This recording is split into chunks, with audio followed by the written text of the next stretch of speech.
And here I'll end my reference to the witnesses' comments. This is not an anomaly for this government. This is not the first time something like this has happened. I'll remind you that a $40 million scandal, the sponsorship scandal, ended the Liberal government of the day 20 years ago. And now we have another scandal, $400 million today. Last week, the Auditor General and, Mr. Speaker, the Auditor General, every time she has a file in front of her, she has to produce a report that's full of terrible results. I don't think there's been any Auditor General report in the last number of years where a government program hasn't come out. Auditor General, every time she has a file in front of her, she has to produce a report that's full of terrible results. I don't think there's been any Auditor General report in the last number of years where a government program hasn't come out with a whole bunch of problems having been identified.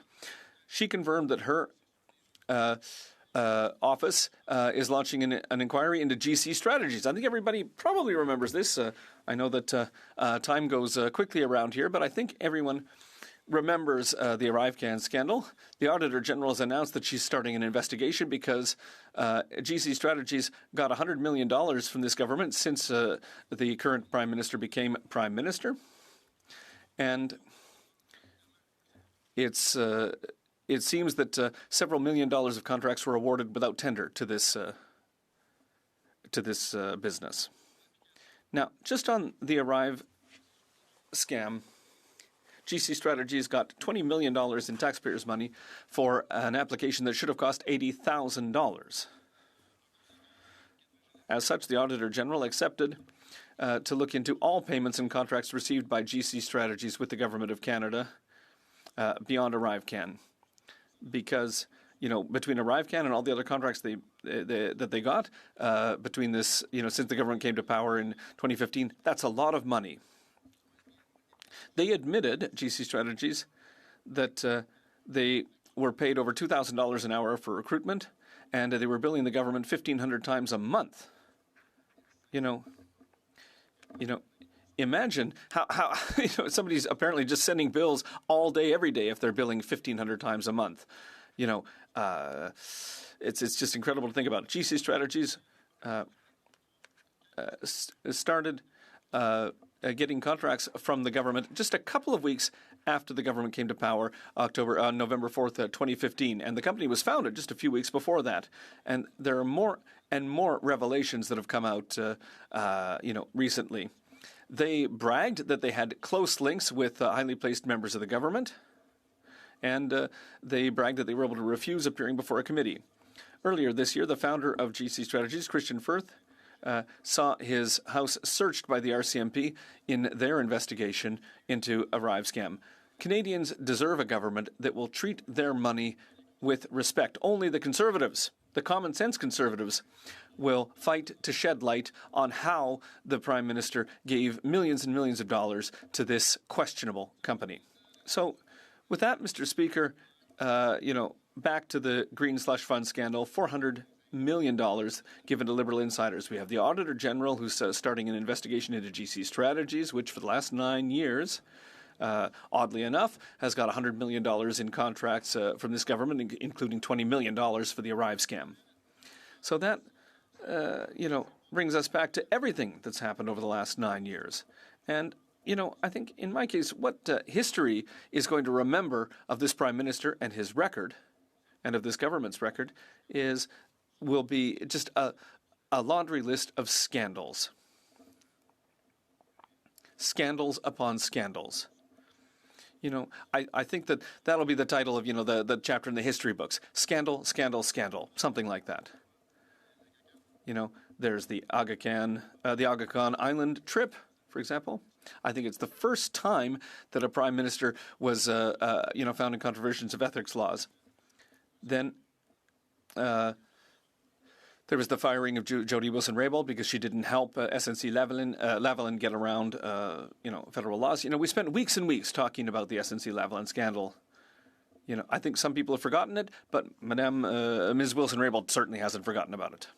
The We Charity scandal, we're talking about hundreds of millions of dollars here that were given to We Charity, an organization that benefited from government money while directly helping the Prime Minister. Listen, I won't go into the details, but again, it's the same kind of scandal.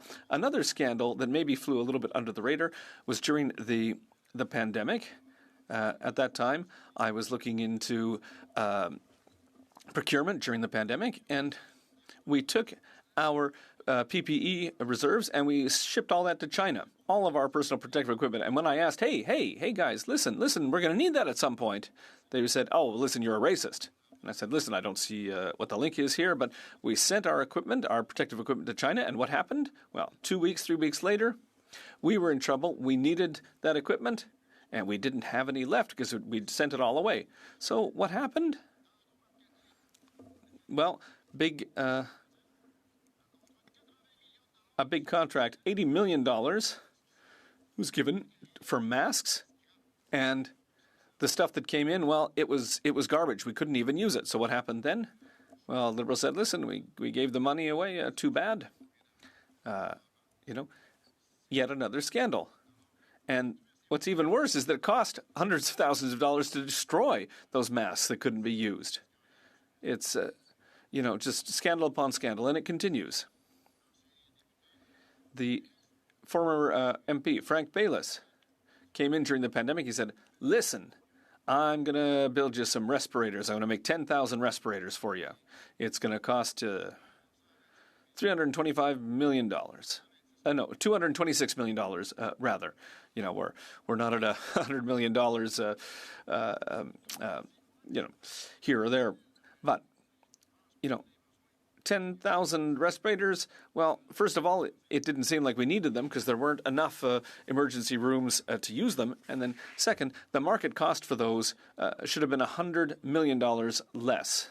But when we asked Mr. Baylis the question in committee, how do you justify charging $226 million to Canadian taxpayers for equipment that should cost $125 million max? He said, oh, well, listen, once again, administrative costs. Oh, I need to keep my staff. It was bullshit, Mr. Speaker. Everyone knows that. The money was distributed. It was sent out. Thanks. That's it. Canadian taxpayers paid for it. We could talk about Mackenzie. Mackenzie, which ended up with hundreds of contracts to do things, to make reports, to publish reports that served no purpose whatsoever. It was very hard to get to the bottom of that and understand why they got this money. We have 100,000 experts in the public service who could have done these reports, so it's not clear why the money had to go to Mackenzie. Well, again, connected Liberals. And scandals, listen, I've got, so many of them in front of us, It's dizzying how many scandals we've seen. And unfortunately, as I said earlier, we have a tendency to forget things as humans.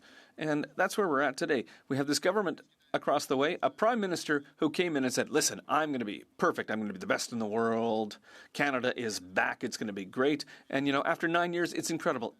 We've doubled the country's debt. We're paying $50 billion a year in interest, and now we have a $400 million spending scandal, money given to Liberal insiders for a program that should have been helping the environment. That was, it's like that promise from the election that we're going to plant 2 billion trees. They said, we're going to plant 2 billion trees, and everyone said, okay, yeah, sure, great, good idea. But they're far from having planted 2 billion trees, Mr. Speaker. And now to come back to SDTC, we were in favor of this. This is a conservative idea to invest in green technology to help the environment. But once again, instead of doing things properly, as the Prime Minister promised he would do in 2015, $400 million was given to Liberal insiders who did nothing with it, and that money is gone. So where are we going, Mr. Speaker? We know that we're not going anywhere under this government, and that's where we've reached a point where we need to bring the government down. At the end of the day, everyone's tired of this, and we have a certain duty here, because if we don't do this, if we don't remind Canadians what's happened, people are going to forget. So that's why we're here moving forward. We're never going to accept the corruption.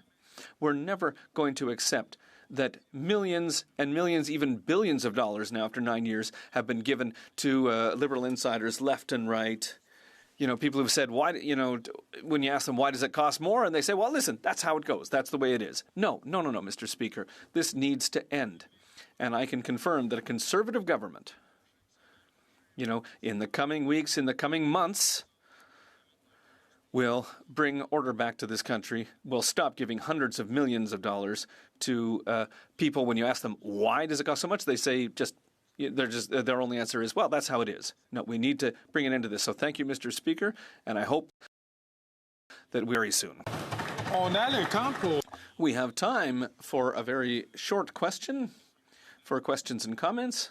For a question and 30 seconds for an answer. The honourable member from Nepean. Mr. Speaker, the member talked on so many things. Why doesn't it speak about the economy, current state of economy today? Inflation is down to 1.6%. Interest rates have been reduced 4 times to 3.75% and is expected to go to 3% or less by July 2025. Rents are coming down and renting is becoming more affordable. Consumer confidence index is increasing 30 months high. Why doesn't it talk about that? The honourable member for Charlebourg, Haute-Saint-Charles. Well, thank you. I'd like to thank my colleague for his question. My colleague would like me to say, oh, well, you know, interest rates are going down. Oh, things are getting better. But listen, what happened, Mr. Speaker, over the last couple of years? Well, the Bank of Canada has made incredible efforts and made people pay more interest because this government's doubled the debt for this country. That's what's happened over the last couple of years. The honourable member will have 9 minutes remaining for questions and comments after question period. It is now time for statements by members. Okay, statements by members. The honourable member from Oakville North, Burlington. Thank you, Mr. Speaker. The Marathon of Hope Cancer Centre Networks is a bold collaboration that is bringing precision medicine to Canadian cancer patients. In 2016, Terry Fox Research Institute's founding president and scientific director, Dr. Victor Ling, told me, quote, "We have the roadmap to cure cancer. All we need is $150 million from the federal government," end quote. In Budget 2019, we invested that $150 million to create the Marathon of Hope Cancer Centres Network. Canada's brightest minds are now working with a common vision to revolutionize cancer research in Canada. This week, they're here to talk to parliamentarians about their work, and tomorrow night, we'll be at a reception with Terry Fox's brother Daryl, Dr. Andre Villette, and others to share the good news about their progress. Terry Fox said, "Anything is possible if you try. Dreams are made possible if you try." And because of this, Team Canada of Cancer Research, the dream of a world without cancer is closer than ever. Thank you, Mr. Speaker. Bravo. The honourable member from Edmonton Riverbend. On World Mental Health Day, Mental Health Research Canada released their landmark collaborative national report titled A Generation at Risk, the State of Youth Mental Health in Canada. This report brings together research and lived experiences to help us better understand the youth mental health crisis. 3 key takeaways: declining mental health, service gaps and access barriers, and collaborative action. While 19% of youth accessed mental health services last year, an additional 9% are still in need of care but not receiving it. The report outlines key recommendations to improve youth mental health, including enhancing prevention, improving the quality of mental health services, and expanding access. A special thank you to the organizations involved in the report, including Aerovert, Jack.org, Kids Help Phone, National Association of Friendship Centres, Strongest Families Institute, Youth in Mind Foundation, Youth Wellness Hubs, and of course, Bell Let's Talk. Thank you all for your continued support in building a future of better mental health for all. The honourable member from Nepean.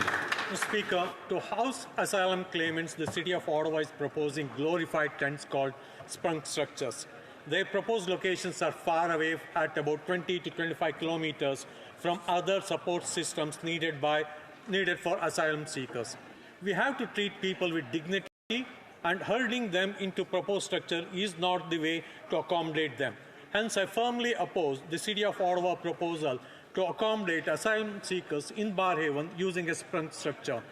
The city should use federal funds in a more productive way, like upscaling existing buildings that provide actual homes, security, privacy, and dignity. There's a significant decrease in the number of asylum seekers. Using funds to create more livable place today means they're available as affordable housing tomorrow. Thank you, Mr. Speaker. The Honourable Member for Rivière-des-Mille-Îles. Mr. Speaker, 40 years, 4 decades, or 14,610 days, calculated any way you like, it's a lot of time invested in a cause. It's a strength of unshakable conviction, and above all, it's the exceptional career of a Saint-Eustache City Councillor, Raymond Tessier. First elected to the Saint-Eustache Municipal Council in 1984, Raymond Tessier truly embodies a sense of the common good. His closeness to citizens, his ability to listen, and his determination to act make him a respected and appreciated leader and a pillar of our local democracy. By equaling the record of my colleague from Bécancour, Nicolas Sorel, Raymond Tessier also demonstrates that political commitment knows no bounds as long as it's from the heart. Raymond, I'm convinced that your desire to improve the quality of life of our citizens has allowed you to make your mark and influence, obviously for the better, future generations. Thank you, my friend Raymond, for your dedication and passion. The Honourable Member for Alfred Pellan.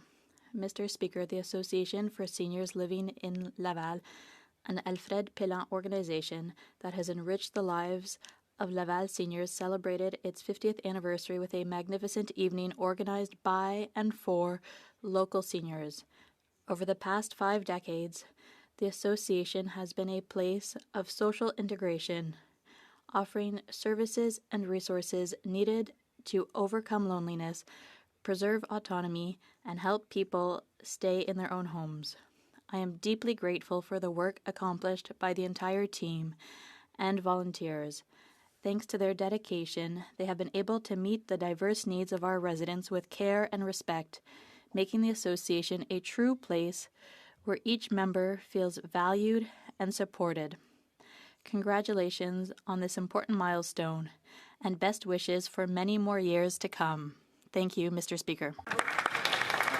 The Honourable Member from Prince Albert. Thank you, Mr. Speaker. Last night was a general election in my home province of Saskatchewan, and I'd like to congratulate Sask Party, led by Premier Scott Moe, on their victory.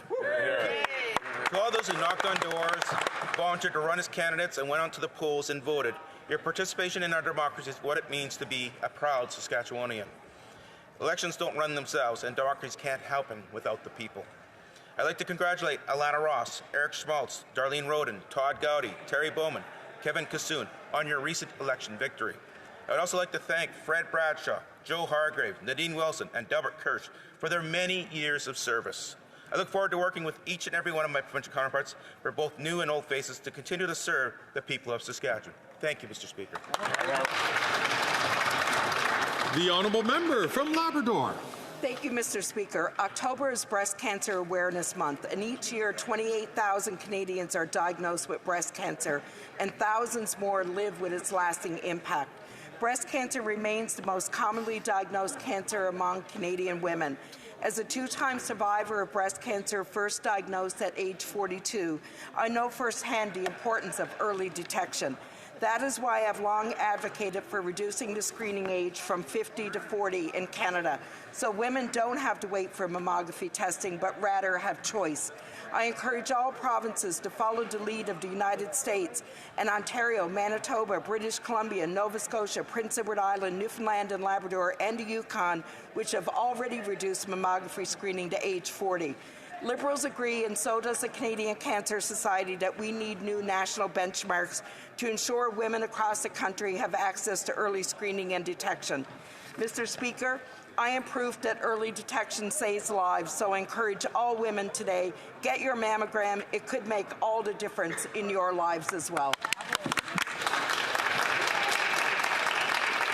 The Honourable Member from Richmond Centre. Mr. Speaker, almost 2 years ago, we learned that several countries, including China, Russia, and India, are trying to interfere in the democratic process in Canada. Last June, the National Security of Intelligence Committee of Parliamentarians tabled a report alleging that certain parliamentarians are unwitting or witting participants in the efforts to interfere by foreign states in Canada's democratic process. There are serious and worrying allegations that have sowed doubt in our democratic institution. Since that time, all opposition leaders except one have chosen to obtain their security clearance to be able to act on foreign interference within their parties. The public inquiry into foreign interference have made clear that every member of this chamber has a responsibility to combat foreign interference in our democracy. I have a simple question for the leader of the Conservative Party. When will he get his security clearance and put the safety of Canadians before partisan politics? The honourable member from Dolphin, Swan River, Neepawa. Mr. Speaker, the Jasper wildfire investigation has uncovered damning evidence that reveals the Liberal government was grossly negligent in protecting Jasper. To cover up his government's failures, the Prime Minister appointed a minister for Jasper's recovery. The Jasper wildfire investigation ordered the minister to testify 20 days ago, but now we learn he is refusing to testify until December. Unbelievable. If the minister in charge of Jasper's recovery takes 2 months to show up at committee, how long will it take him to rebuild Jasper? For years, multiple Liberal environment ministers were warned by experts that Jasper was a tinderbox ready to ignite. As warning letters piled up, so did the deadfall in Jasper National Park. But instead of taking action, the Liberals ignored experts and allowed Jasper to burn. The Jasper wildfire investigation has revealed one thing for sure. The Liberal government is nothing more than fake environmentalists. That's right. Well done. The honourable member from Hamilton Mountain. Speaker, by now we all know that Conservatives prefer to ignore the truth and spread fear. So it should come to no surprise to any of us that the Conservative leader continues to refuse top-secret security clearance and a briefing by intelligence officials. He prefers to speculate on what could be true and claims that learning the truth would prevent him from speaking on a topic. Is it because he has problems with the truth? Is he not able to tell the truth? Or maybe he's afraid of the ugly truth that he could learn about his own party, about his own leadership race. Canadians should be alarmed that the leader of the opposition continues to ignore the risks to our national security within his own party. We all want to know, what is he trying to hide?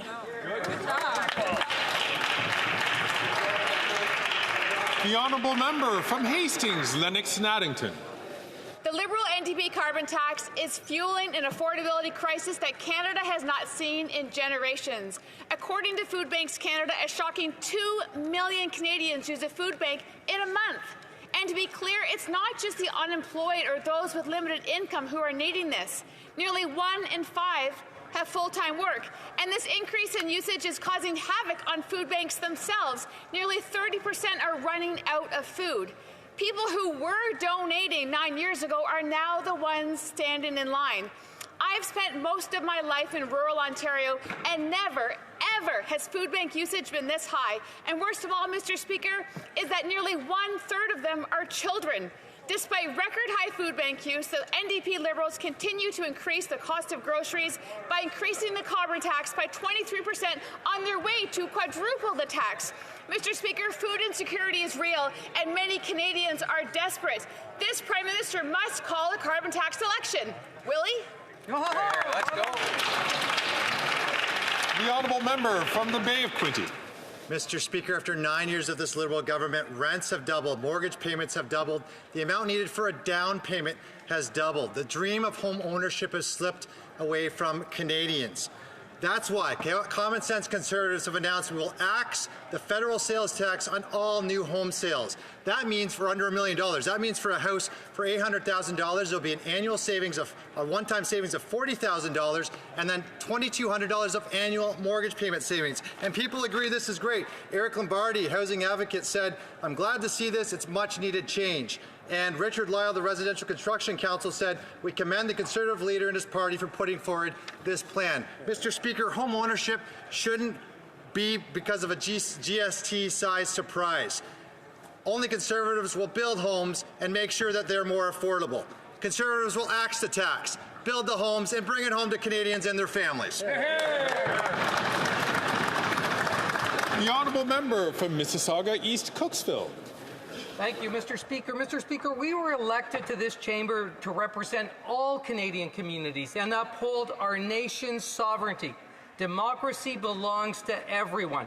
Yet the Conservative leader seems to fight only for Conservatives rather than for all Canadians. Despite aspiring to become Prime Minister, obtaining a security clearance, staying informed, and making decisions based on evidence rather than ideology is the responsible approach.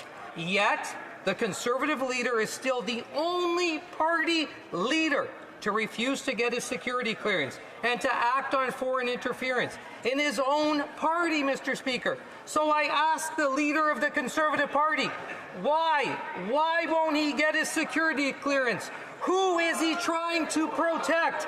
And what does he have to hide? Here, here.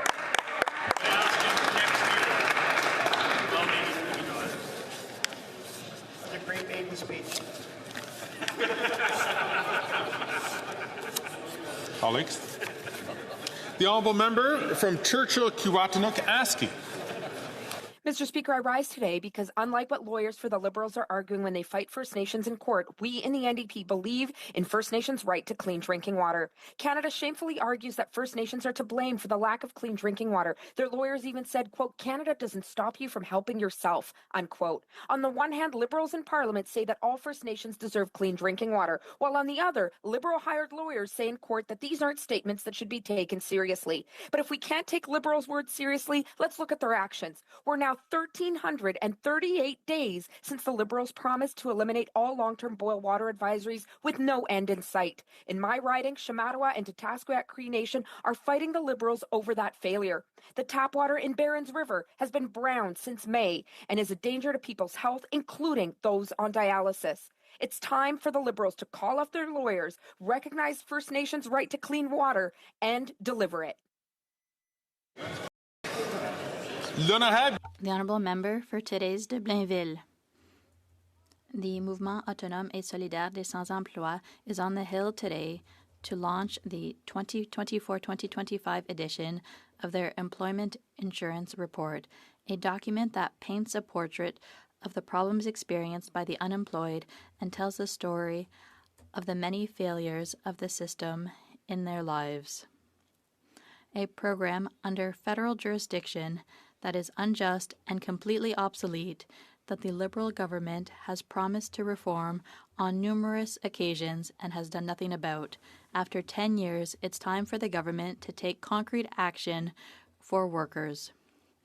Massey, the CNC, and Quebec's major unions are leading a big campaign under the theme Employment Insurance Must Protect Us, to demand that the injustices and inequities of employment insurance be corrected. The Bloc Québécois supports them. Solidarity.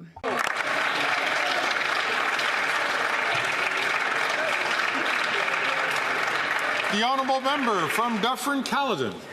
After 9 years, these NDP Liberals aren't worth the cost of housing. Rent has doubled. Housing prices have doubled. You used to pay off your mortgage in 25 years. Now it takes 25 years to save for the down payment. Thankfully, Conservatives have a plan. We will axe the GST on new homes. On an $800,000 house, this will save $40,000. This tax cut will spark 30,000 additional homes being built every single year. The Canadian Home Builders Association said today's announcement by the Conservative Party of Canada will make a big difference. The West End Home Builders Association said removing the GST for new homes under $1 million may be the most significant housing policy commitment in the past 2 decades. NDP Liberals puff up with fake pride with every fake photo op they have on housing. Common sense Conservatives will get the houses built for all Canadians. The honourable member from Winnipeg North. Yes, thank you, Mr. Speaker. You know, on this side of the House, we recognize that foreign interference is a serious issue. We're not alone, Mr. Speaker. Canadians from coast to coast to coast understand and appreciate how important this issue is. We have the Conservative Party and the leader of the Conservative Party, Mr. Speaker, that is putting his self-interest and the interest of the Conservative Party of Canada over the interest of Canadians, Mr. Speaker. And I find that is very shameful. At the end of the day, the leader of the Green Party, the NDP Party, the Bloc Party, and the Prime Minister all have the security clearance. Only the leader of the Conservative Party of Canada has chosen not to get that security clearance. Why? What is it that the Conservative leader is hiding? Is there something in his past that Canadians should know about, Mr. Speaker? I believe the leader needs to step up, get the security clearance today, or tell Canadians what he is scared of. Hear, hear. Wow.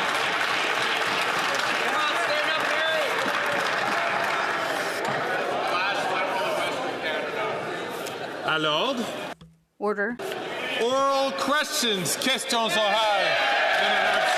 The Honourable Leader of the Opposition. Thank you, Mr. Speaker. A year ago, the Prime Minister copy and pasted my idea of eliminating GST on building of new homes. But that's the only thing he did because it has just driven up costs. Yesterday, I proposed eliminating GST on houses under $1 million, and the housing advisor of the PM, Mr. Mike Moffat, said that it's the most audacious proposal for middle class housing ever proposed by a political party. Will he accept my idea? The Right Honourable Prime Minister. Mr. Speaker, when the Leader of the Opposition was the Minister of Housing for Stephen Harper, he failed in his job. He only built 6 affordable housing units across the country. Now he's proposing a program that will cut transfers to municipalities and investments that we're making in infrastructure to build more houses across the country. It's cuts to programs and services that Canadians are counting on, that the Conservatives are offering, and we are investing to build homes across the country for Canadians. The Honourable Leader of the Opposition. We're proposing to eliminate the GST on houses under $1 million. And this will save $25,000 on the purchase of a home, an average home in Quebec. That's a reduction of $1,000, $300 on mortgages per year. Will the PM send this money to his program? And even his minister is saying his program is not building homes. Will he accept my program to cut bureaucracy and taxes to build new homes? The Right Honourable Prime Minister. Mr. Speaker, what the Conservative leader wants to cut is the $900 million that we're sending to Quebec for the Housing Accelerator Fund to build homes across Quebec and the country. He wants to cut and remove $100 million that we're sending to Quebec to build more homes, to solve the challenges that Quebecers, and particularly young Quebecers, are facing. His solution isn't one because it always involves cuts to services and investments in programs that Canadians need. It's not cuts and austerity that Quebecers want. They want investment in a better world. The Honourable Leader of the Opposition. Took my idea last year to remove GST off rental housing construction. It's the only thing he's done right because, of course, after 9 years, he's doubled housing costs. So yesterday, I came up with another common sense idea. Let me quote his housing advisor, Mike Moffat. The Conservative leaders plan to eliminate the GST for newly constructed homes selling for under $1 million is the boldest middle-class housing proposal released to date from any federal political party. Will he accept my common sense idea?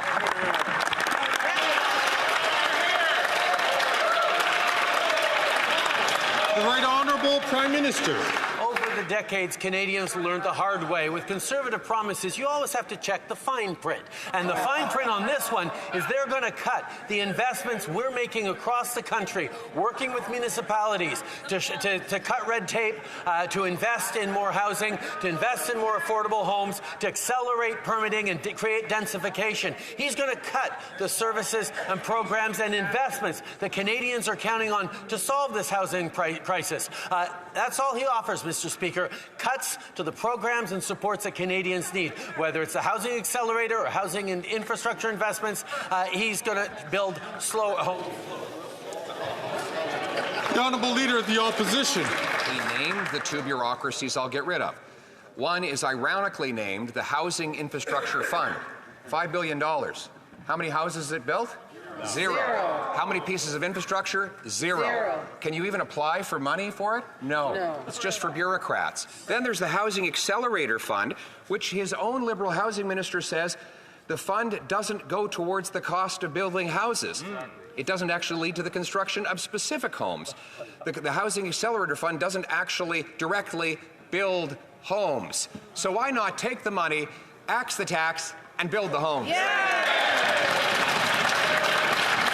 The Right Honourable Prime Minister. Mr. Speaker, the Leader of the Opposition is accelerating the permitting and cutting red tape, using more public lands, creating more opportunities for public land to be used for the creation of affordable homes. It's about changing the way homes get built so they get built faster and more accessibly for Canadians. He's about cutting the programs and the services that Canadians rely on. That's what Canadians have learned about Conservative promises. Got to look at the fine print, and the fine print is cuts to things Canadians need. That's right. The Honourable Leader of the Opposition. Cuts to taxes Canadians pay, Mr. Speaker. We will axe the tax, the sales tax on new homes under $1 million, saving up to $50,000 on a new home or $2,700 in lower mortgage payments every single year. By contrast, in the last 3 years, the number of young people who have ownership of a home today has fallen by half under this Prime Minister and his incompetent housing minister. So why won't he cut the bureaucracy, axe the tax, and build the homes? The Right Honourable Prime Minister. Mr. Speaker, Canadians have learned when Conservatives make promises, you've got to check the fine print. And the fine print on this one is cutting programs that are investing in building new homes right across the country, working with municipalities and delivering the homes that Canadians, particularly young Canadians, need. Now, if the Leader of the Opposition actually cared about young Canadians, he wouldn't be standing against the fact that we're asking wealthier Canadians to pay a little more in taxes to help young Canadians with buying a home, with creating a future, with creating the jobs that they need. We're going to continue to invest in young people for intergenerational fairness while he gives tax breaks to wealthiest. The Honourable Member for Belleuil-Chambly. Mr. Speaker, all the parties in this House supported at various stages different measures. One, to help 1 million retirees in Quebec and across the country, and others to support farmers. We gave the government 5 weeks, and then the government said no. I'm wondering if the Prime Minister is saying that our proposal is bad because they voted in favour of it. And why does he not ask the relevance of the question to Quebecers with regard to his election? The Right Honourable Prime Minister, Mr. Speaker, the Bloc leader knows full well that in terms of protecting our farmers, we're moving forward and we're here to protect supply management. We're here to ensure that the Senate will adopt this legislation or an equivalent bill because we'll always be here to protect our farmers. In terms of our seniors, we'll also always be here to protect them, whether it's in terms of dental care that has now been delivered to almost 1 million Canadians, particularly seniors. And we're also here to increase the GIS and extend OAS for older seniors. We're always going to be here for seniors. The Honourable Leader, Member for Belleuil-Chambly. It's like the insane asylum. The Conservatives want to invest table a motion to get rid of the government, they have to stop filibustering. And now the Conservatives are protecting the government, strangely enough. And now the Conservatives' obstruction seems to be in favor of the Liberals because they don't want to work more. Can we stop this nonsense and trigger an election, Mr. Speaker?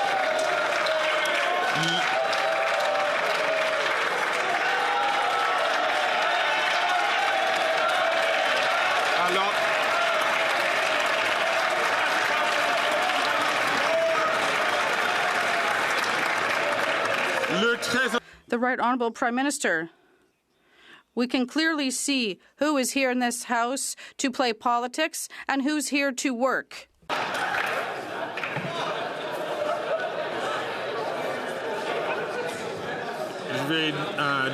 I will ask the Prime Minister to start from the top, please. Mr. Speaker, we can clearly see who here in this House is here to play petty politics and who is here to deliver for Canadians. It's exactly what we are doing by providing dental care across this country to help almost 1 million Canadians with dental care. And we have been here to invest in more daycare spots, and we're going to continue to be here to deliver insulin free of charge for people who need it, who cannot afford it, and to provide contraceptives for people who need it. We have work to do, and we are doing it for Canadians. The honourable member from Burnaby South.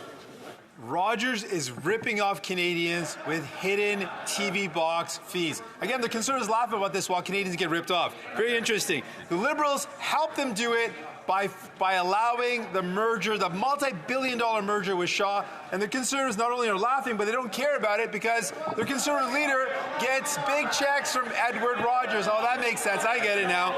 Wait.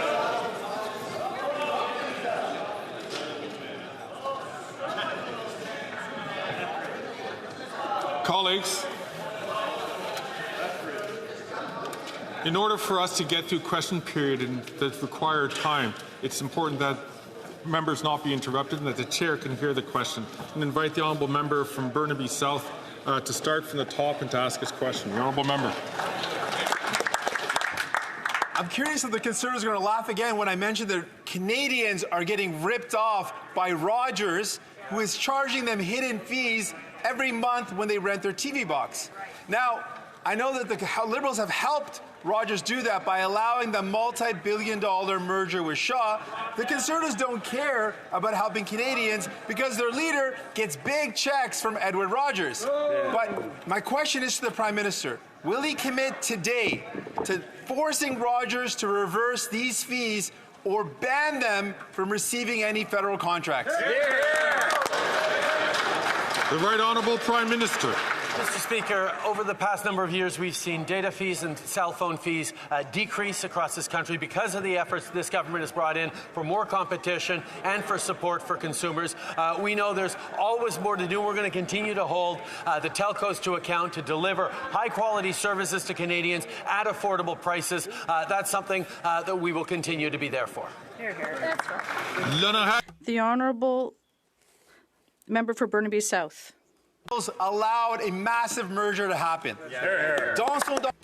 In her documentary La Peur au Ventre, Leah Clermont-Dion shows that the anti-abortion movement is gaining ground. She shows how anti-abortionists are pulling Conservative strings. The Liberals, for their part, have not improved access to abortion. When will the Prime Minister finally ensure safe and equitable access to abortion across the country? The Right Honourable Prime Minister. Mr. Speaker, as a party and as a government, we always have been here to protect women's rights. We'll continue to do so and to increase access to health care services, reproductive services across the country. At the same time, I share the concerns of my colleague from the NDP. In terms of the Conservatives, and particularly there are members, Quebec Conservative members, that don't say anything when they have to defend women's rights. They don't speak up to fight back against conservative attacks against the women's right to choose. And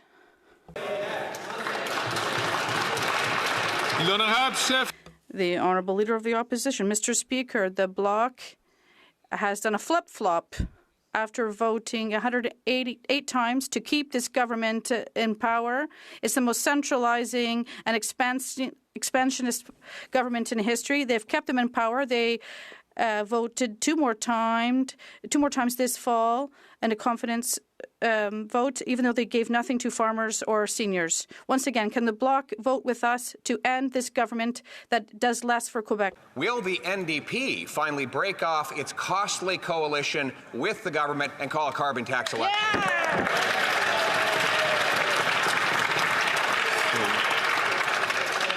I listened carefully to the question of the Leader of the Opposition. We've been through this before. At some point, the chair is going to have to cut questions if we continue to have questions which don't deal with the administration of government. The Honourable Leader of the Opposition. Mr. Speaker, the very angry housing minister has been up all night trying to dream up some snarky comment in response to the very popular announcement Common Sense Conservatives made yesterday to axe the federal sales tax on homes under $1 million. Something that his own advisor, Dr. Mike Moffat, has said is the most bold announcement of any federal for middle-class home ownership. He took my idea on GST for rental housing. Will he accept this common sense plan to axe the tax?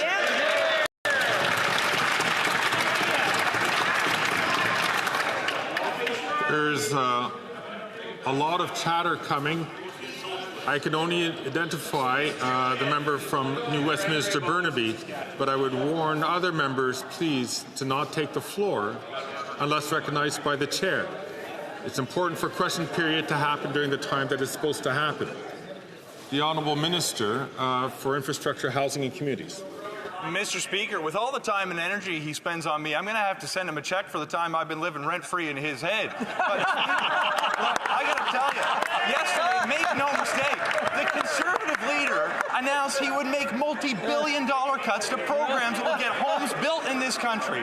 Now, he knows that, and we can agree on that piece. What he doesn't know is his caucus colleagues have been going behind his back, writing me letters advocating for their communities to receive funding through the Housing Accelerator Fund because they believe it will get more homes built. My question for the Conservative members of his caucus, will they have the courage to stand up and tell him he's wrong?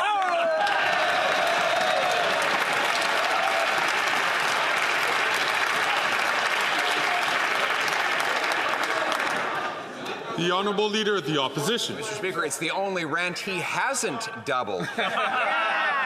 And nobody else has to tell that member that he's wrong because he told himself. This is what he said about his own Housing Accelerator Fund. Let me quote it. The Housing Accelerator Fund doesn't actually go towards the cost of building houses.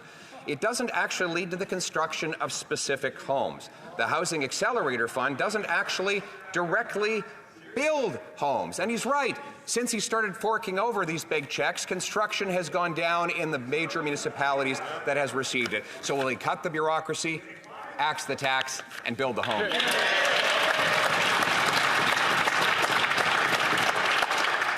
I ask all members once again, including the member from Hamilton Centre, to please not take the floor. The Honourable Minister for Housing, Infrastructure and Communities. Mr. Speaker, there was a time not so long ago when the Conservative leader was actually advocating the government do more to increase density near the services that people need. Infrastructure already exists. There was a time when he was actually advocating to do something to reduce development cost charges to make it cheaper to build homes in this country. There was a time he was advocating the government do something to actually speed up the process of permitting. Now that we've actually moved forward with billions of dollars of investments that are getting homes built, making changes, he's changed his view and says we should do nothing on any of these programs and blames the government for making the investments he once thought was a good idea. We're going to do what it takes to build homes. I wish he'd join us. The Honourable Leader of the Opposition. Mr. Speaker, he's done precisely the opposite. Since he gave Toronto $500 million, that city hall has jacked up development taxes by 40%. No wonder construction is down 20%. That's probably why Dr. Mike Moffat, the minister's housing advisor, said that it's hard to deny that the Housing Accelerator Fund is turning out to be nothing more than a heist of tax dollars flowing from the feds to the municipality. Wow. So enough with the heists. Won't he cut the bureaucracy, axe the tax, and build the home? The Honourable Minister of Housing, Infrastructure and Communities.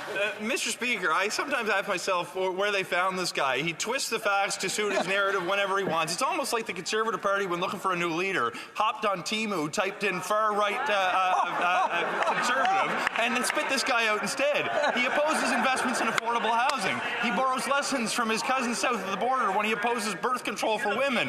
During the January 6th of Canada, the convoy, he wasn't just telling people to stand by, he was bringing them coffee in the streets. Mr. Speaker, it might be election season in America. We don't need this far right-wing populism here at home.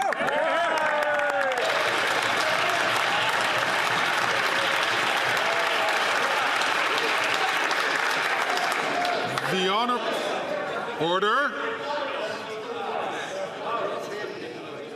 The Honourable Leader of the Opposition. Mr. Speaker, speaking of leadership contestants, that member must be so uptight and angry because the polling shows that though Canadians want to fire that Prime Minister, the Housing Minister ranks dead last in the polls to replace him. And why wouldn't he? This is the guy who lost track of 1 million people when he was Immigration Minister. Right. He ignored warnings from his own department that letting in 200% more people would cause a housing shortage.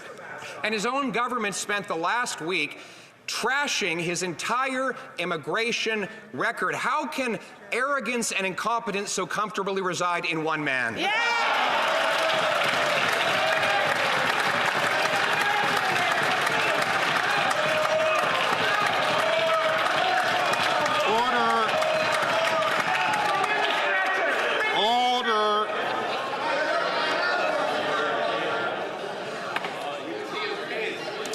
The Honourable Minister of Housing, Infrastructure and Communities. Mr. Speaker, the Conservative leader asks how arrogance and incompetence can live so comfortably in one man. He manages to show us every single day. Mr. Speaker, let's actually look at the facts. While he's concerned about my polling numbers, I'm concerned about helping people in need. We put billions of dollars on the table to build or repair hundreds of thousands of homes in this country so vulnerable Canadians have a roof over his head. Let's look at his record. The worst level of home building in the last 10 years. And when he had the chance to help the most vulnerable, he simply got 6 units built across the entire country. The only thing he's done to help vulnerable people is show up with a video camera to treat those living without a roof over their head as props, and it's unacceptable.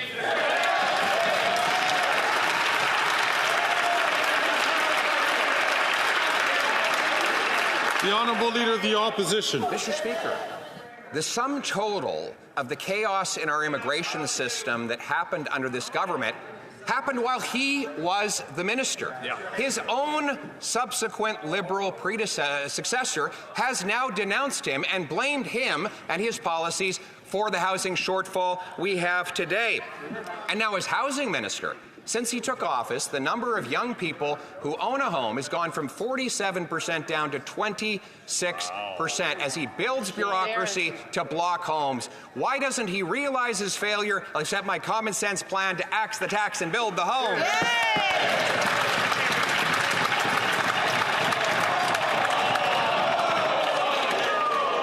The Honourable Minister for Immigration, Refugees and Citizenship. À l'ordre, s'il vous plaît. Order, please. The Honourable Minister.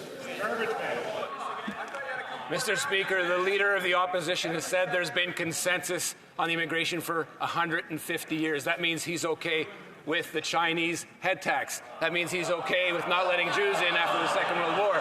That means, Mr. Speaker, that he's okay, and we know it already. He was in cabinet. He was okay with the barbaric practices snitch line. How does he want to fix things, Mr. Speaker? He wants to use math. Well, the last time he used math, he was the housing minister, and he could barely count to 6.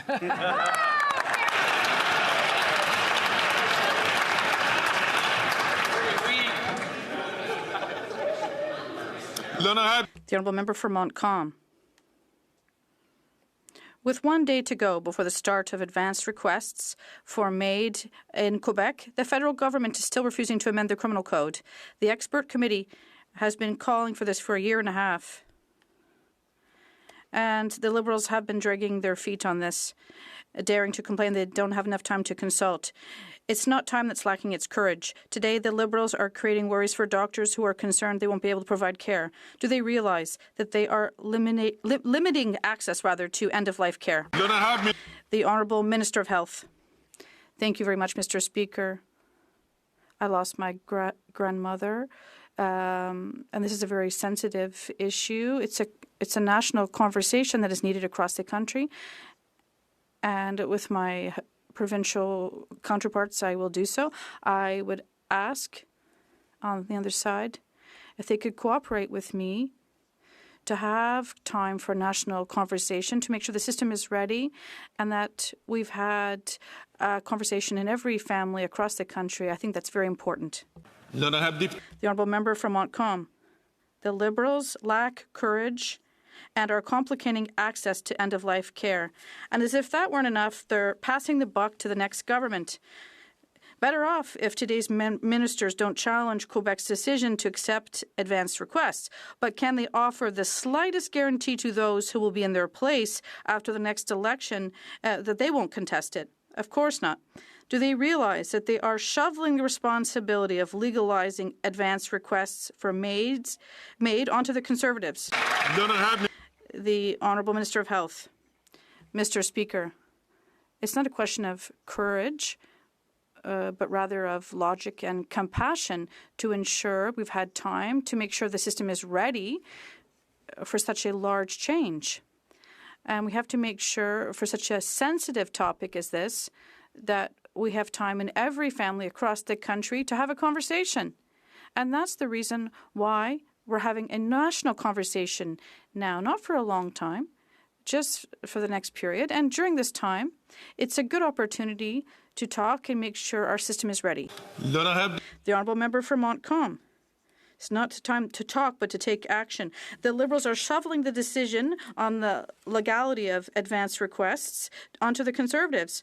And this is a party that has been against any form of MAID since day one, a party that is infiltrated by the religious right, a party that finances itself with collection money from fanatical churches in the West. Imagine this is the party that will decide whether or not to legally protect doctors who provide end-of-life care to Quebecers. How can the Liberals be so irresponsible?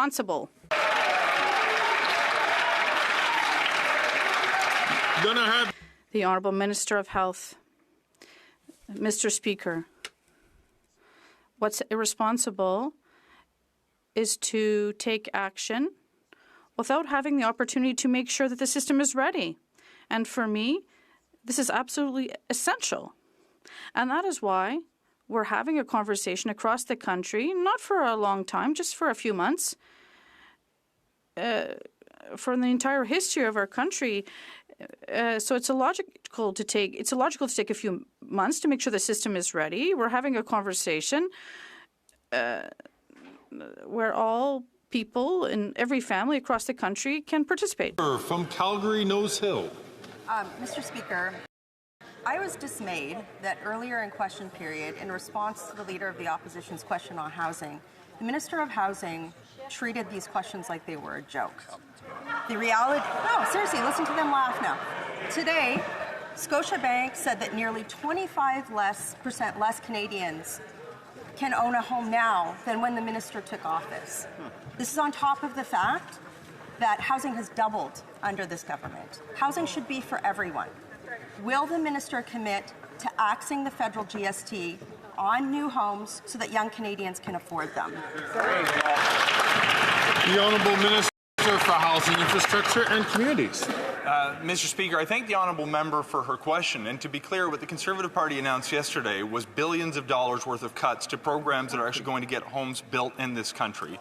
While she has portrayed herself as having a moral high ground in her question, I would remind her that it is a Conservative leader who showed up in Niagara with a video crew so he could call a woman's home a shack. It was her leader who goes to encampments across this country, not to see what he can do to help people, to put them in the background of his social media videos for likes. Mr. Mr. Speaker, people who are unhoused are not political props. They are human beings that deserve to be treated with respect and dignity.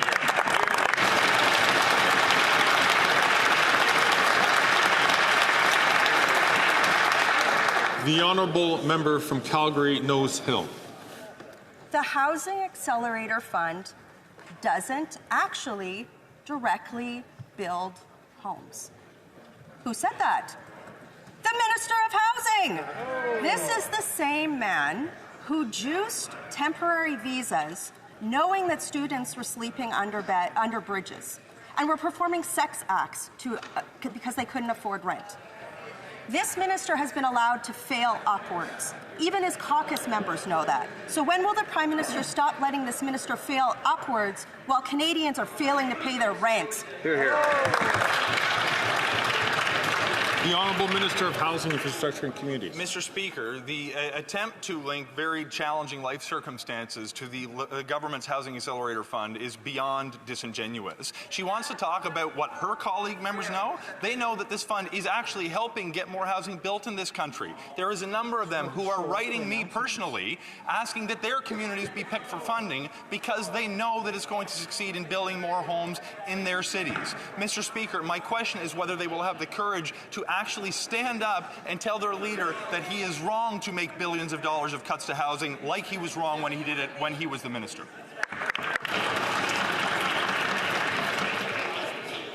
The honourable member for Bellechasse, Les Chemin-Lévis. After 9 years, the Bloc Liberal government has broken home ownership with rents and mortgage payments doubling. Today, 80% of Canadians believe that home ownership is reserved for the very rich. The Conservative leader is proposing to axe the GST on new homes, which will save $40,000 in mortgage payments on an $800,000 home. Will the government implement this proposal or continue to burden Canadians with ineffective programs, Mr. Speaker? The Honourable Minister of Tourism and Economic Development. Thank you, Mr. Speaker. I just want to be clear. What the Conservative Party is proposed yesterday is to cut the building of 8,000 affordable housing units in Quebec. I want to know if this member from Quebec, well, how they explain this to Quebecers, that they're cutting 8,000 affordable housing units. That's what this proposal would mean. The Honourable Member for Bellechasse-les-Chemin-Lévis. Mr. Speaker, believe me, the Conservative leader built 195,000 new houses when he was a housing minister, which proves his competence. However, the Liberals continue to show their incompetence by doubling the cost of mortgage. When is the government going to allow Canadians to choose a common sense option to please Canadians by launching an election? The Honourable Minister of Tourism and Economic Development. Mr. Speaker, you know, when we talk about a housing crisis, we talk about housing supply, and this means affordable and social housing. Mr. Speaker, it's great that they're boasting about building housing, but we have built social housing that was affordable as well. And I repeat, Mr. Speaker, to the Conservative Party, 6 is the number of social housing units that they built. And when my family and I were looking for housing under the Conservative reign, we didn't find any social housing because they don't care about vulnerable people and they don't care if people can pay for housing. The Honourable Member from Victoria. It's our body, our lives, our choice. Abortion care is health care. But the Liberals keep letting Conservative premiers erode access, while these Conservatives creep anti-choice legislation into Canada.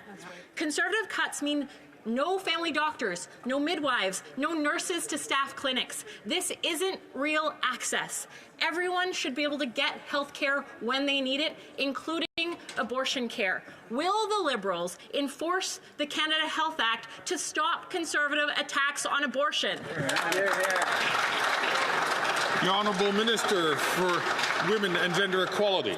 Mr. Speaker, our message is clear. The right to an abortion and access to abortion go hand in hand, yet there are a growing number of anti-choice pregnancy crisis centers that use deceptive tactics to deter women from making informed choices about their reproductive health. That's why today I introduced a motion to require more transparency from these centers providing pregnancy counseling. Organizations that do not clearly or prominently provide this information to clients risk losing their charitable status. This is about holding them accountable. This is about supports that women can rely on. The honourable member from Skeena, Bulkley Valley.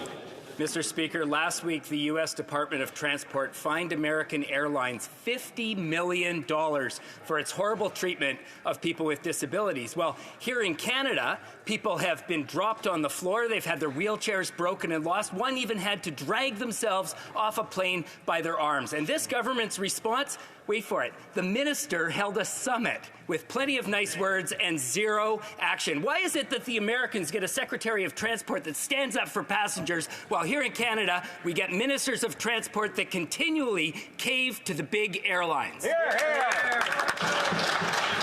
Honourable President of the Treasury Board and Minister of Transport. Mr. Speaker, I beg to differ. I'm standing up in this House today after meeting with our government's Chief Accessibility Officer to definitively emphasize how important passenger safety and accessibility is for this government. And I will repeat that over and over again in this House and outside of this House. There is nothing more important than non-discrimination and more accessibility and safety for our air passengers, rail passengers, and freight passengers also. Thank you, Mr. Speaker. The honourable member from Aurora, Oak Ridges, Richmond Hill. Thank you, Mr. Speaker. Last week we found out that an ex-Conservative MP left his party after seeing the increase in the number of anti-choice MPs in the caucus. Anti-choice organizations that support those MPs use deceptive tactics to push women away from making informed choices and accessing a full range of reproductive care through so-called pregnancy crisis centers. Can the Minister of Women and Gender Equality and Youth please share with this House what our government is doing to require more transparency from pregnancy crisis centers who encumber a woman's right to choose by providing biased and unscientific counsel? The Honourable Minister for Women and Gender Equality. People have the right to make informed decisions about their own bodies. Across the country, we are seeing anti-choice pregnancy crisis center undermine a woman's right to choose. So today, I tabled a motion to require more transparency from charities providing pregnancy counsel. And if they do not, they stand the chance at losing their charitable status. Women have shared stories with me about how they have felt when they've walked into these centers, how they felt shame, how they felt guilt, and how it's been at the most difficult time in their lives. So, Mr. Speaker, this legislation ensures that no women will endure judgment or pressure from groups that restrict their freedom. The honourable member from Calgary-Midnapore. Mr. Speaker, after 9 years, this Liberal NDP government is not worth the cost. Mr. Speaker, over 2 million Canadians use a food bank on a monthly basis. In Calgary, food bank use is up 28% over the last year, and that's because this Liberal NDP government put a 23% punitive carbon tax on everything. So will this Prime Minister do the right thing, take responsibility for the mess that he created, and call a carbon tax election? The Honourable Minister for Families, Children and Social Development. Mr. Speaker, I challenge that member to point to a single thing that the Conservatives have done to help Canadians that are struggling. And it's easy. She can't, Mr. Speaker. It's appalling, Mr. Speaker. The three-word slogans on that side of the House are empty words. On this side of the House, we continue to make investments in things like the Canada Child Benefit, Mr. Speaker, the Canada Carbon Rebate, Mr. Speaker. On this side of the House, we'll continue fighting for Canadian families. The honourable member from Calgary-Midnapore. Mr. Speaker, the numbers don't lie. The Calgary Food Bank paid $10,000 in carbon tax, and that was to facilitate 41,000 visits. And that's because food bank use is up 300% since 2019, the year that the Liberal NDP government implemented their punitive carbon tax. So will the Prime Minister do the right thing, take responsibility for the mess that he created for the Canadians that he drove to the food bank, and call a carbon tax election?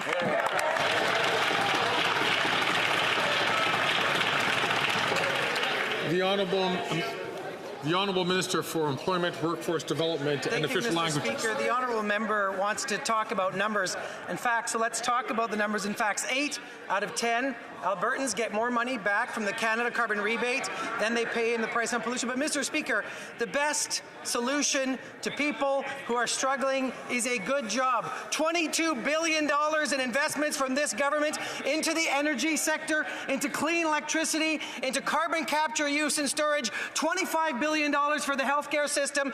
Do you know what the price for a Conservative government would be, Mr. Speaker? $20,000 per Alberta family with one kid. That's a tax nobody can afford.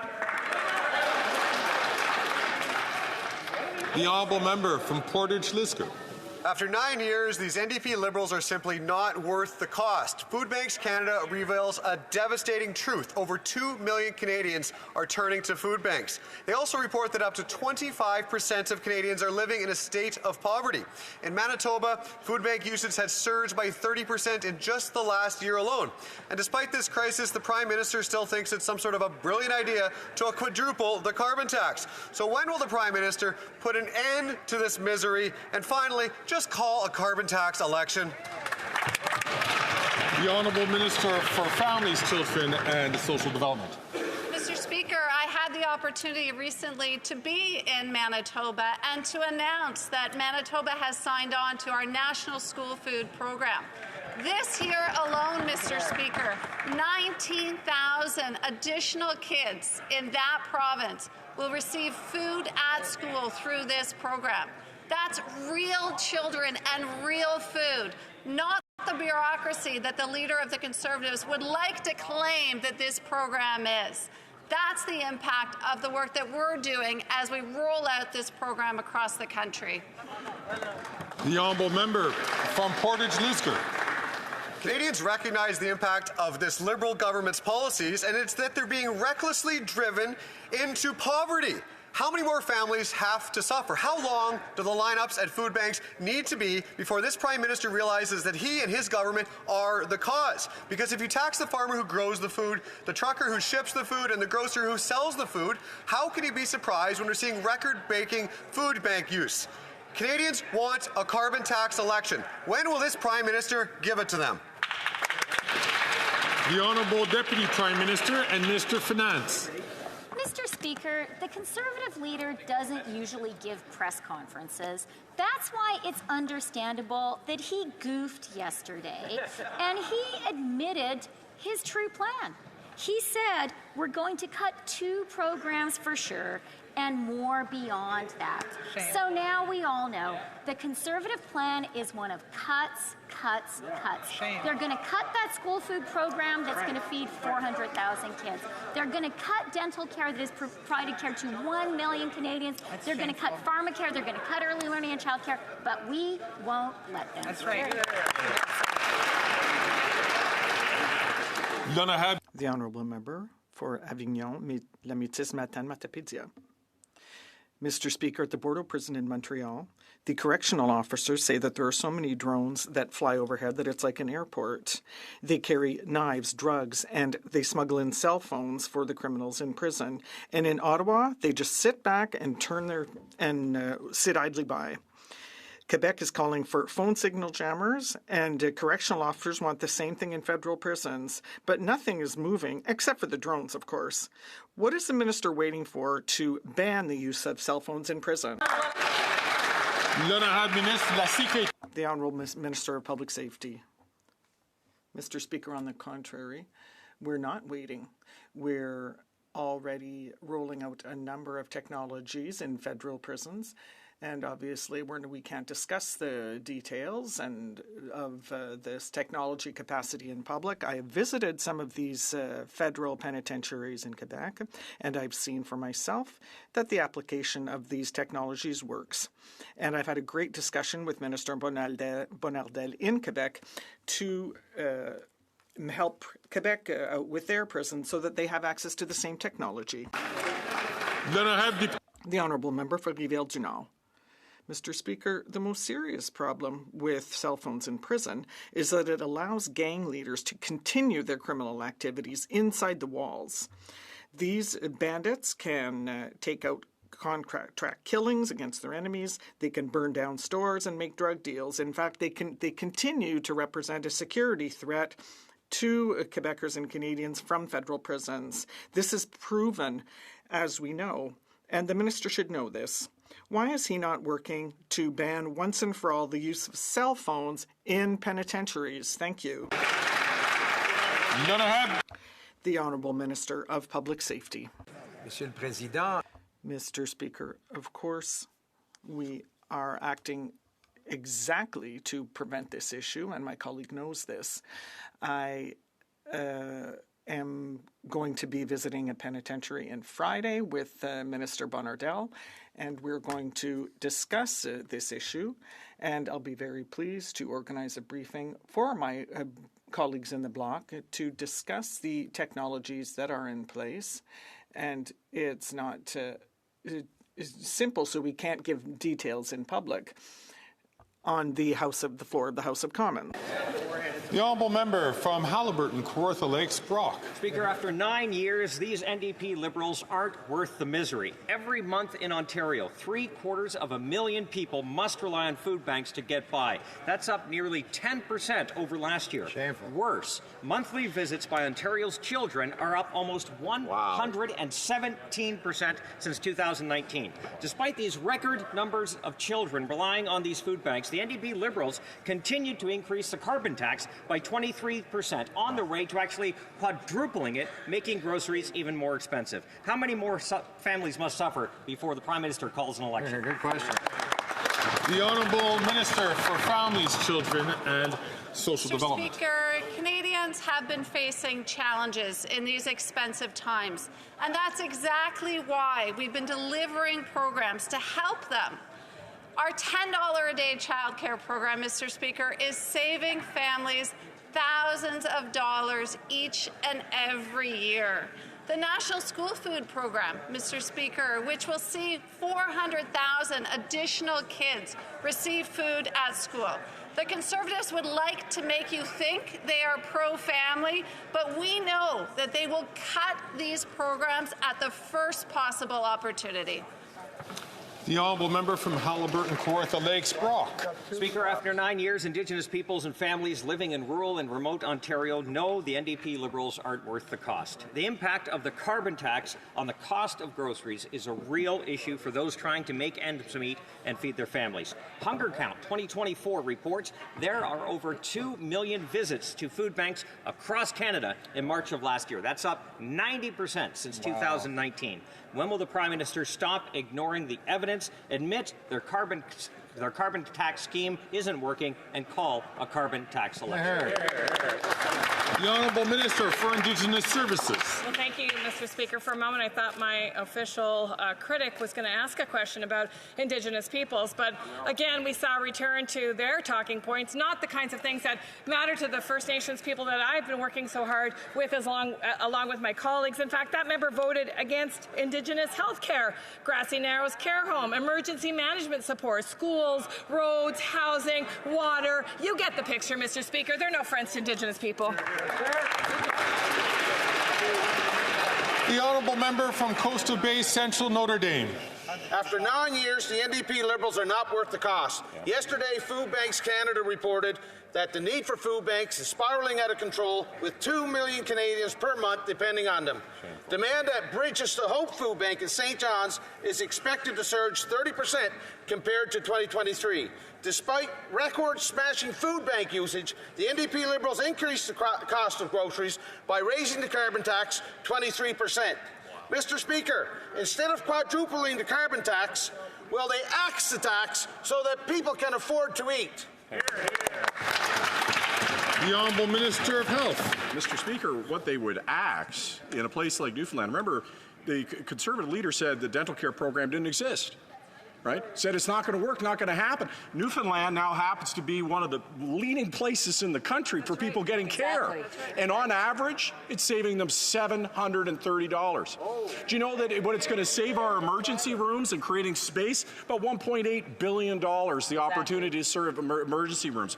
Imagine those savings. That's what they're going to cut. So when they look vulnerable people in the eye, tell them the truth. Tell them what you're going to do. You're going to take away their dental care. You're going to make sure they don't get the diabetes medication they need, and that's going to cost them big money, Mr.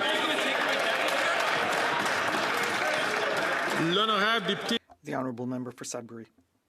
Mr. Speaker, the Leader of the Opposition. Order. Okay. Order, please.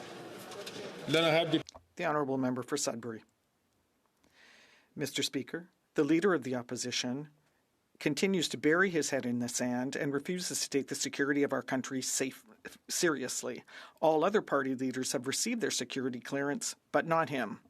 Now, he doesn't understand clearly the importance of getting security clearance, so can the government explain to the rest of the Conservative members how important it is to protect our democracy?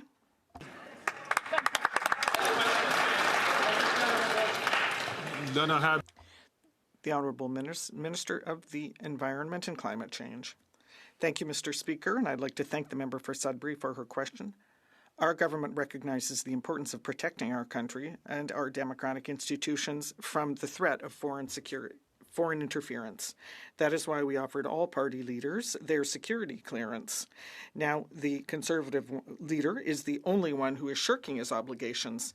Why? Because if he had nothing to hide from Canadians, he would get his security clearance and his top secret briefing. Unfortunately, the Conservative leader is only in Ottawa to do what he's done best for 20 years. That is, serve his own interests at the expense of Canadians and their safety.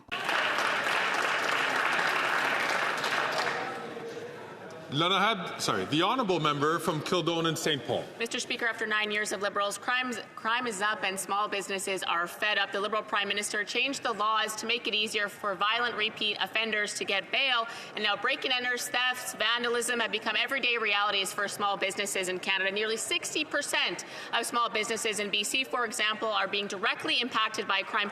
8 in 10 are worried about their personal safety. This has cost businesses thousands of dollars, driving up costs of food and goods for their customers. When will the Liberals reverse their catch and release policy so that Canadians can shop safely and affordably once again?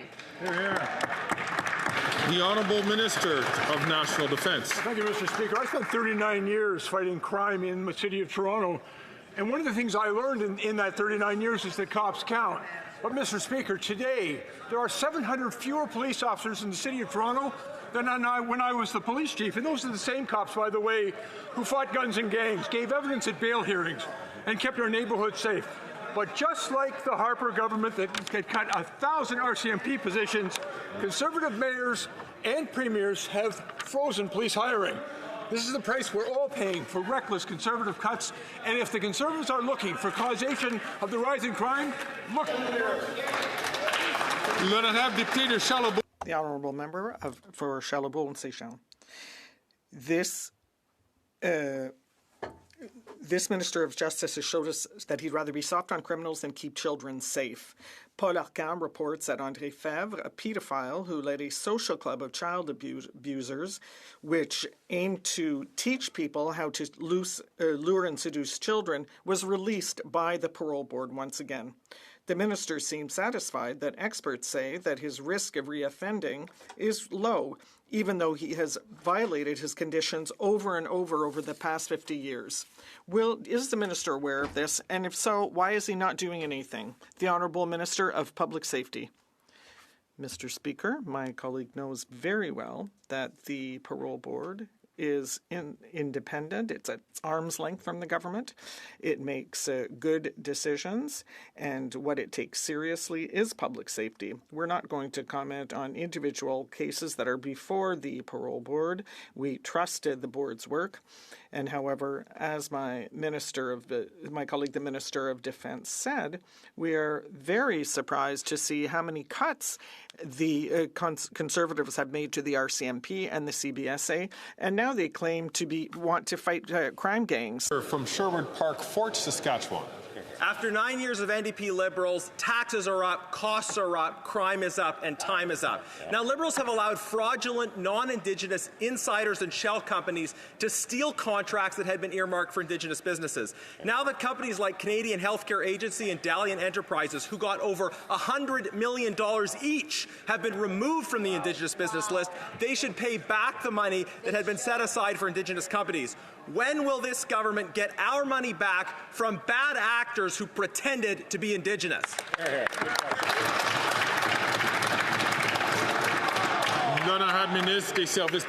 The Honourable Minister of Public Services. Thank you, Mr. Speaker. My colleague knows full well that audits are done regularly to ensure that things are done properly. What my colleague has not said, though, is whether he is in favour of these targets to be granted to Indigenous businesses. Order.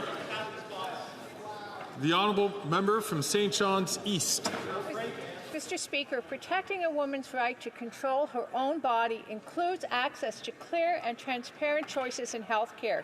Far too often we see actors operating in the charitable healthcare sector, victimizing vulnerable women seeking sexual and reproductive health services. Can the Deputy Prime Minister and Minister of Finance update the women of this country what this government is doing to ensure they are protected from these nefarious predators? The Honourable Deputy Prime Minister and Minister of Finance. Mr. Speaker, I would like to really sincerely thank my colleague from St. John's East for her hard work for Canadian women. She is a nurse and she knows what she is talking about on this issue.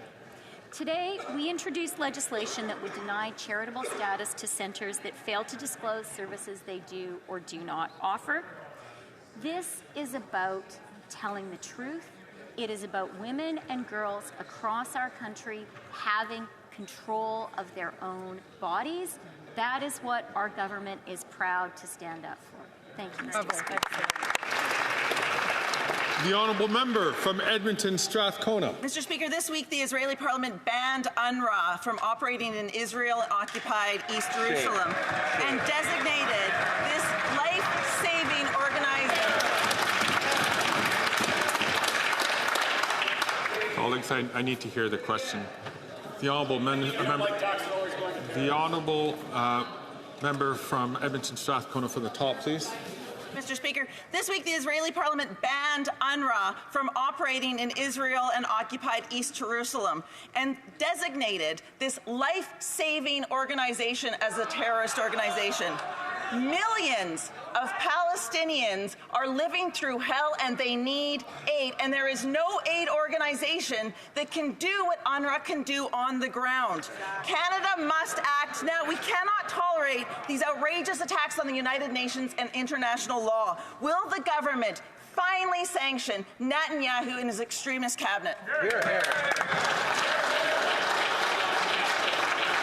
The Honourable Minister for International Development. Mr. Speaker, we express serious concern about the passage of the legislation by the Israeli Parliament that undermines the operations of UNRWA. As the member opposite has stated, UNRWA is the backbone of the humanitarian response that supports over 2 million civilians in Gaza, Palestinian civilians. This poses a significant risk and an obstacle to more aid going in. We urge the Israeli government to allow UNRWA and the organizations that depend on UNRWA's network to do the work that is necessary to continue to deliver aid without obstruction. Thank you very much. The Honourable Member from Burnaby South. That response did not respect the seriousness of what's going on and the dire situation that's going on. I want to take a moment now and talk about an event that's one of the premier events in Toronto, something that so many people come to, brings millions of people together, creates thousands of jobs. It's the Toronto Caribbean Carnival. It is one of the most important events in Toronto, but sadly, because of Liberal government underfunding, this festival is at serious risk. So will the Prime Minister commit today to the appropriate level of funding to protect this vital festival that celebrates Caribbean culture and the Caribbean diaspora in the GTA? Here, here. The Honourable Minister for Diversity, Inclusion and Youth. Mr. Speaker, for the last few years, this government and our government have been proud to support the Toronto Caribbean Festival. That's something that brings hundreds of thousands of people from around the world to the city of Toronto, and we're going to continue to work with the organization to support the work that they do in bringing and celebrating the Caribbean Festival in this country. Thank you, Mr. Speaker. Colleagues, it being 3:17. The Honourable Minister is rising. On a point of order, Mr. Speaker, while my colleague was answering a question, the member for Charlebourg-Haute-Saint-Charles referred to a member of the Conservative Party from Richmond, Arthabaska, a former member, used non-parliamentary language, disgraceful language. I ask him to withdraw his comments and apologize to the member, Mr. Speaker.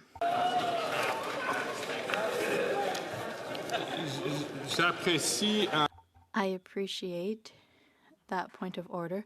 The Speaker will listen to the recording and come back with this if necessary. Honourable Minister, President of the Treasury Board and Minister of Transport is rising on a point of order. The Honourable Minister. Mr. Speaker, when my honourable colleague was answering the question, they had my name up on the screen. I know that we're both of similar backgrounds, but we are different people, and I would really appreciate it if the correct name would be shown when the other person is speaking. Let's do better. Good job. I appreciate the Honourable Minister raising this point. It's one which we always strive. Order, please. It's order, please. It's one which the House of Commons, we always strive to making sure that we are accurate in what we do, and we apologize to the Honourable Member and to the two ministers, and we'll take measures to ensure that doesn't happen again. It being 3:19, the House will now proceed to the taking of deferred recorded division on the sub-amendment of Mr. Seaback to the motion to concur in the 8th report of the Standing Committee on Canadian Heritage. Call in the members.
The question is as follows.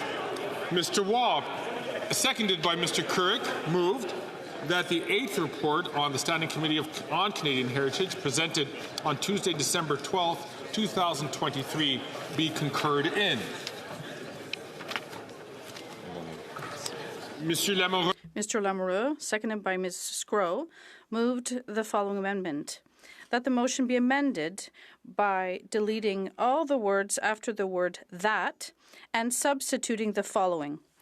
The 8th report of the Standing Committee on Canadian Heritage, presented on Tuesday, December 12, 2023, be now concurred in, but that it be recommitted to the Standing Committee on Canadian Heritage for further consideration. Can I dispense? There is a sub-amendment. Mr. Seebeck, seconded by Mr. Couric, moved the following sub-amendment, that the amendment be amended. A, by adding, can I dispense? Yes, thank you. The 10-minute period for members voting electronically has started, and the House will now proceed to the vote for members participating in person. All those in favour of the motion will please rise. Mr. Scheer. Mr. Scheer. Mr. Schmale. Mr. Schmale. Mr. Bazan. Mr. Bazan. Mr. Williams. Mr. Williams. Mr. Perkins. Mr. Perkins. Mr. Brock. Mr. Brock. Mr. Deltel. Mr. Deltel. Mrs. Stubbs. Mrs. Stubbs. Mrs. Landsman. Ms. Landsman. Ms. Lewis Haldeman Norfolk. Ms. Lewis Haldeman Norfolk. Mrs. Gray. Mrs. Gray. Mr. Barlow. Mr. Barlow. Mr. Kelly. Mr. Kelly. Mr. Baldinelli. Mr. Baldinelli. Mr. Cooper. Mr. Cooper. Mr. Commit. Mr. Commit. Mr. Couric. Mr. Couric. Mr. Jennis. Mr. Jennis. Mr. Small. Mr. Small. Mr. Lawrence. Mr. Lawrence. Mr. Berthold. Monsieur Berthold. Mr. Workington. Mr. Workington. Mr. Aboutayev. Mr. Aboutayev. Mr. Seaback. Mr. Seaback. Ms. Ferrari. Ms. Ferrari. Mr. Viss. Mr. Viss. Mr. Doherty. Mr. Doherty. Mr. Macaulay Edmonton West. Mr. Macaulay Edmonton West. Mrs. Goodridge. Mrs. Goodridge. Mr. Moore. Mr. Moore. Mr. Godin. Mr. Godin. Mr. Morant. Mr. Morant. Mrs. Roberts. Mrs. Roberts. Mr. Malillo. Mr. Malillo. Ms. Gladue. Ms. Gladue. Mrs. Cramp-Nyman. Mrs. Cramp-Nyman. Madame Vien. Madame Vien. Mr. Patzer. Mr. Patzer. Mrs. Gallant. Mrs. Gallant. Mr. Shipley. Mr. Shipley. Mr. Muse. Mr. Muse. Mr. Redicott. Mr. Redicott. Mr. Van Popta. Mr. Van Popta. Mr. Waugh. Mr. Waugh. Mr. Steinley. Mr. Steinley. Mr. Calkins. Mr. Calkins. Monsieur Généreux. Monsieur Généreux. Mr. Lobb. Mr. Lobb. Mr. Mazer. Mr. Mazer. Mr. Davidson. Mr. Davidson. Monsieur Martel. Monsieur Martel. Monsieur Gourde. Monsieur Gourde. Mr. Caputo. Mr. Caputo. Mr. Epp. Mr. Epp. Mr. Zimmer. Mr. Zimmer. Mr. Dreesen. Mr. Dreesen. Mr. Majumdar. Mr. Majumdar. Mr. Cram. Mr. Cram. Mr. Tolmie. Mr. Tolmie. Mrs. Wagenthal. Mrs. Wagenthal. Mr. Bragdon. Mr. Bragdon. Mr. Dalton. Mr. Dalton. Mr. Nader. Mr. Nader. Mrs. Falk, Battleford Lloydminster. Mrs. Falk, Battleford Lloydminster. Mr. McLean. Mr. McLean. Mr. McGuire. Mr. McGuire. Mr. Reed. Mr. Reed. Mr. Shields. Mr. Shields. Mr. Falk Provencher. Mr. Falk Provencher. Mr. Mott. Mr. Mott. Mr. Williamson. Mr. Williamson. Mr. Arnold. Mr. Arnold. Monsieur d'Entremont. Monsieur d'Entremont. Mrs. Vecchio. Mrs. Vecchio. Mr. Carey. Mr. Carey. Mr. Dowdle. Mr. Dowdle. Mr. Kitchen. Mr. Kitchen. Mr. Giovanni. Mr. Giovanni. Mr. Stewart, Toronto St. Paul's. Mr. Stewart, Toronto St. Paul. Monsieur Terrien. Monsieur Terrien. Madame de Bellefeuille. Madame de Bellefeuille. Madame Michaud. Madame Michaud. Monsieur Thériault. Monsieur Thériault. Madame Larouche. Madame Larouche. Monsieur Barcelot-Duval. Monsieur Barcelot-Duval. Monsieur Lemire. Monsieur Lemire. Madame Saint-Clair-Degagné. Madame Saint-Clair-Degagné. Monsieur Trudel. Monsieur Trudel. Madame Bérubé. Madame Bérubé. Madame Bérubé. Mr. Julian. Mr. Julian. Mr. Massey. Mr. Massey. Ms. Collins Victoria. Ms. Collins Victoria. Ms. Matheson. Ms. Matheson. Mr. Johns. Mr. Johns. Ms. McPherson. Ms. McPherson. Mr. Green. Mr. Green. Mr. McGregor. Mr. McGregor. Mr. Backrack. Mr. Backrack. Madame Hughes. Madame Hughes. Mr. Cannings. Mr. Cannings. Mr. Davies. Mr. Davies. Ms. Barron. Ms. Barron. Mr. Desjardins. Mr. Desjardins. Ms. Zarillo. Ms. Zarillo. Ms. Kwan. Ms. Kwan. Mr. Morris. Mr. Morris.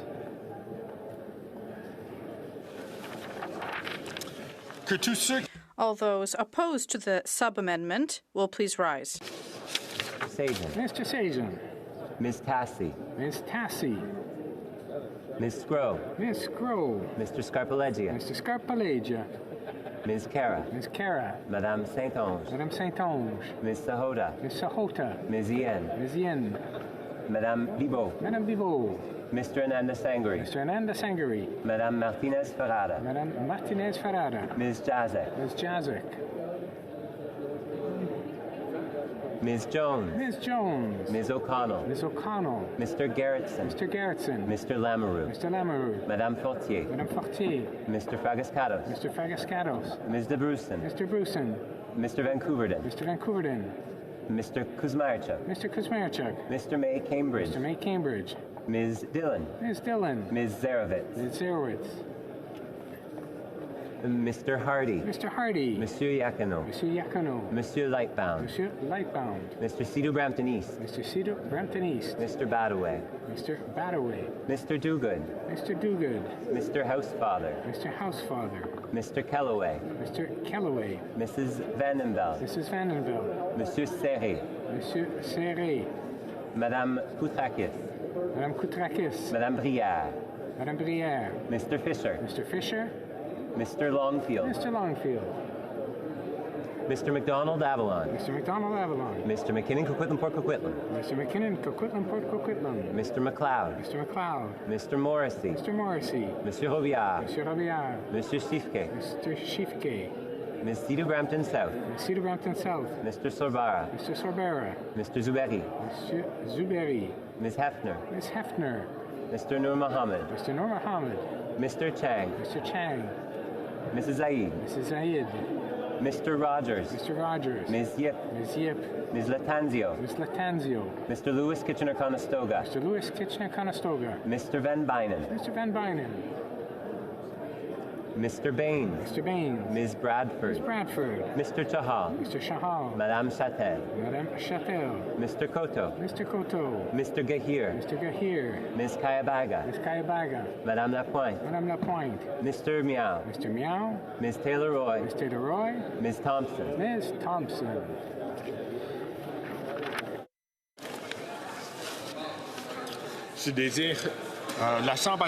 The House will now wait for the electronic voting period to end before resuming its proceedings.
To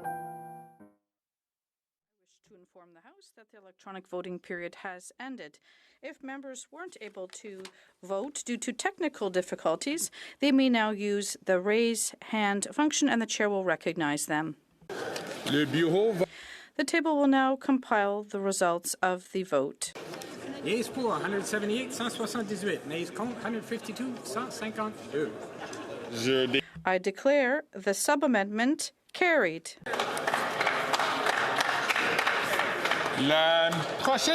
The next question is on the amendment. The question is as follows. And Chief Government Whip is rising. Thank you, Mr. Speaker. I believe that if you seek it, you will find agreement to apply the result from the previous vote to this vote with Liberal members voting nay. I see that the opposition whip is rising as well. We agree to apply the vote, Mr. Speaker, with the Conservatives voting yay. Yay. I see that the honourable member for Salaberry-sur-Roi is rising. Mr. Speaker, the bloc agrees to apply the results of the vote and it is voting yay. The honourable member for Edmonton Strathcona. Speaker, and New Democrats agree to apply the vote and we will be voting yay. The honourable member from Kitchener Centre. Mr. Speaker, Greens agree to apply the vote and we'll be voting yay.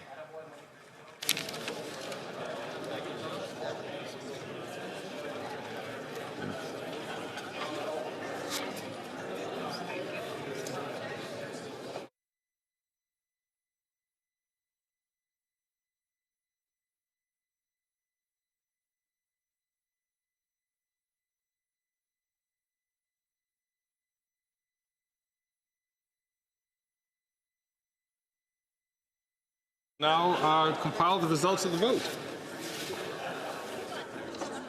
Yeas pour 177, 177. Nays contre 151, 151. I declare the motion adopted. The next question is on the main motion as amended. The question is as follows. Oh, I see the Honourable Chief Government Whip is on her feet. The Honourable Whip. Thank you, Mr. Speaker. I believe once again that if you seek it, you'll find agreement to apply the results from the previous vote to this vote with Liberal members voting nay again. See the Honourable Member from Peace River Mackenzie is up on his feet. Mr. Speaker, Conservatives agree to apply the vote with Conservatives voting in favour. I see the honourable member for Salaberry-sur-Roi is rising. Mr. Spock, the bloc agrees to apply the result of the vote and will vote yay. From Edmonton Strathcona is on her feet. Speaker, New Democrats agree to apply the vote and we will be voting yes. Yay. I see that the honourable member from Kitchener Centre is on his feet as well. Mr. Speaker, Greens agree to apply the vote and will be voting yes.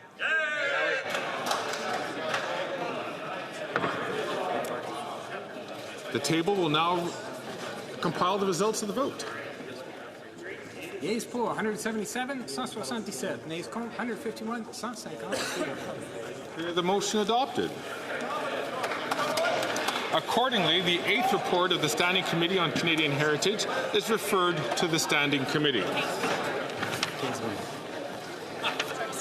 I wish to inform the House, that because of deferred record division, government orders will be extended by 16 minutes. I wish to advise the House that the volume of headpieces will be reset. Will now be reset.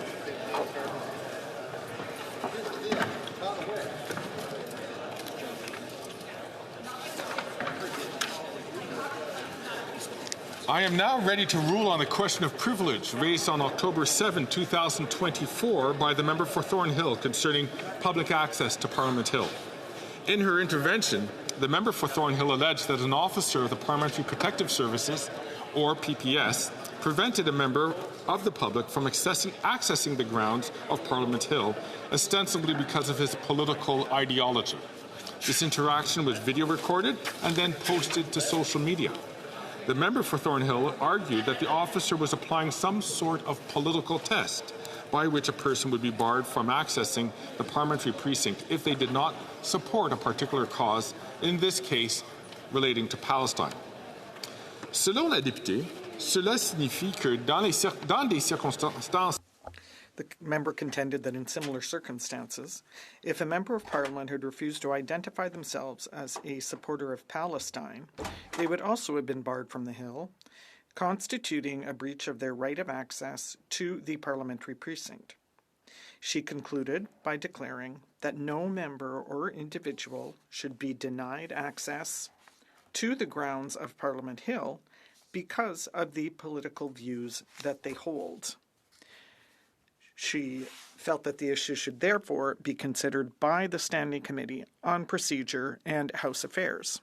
Parliamentary Secretary to the Government House Leader countered that no member of Parliament was impeded in accessing the precinct or, in fact, involved in the incident. Therefore, there was no question of privilege. The member for New Westminster Burnaby made a similar argument, pointing out that the fundamental right of access to the precinct free of obstruction is enjoyed by members of Parliament. It does not extend to members of the public. The Chair will first address the member for Thornhill's assertions that members' privileges were breached, and because of the interaction that occurred between a PPS officer and an individual on October 5, 2024. The Chair will then provide members with some information on the administrative protocol for the use of Parliament Hill, front demonstrations, and other types of events. Il est indiqué à la page 100. As stated in House of Commons Procedure and Practice, 3rd edition, on page 110, and I quote, "In circumstances where members claim to be physically obstructed, impeded, interfered with, or intimidated in the performance of their parliamentary functions, the Speaker is apt to find that a prima facie breach of privilege has occurred." Unquote. In these cases, there must be demonstrable evidence that a member or the House collectively was impeded in fulfilling their duties for a prima facie question of privilege to be found. House of Commons Procedure and Practice, 3rd edition, on page 148, also states, "In deliberating upon a question of privilege, the Chair will take into account the extent to which the matter complained of infringed upon any member's ability to perform his or her parliamentary functions or appears to be a contempt against the dignity of Parliament." Unquote. Another ruling on September 23, 2024, which can be found at page 25,726 of the debates, the Chair stated, and I quote, "The member must demonstrate concretely how they or the House were impeded in the discharge of their functions and, most important, that evidence exists to the material interference." Unquote. To this, I can add that any alleged breach of privilege that is being complained of must be an actual breach, not a hypothetical one. While members' freedom of access to the Hill is well documented in many precedents, none of these suggest that this privilege extends to public access to the Hill for demonstrations. With these important principles in mind, the Chair examined the events of October 5, 2024.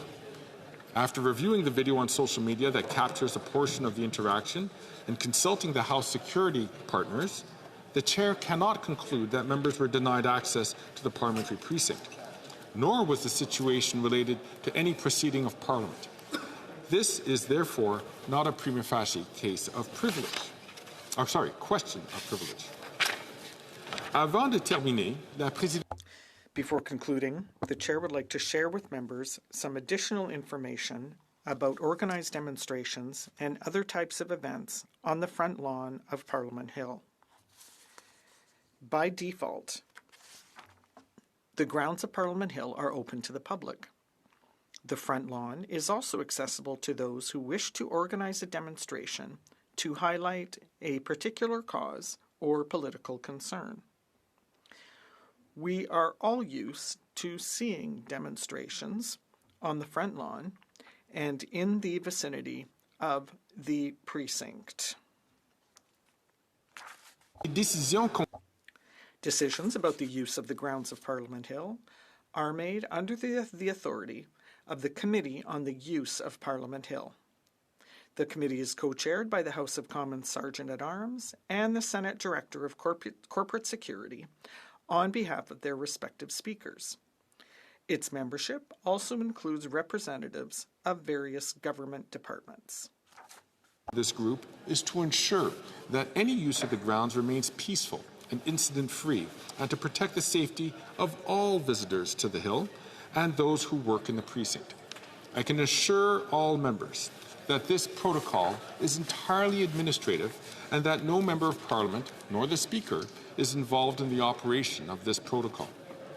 Groups that want access to Parliament Hill for specific activities, such as holding a public demonstration, must first obtain authorization from the Committee on the Use of Parliament Hill. The committee reserves the right to change the conditions included in a public event permit. It can also cancel activities for security reasons or even refuse permits on that basis. Un groupe de manifestants On the day in question, a group of pro-Palestinian demonstrators had requested and received permission to organize an event. A space on the front lawn was designated for their demonstration, and the members of their group and sympathizers with their cause were directed to that space as they arrived. Anyone present on the Hill that day could access the grounds. Pro-Palestinian demonstrators were directed to one area, while the general public and any counter-demonstrators were directed away from the grounds where the demonstration was taking place. Other parts of the front lawn and other parts of the precinct remained accessible to visitors. To be clear, the events from that day followed well-established guidelines which are in place to ensure the safety of everyone wishing access to Parliament Hill, including the demonstrators, any counter-demonstrators, and the general public. At no time was there any general directive to refuse access to the Hill on the basis of political views. The PPS followed its operational guidelines pertaining to the often challenging situations that they face daily. These guidelines are in place to preserve the safety and security of all those present on Parliament Hill. I thank all members for their attention. Orders of the day. Orders of the day, resuming consideration of a privilege motion concerning the failure to produce documents pertaining to Sustainable Development Technology Canada, and on the sub-amendment of Mr. Muse. Resuming debate. The Honourable Member, l'Honorable Député de Charlebourg-Haute. The Honourable Member for Charlebourg-Haute-Saint-Charles. Excuse me? On va aller avec Monsieur Kamloops Thompson. Je m'excuse. Forgive me. We're going to... The Member of Parliament from Kamloops Thompson Caribou, who has 20 minutes plus 10 minutes questions and comments. Yeah. Thank you, Mr. Speaker. It's always a pleasure to rise on behalf of the people from Kamloops Thompson Caribou, and welcome to the chair now, Madam Speaker. It's generally a pleasure to speak in the House of Commons, but today's a difficult day. Before I begin my speech, I want to recognize a Toronto police officer, Constable Todd Bayless. He died as a young man, June 16th, 1994. Now, people may be wondering why I'm raising this in this speech. It's because the person who killed Constable Bayless and attempted to kill his partner, Constable Michael Leone, was also injured. That person is up for parole today, and I was listening to the victim impact statements, both by, I believe it was Constable Leone himself who was speaking, but also Constable Bayless's family, and it was very heart-wrenching. Constable Bayless was shot execution style. The offender then tried to kill Constable Leone, and the gun jammed. Sometimes we forget that police officers, including on the precinct here with the PPS, that they put themselves in harm's way all the time. And when they do so, they are ready to make the ultimate sacrifice. So I do want to recognize this. I will be watching very closely on this parole hearing, and like was mentioned in the victim impact statements, I don't know how somebody who killed a police officer and attempted to kill another police officer, execution style, got to minimum security, but that's for another day. On a more positive note, Madam Speaker, Before I begin, I want to wish a happy birthday to Shirley Rennick, who is turning 90 tomorrow. So happy birthday, Shirley. Yes, we even have some applause. Thank the honourable member for his applause. Before I really get into this, Madam Speaker, let's talk about the nature of the motion and the sub-motion that's before us. This was a motion that was from the member from Regina Capel, seconded by the member from Mégantic-Larabe, about the government's failure to fully provide documents as ordered by the House on June 10th, 2024. There was a further amendment from the member from Mégantic-Larabe, seconded by the member from South Shore St. Margaret's, and that amendment stated that there be an instruction to the committee that the following witnesses be ordered to appear before the committee separately for 2 hours. The Minister of Innovation, Science and Industry, I know he's always loves to talk in the House of Commons and say he'll take no lessons from the Conservatives. Well, let's see if he'll take lessons from the Canadian public when it comes to $400 million that have been defrauded. The Clerk of the Privy Council, the Auditor General of Canada, who the Liberals don't seem to want to listen to these days, the Deputy Minister of Innovation, Science and Economic Development Canada, Law Clerk and Parliamentary Counsel of the House of Commons, the Acting President of Sustainable Development Technology Canada, and a panel consisting of the Board of Sustainable Development Technology Canada, and that the report be back to the House no later than November 22 of this year. Then we had a sub-amendment, Madam Speaker, from the member from Flamborough-Glanbrook, seconded by the member from Regina Capel, adding the Privacy of Commissioner of Canada, as well as Paul McKinnon, the former Deputy Secretary. Wouldn't surprise me if we need more people. This is a scandal that is, 10 times larger than the sponsorship scandal that I'm sure many Liberals will remember. I certainly remember as a young man that was interested in politics, looking at the sponsorship scandal and how it brought down a Liberal government. But it wasn't just the money, it was the hubris. And we fast forward here many years later, about 20 years by my count,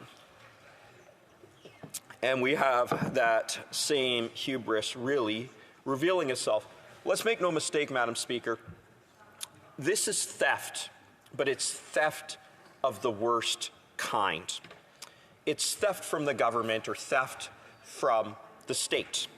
I've dealt with a lot of people who have stolen. Many people have stolen in one way or another in their lifetime. Obviously, people are entitled to chances, sometimes second chances. Sometimes people are driven to steal by addiction. It's not uncommon if somebody walks into court, especially into remand court, that they will hear stories of somebody who says, I have such a substantial addiction that I break into houses, or I have such a substantial addiction that when I drink, I assault my partner. Doesn't make what they do right, still very wrong, but one tends to understand the role that substance abuse plays as one of the salient factors in offending. Now, you juxtapose that, somebody who has an addiction to substances or even an addiction to gambling, you juxtapose that with theft from the government, theft from the taxpayer. I wonder how many people in Kamloops, Thompson, Caribou it would take. The average tax burden, if we were to multiply that or divide that by $400 million, what the average taxpayer, how many taxpayers, how many families of taxpayers would it take in order to get to $400 million? It's like these scandals mean nothing when we get into the millions to these Liberals. Oh, it was just $56 million for the ArriveCan scandal. No big deal. Oh, we've got a few million here, a few million there. It just doesn't seem to matter.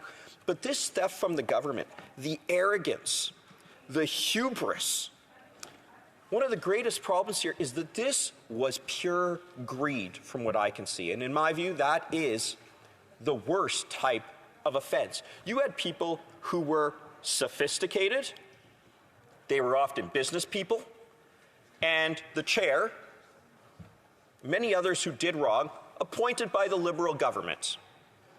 And what did they do? They lined their own pockets. Unlike the person who is driven to offend based on external factors. From what I can see, this was pure greed. This was business people who sought to line their own pockets and make even more money. And they did this on the backs of Canadian taxpayers. That's bad enough. Worse, the Liberals don't want to provide the documents. So you have people who are stealing, and they are stealing out of greed. They are rich people seeking to get richer. And the Liberals seemingly say, hey, those are our kind of people. We do not want to provide the documents. Not only do we not want to provide the documents, particularly unredacted, we are prepared to go against a House order to provide those documents. So, hey, it pays to be a Liberal these days. This is so wrong. This is absolutely so wrong. And as a former prosecutor, I can tell you that if somebody gives things to the police, somebody says, I'm a bank, I'm a credit union, somebody has defrauded them. You know what they do? They take the documents and they give them to police. I've seen so many Liberals stand up and make these fallacious, dubious, specious arguments about how the documents should or should not be delivered. If somebody's a victim of the crime, you know what they do, Madam Speaker? They go to the police and they say, I'm victim of a crime. Here you go, evidence. And what the Liberals have essentially said, there was one Liberal who actually responded to this because I asked a question about the charter rights. I have an idea of where the Liberals, at least some of them, would make the argument. I'd love for one to actually make the argument so that I could see where they're thinking on this. Essentially saying people have a right not to be a witness. You know, we shouldn't have people's finances exposed. I agree, it would be wonderful if that wasn't the case, but sometimes you witness a crime. And if you witness a crime, sometimes you have to go to court and you have to testify. Nobody, well, I shouldn't say nobody, but in my experience, few people show up to court and say, I can't wait to testify. It is so great that I'm not at work today, that I'm not with my family. I'd much rather be in court. Very few people ever say that. Why? Because people don't want to be victims. They don't want to be witnesses. But what do we have? We have these documents that disclose criminal wrongdoing. They disclose criminal offending.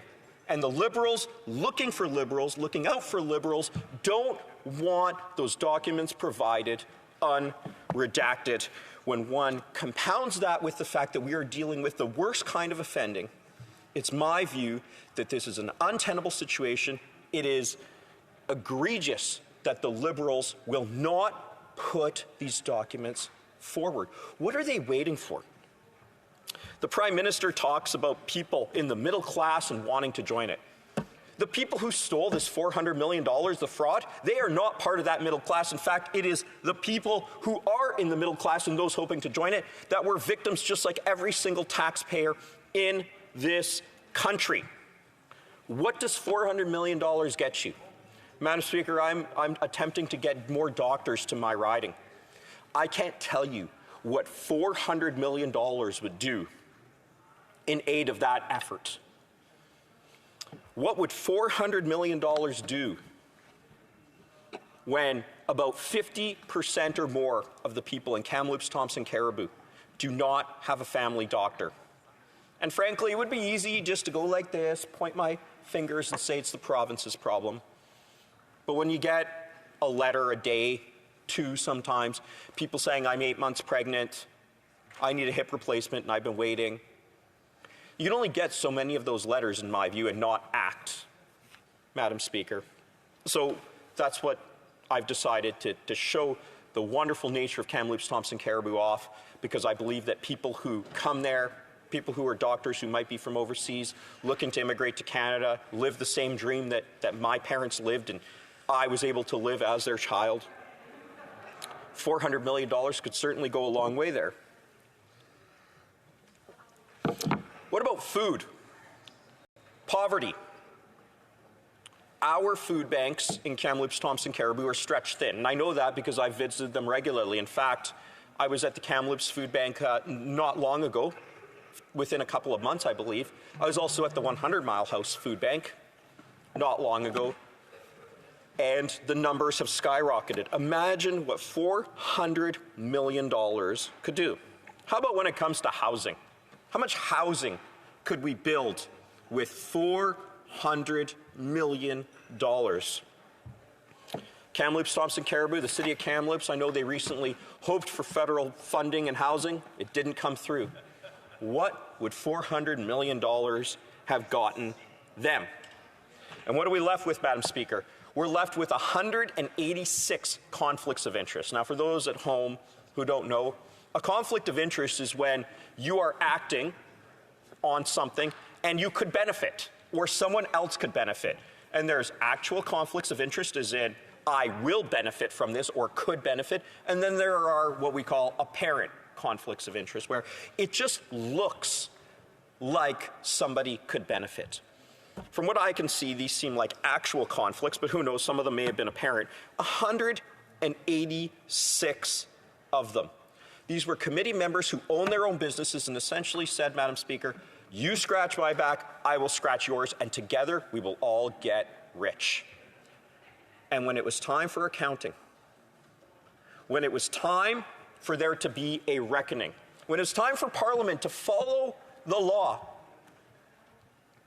Parliament is not encumbered by the laws that might be in other statutes. We have our own process here, our own process to produce documents. You, Madam Speaker, can order that, and that's exactly what happened.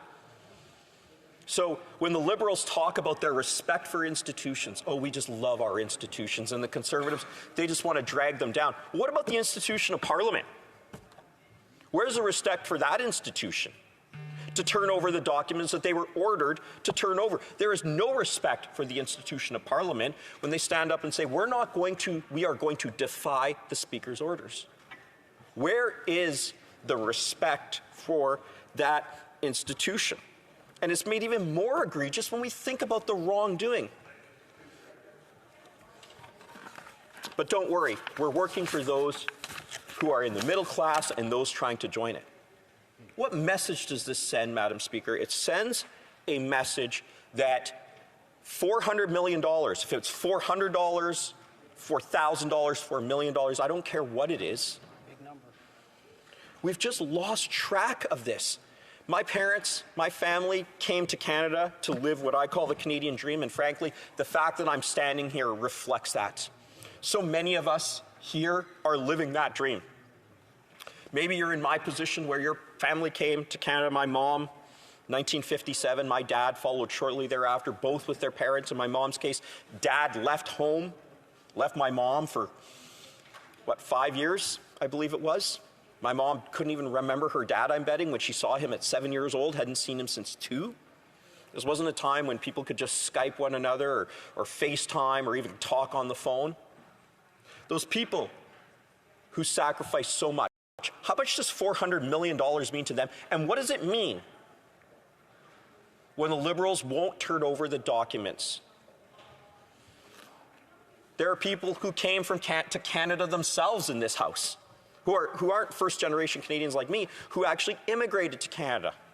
I wonder for them, what does $400 million mean, and what does it mean when the Liberal government will not provide that information, thereby perpetuating what could be, and what in my view is, a massive fraud. Parliament has ground to a halt. It's no surprise Prime Minister is the first sitting Prime Minister to ever be found guilty of conflict of interest, breaching conflict of interest legislation. In fact, he did it not once but twice. When he stayed, I think it was, a $9,000 a night hotel room. And what was his talking point? Like many people, I stayed with family over the holidays. Yeah, you know what? Most people don't have friends with $9,000 a night hotels, but that wasn't a conflict of interest.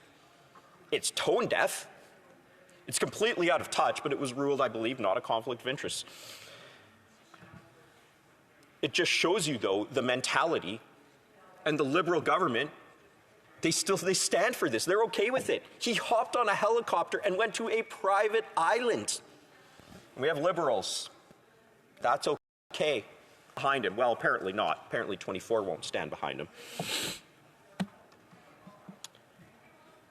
This is not a person who is in touch with the middle class and those attempting to join it. And this is not a party in touch with the middle class and those hoping to join it. Otherwise, they would be providing the very documents that they are defying the order of the Speaker who said provide those documents. This is beyond arrogance. This is hubris, Madam Speaker. When we look at the nature of the Prime Minister and what he has done, it's no surprise that we're here. This is somebody who fired the first Indigenous Attorney General, Minister of Justice. And what did she do? She dared to stand up to him. At the time, I think obstruction of justice was a straight indictable matter. In other words, one of the most serious types of crime. He asked her to look the other way. He asked her. I ask the honourable member to take the phone away from near the microphones. Thank you. Thank you. My apologies.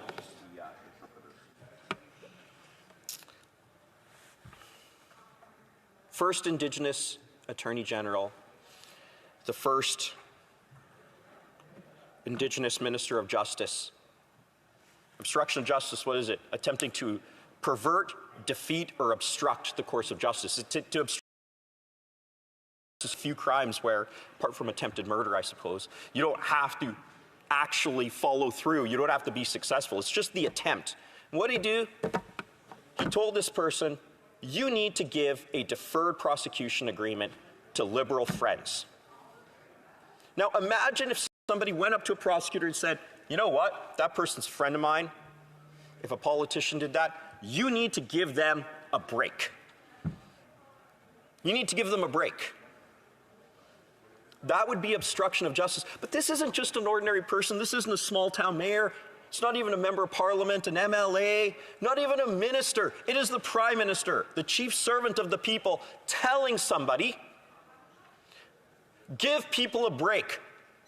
Perverting, obstructing, and defeating the course of justice. That is exactly what this Prime Minister did. And yet, he stands here today. He will come into this House and say, we are not going to comply. He won't also comply with calling a carbon tax election. Now, I know that my time is almost done, so I do want to recognize a couple more people. I want to recognize Natalie Paul, a colleague of the British Columbia Bar. Our families have many connections. My mother worked with her father, and Natalie recently became engaged to Connor Brown in the same spot her parents were engaged in 34 years ago. So I wish Natalie and Connor a lifetime of prosperity. And last, Madam Speaker, I want to give a shout out to Tanya at Air Canada and Kamloops. Thank you so much for your service. I want to recognize you in the House of Commons for how outstanding she was to me recently. It's so nice to see people who go the extra mile in their work. And with that, I'll take any questions. Thank you. Questions and comments? The honourable member for Kingston and the Islands. Well, Madam Speaker, the problem is that this Conservative and several before him have just made the same argument. They've said, just turn over these documents, give them to the RCMP. The problem is the RCMP doesn't want to obtain the evidence in this fashion. Yeah, the right. RCMP said in a letter, the RCMP commissioner said, any information obtained through the motion or other compulsory authorities would need to be segregated from the RCMP investigation. They're saying they don't want it, but I digress on that point. My question for the member is this. He reminded us once again how he used to be a prosecutor before coming to this place. I'm wondering if he could tell us how many times during his career as a prosecutor did he or any police agency he was working with obtain evidence through a motion of Parliament? Was it one time? Was it 10 times? Was it 100 times? Did it ever even happen? Just a number, please, Madam Speaker. That's all I want, is a number of times he received evidence through a motion of Parliament. Zero. Honourable member for Kamloops, Thompson, Caribou. Well, let's talk about members, because we have two members, the member for Kingston and the Islands here, and he's saying, okay, so let's talk about numbers. The member from Kingston and the Islands and the member from Winnipeg, I count 1, 2 of them, and I count 1, 2, 3 strong women here. The member knows better than mentioning presences or absences in the House. With all due respect, Madam Speaker, we are not allowed to mention who is not here. Well, And you didn't say who was here. yeah, I didn't, and I did not mention by name, Madam Speaker, who was here. A member for Kingston and the Islands on a point of order. Madam Speaker, is the member challenging a ruling of the chair? Because if so, there's a process to do that, and I would encourage him to do that. But otherwise, he needs to respect the authority of the chair. Yes, I just remind the honourable member to not mention who is and who isn't in the chamber. Clear on the same point of order, Madam Speaker, because the member for Kingston and the Islands is really hung up on the rule. I believe I am entitled to say how many people are in the chamber. I am not entitled to say who is or is not here. Is your ruling that I cannot reference how many people are here? Because otherwise what I'll say is there were an equal amount of men to women on the Liberal bench, and yet it's these two members who are consistently asking the question. We have 3 strong women in this chamber. And to ask the honourable member to refrain from doing indirectly what he cannot do directly, and to try to answer the question that was asked, so we can return to questions and comments from other colleagues. I have no problem. It's what's great about the member from for Kingston and the Islands is not what he says, but how loud he says it. The reality is that we are in an unprecedented time. I will readily admit that. I'm going to ask that member, number one, I have 2 questions for him. When was $400 million of tax money taken? And number 2, did he sign the letter to get rid of his Prime Minister? Questions and comments. Questions et commentaires, l'honorable. Questions and comments, Honourable Member for Abitibi-Témiscamingue. Thank you, Madam Speaker. I have a question for you. What day is it today? It is October 29th. It is the ultimatum date given by the Bloc Québécois, so I'll tell you, Madam Speaker, we are ready to bring down the government. Of course, I would prefer for our seniors to have more income, those who've suffered due to inflation. I'd like our farmers to have secure income as well, which would come through the bill to protect supply management. That's not what's happening, but what's happening even less is an opportunity to bring down the government. Why? Because the Conservatives are stalling the House on a question of privilege. My question is simple. When will we be able to talk about real things? Thompson Caribou.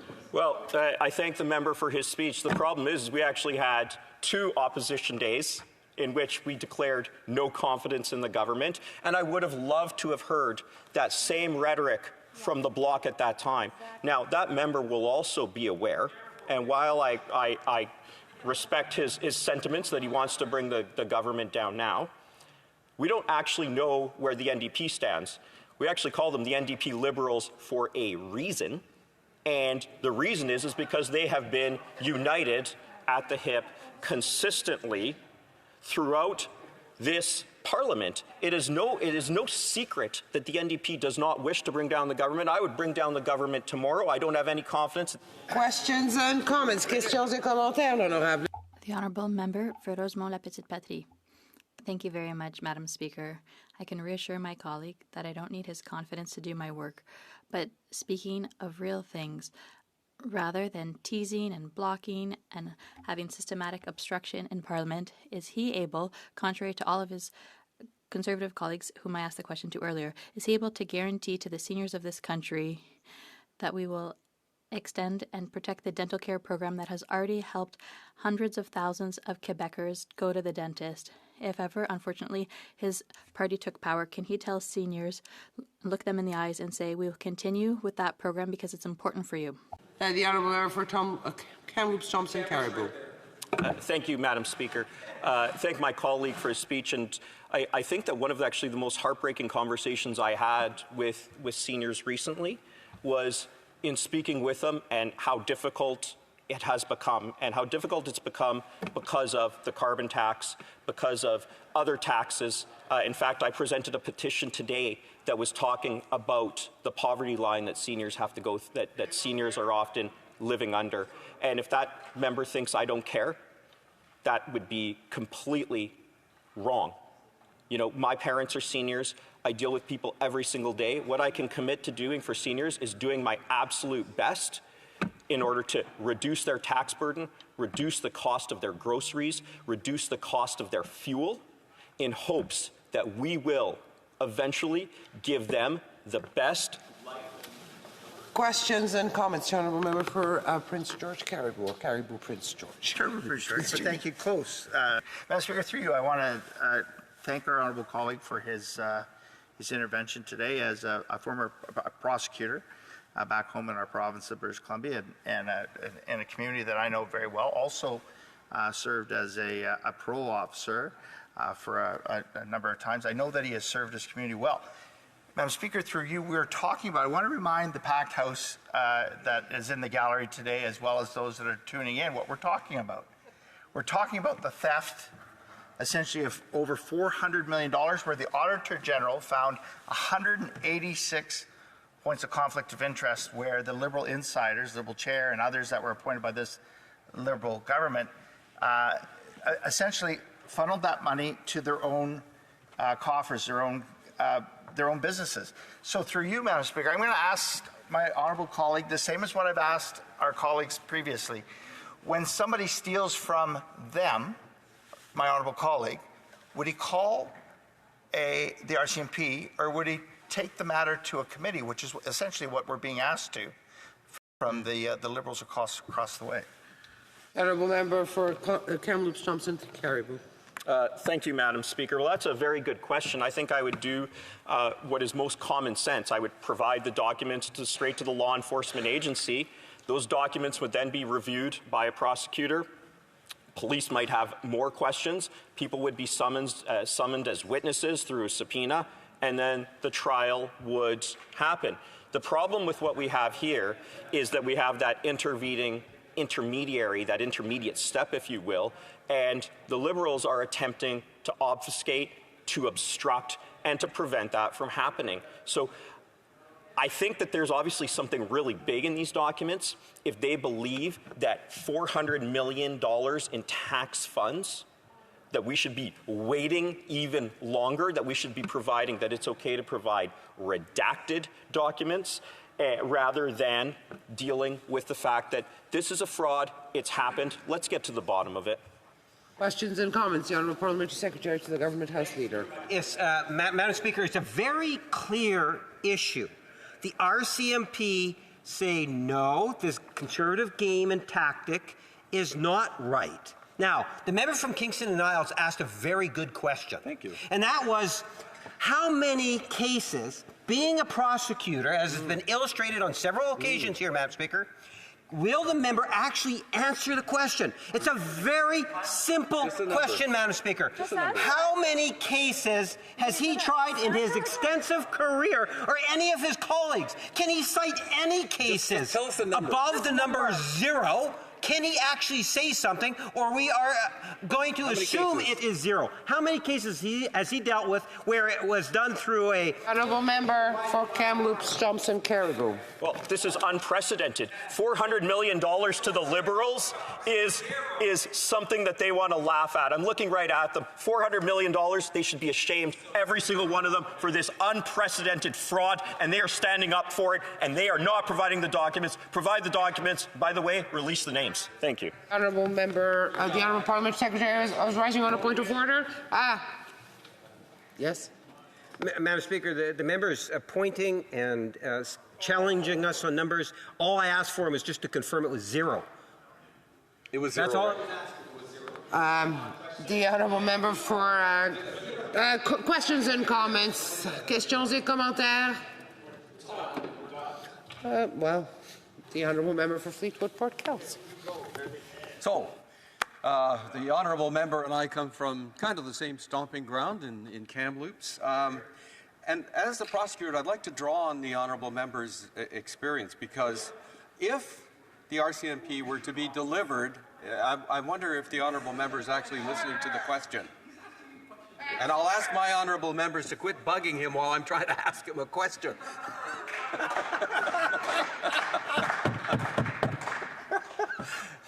Do I have the Honourable Member's attention? So I'm drawing on his experience in legal matters. The thing that troubles me is that fulfilling the motion, as the Conservatives want, we will be giving the RCMP material that may in fact badly compromise what they are trying to do in their investigation. Because if I was a sharp lawyer, I'd say, look, you got this information, but it's improper. You shouldn't have it, and therefore your case is going to get thrown out. Is that not a concern for the honourable member? A brief answer from the honourable member for Kamloops Thompson Caribou. First off, highlight of my day. Second off, I appreciate the sincerity with which he asked the question. Third, I would not be concerned because this type of seizure is authorized by law. It is searches and seizures that are not authorized by law that are subject to charter scrutiny. Thank you. Resuming debate. Reprise du débat. L'ordre reprise. Resuming debate. The honourable member for Portneuf-Jacques-Cartier. Order.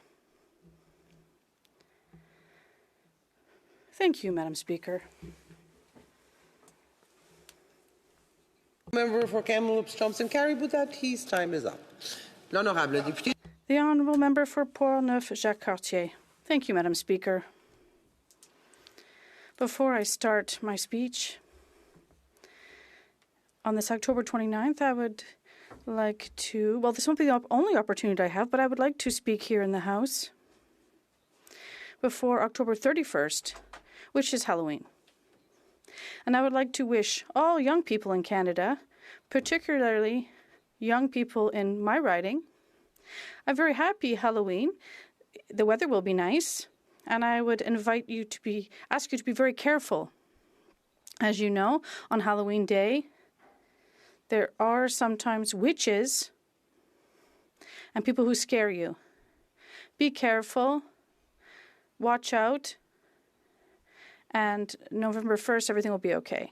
So, Madam Speaker, House proceedings have been neutralized for the past 2 months. If I rise today to add my voice to those of my other Conservative colleagues in Canada, it's because the government refuses still to produce the documents with respect to SDTC.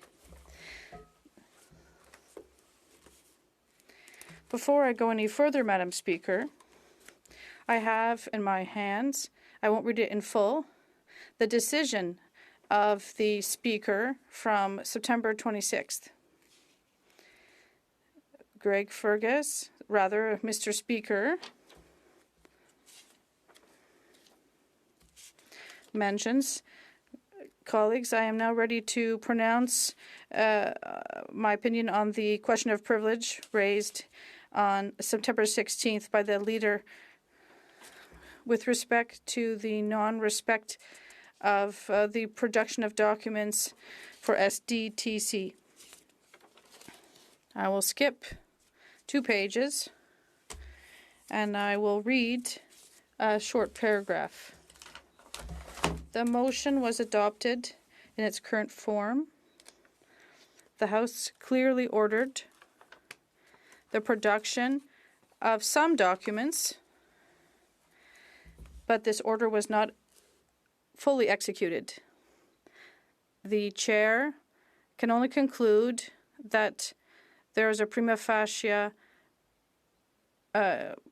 question of privilege. However,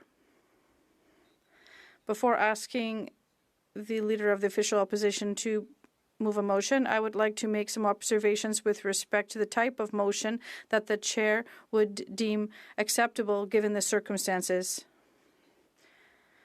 We know the ending, Madam Speaker. The Speaker of the House validated the question of privilege, and that is why, for almost a month now, we have been discussing this topic. Clearly, Madam Speaker, the order requiring the government to provide these redacted documents was adopted by a majority of members last June. We have to be transparent, Madam Speaker. They are criticizing us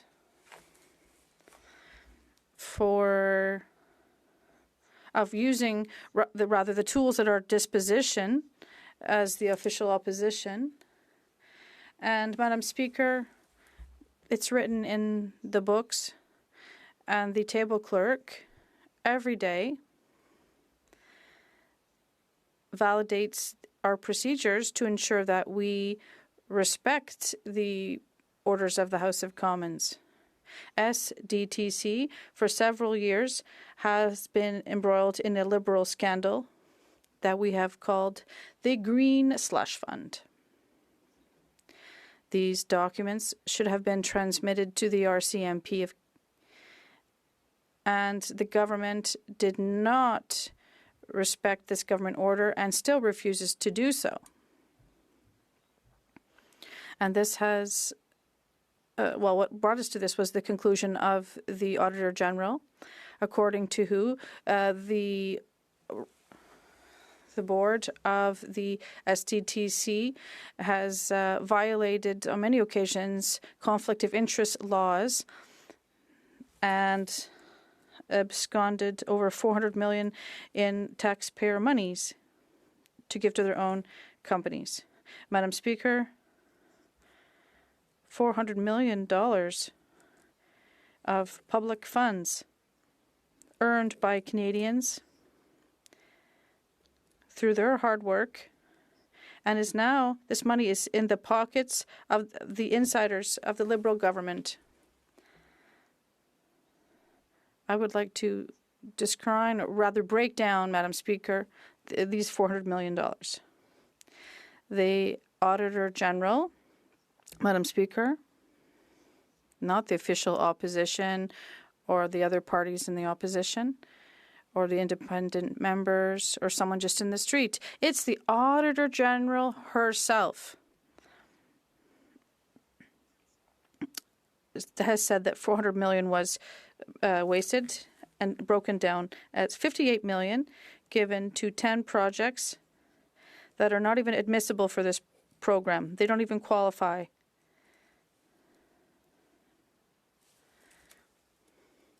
They weren't able to show an environmental advantage or the development of a green technology. Madam Speaker, this was part of the admissible criteria. So $58 million for inadmissible projects.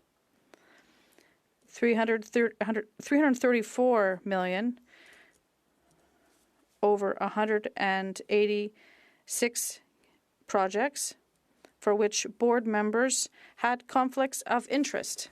So I repeat, 186 situations where projects involved were linked to administrators, as we call, we call them conflicts of interest. Another $58 million went to projects that did not meet the contribution agreement conditions. So $58 million there. So this is the breakdown for the $400 million spent.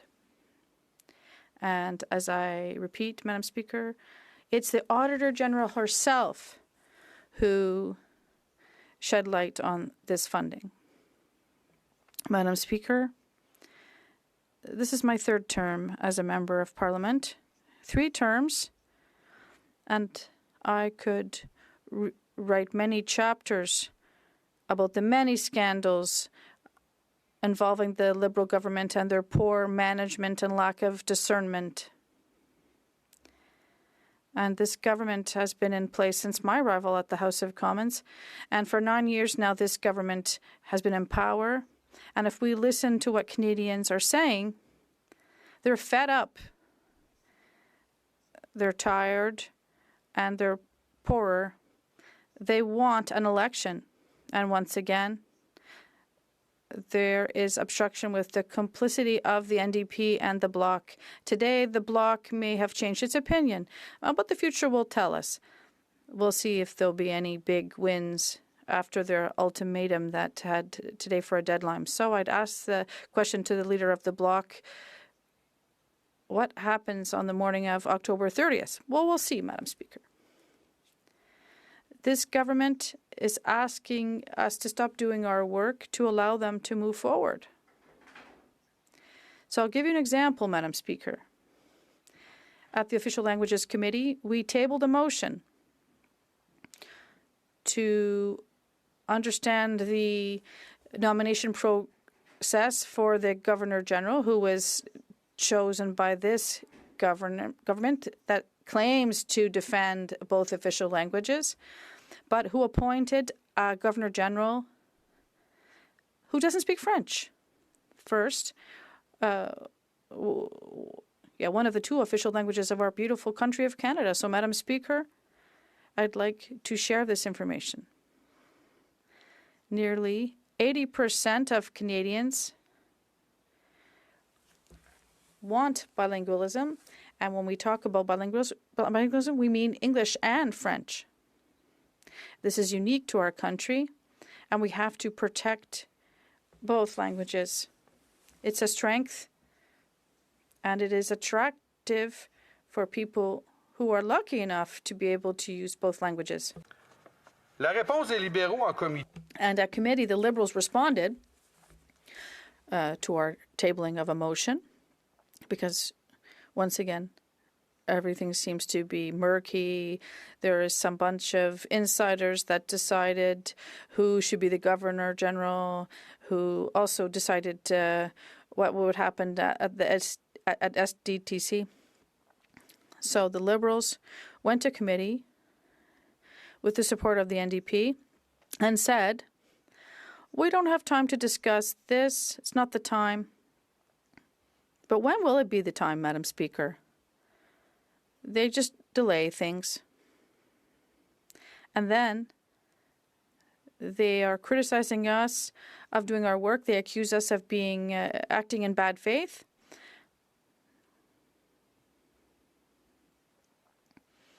And here's another example, Madam Speaker, of a lack of judgment and lack of respect from this government. It really speaks to me. It's not to call into the question the qualities of Ms. Simon. Anyone here in the House could have been chosen to be a Governor General. If they were, rather, they could commit to learning French. That's absolutely legitimate. But now, Madam Speaker, I can confirm that it's not easy to learn a second language. I have tried, but I can't say I'm bilingual. So Ms. Simon, who is acting in good faith, who is a good Canadian, she has the right to our respect. The problem isn't her. The problem is the appointment process. And this government is saying, no, we won't do a deep dive into this. We won't show Canadians how we went through this process. So I will leave it up to Canadians to judge. As a strong defender of the French and I have sat on the Committee of Official Languages that modernized the OLA, which received royal assent in June 2023. And there was a whole process to reach royal assent with C13, and it's another example of poor work from this government. And I'll give you two other examples, Madam Speaker. In the bill that received royal assent in June 2023, there are two orders. One, that they give tools to the official language commissioners to be able to give fines, Madam Speaker. Yes, fines. It's October 29th, as I said at the beginning of my speech, just before Halloween 2024. It's been more than a year since this bill received royal assent, and no one on the other side in the government can tell me when this order will be filled. And the Liberals are, yes, they say they care about both official languages and the French fact, but we'll see. So, Madam Speaker, the second section of this act will apply when there will be a decree ordered and accepted by the Cabinet, and this decree will trigger the section of the OLA so that you're able to work in your workplace in the language of your choice. So, Madam Speaker, once again, Radio silence. There has been no date as to when this order will be tabled. And I'd like to add, Madam Speaker, that there are regulations to write with respect to the enforcement of this act. And do you know how long it will take to write them? 1/3 of the time it took to revise this act. So 3.5 years. Is this normal when we have the intent and the desire to protect both official languages, to implement legislation, and take 3.5 years to write the regulations? If there's no will and no intent, Madam Speaker, that's how you act.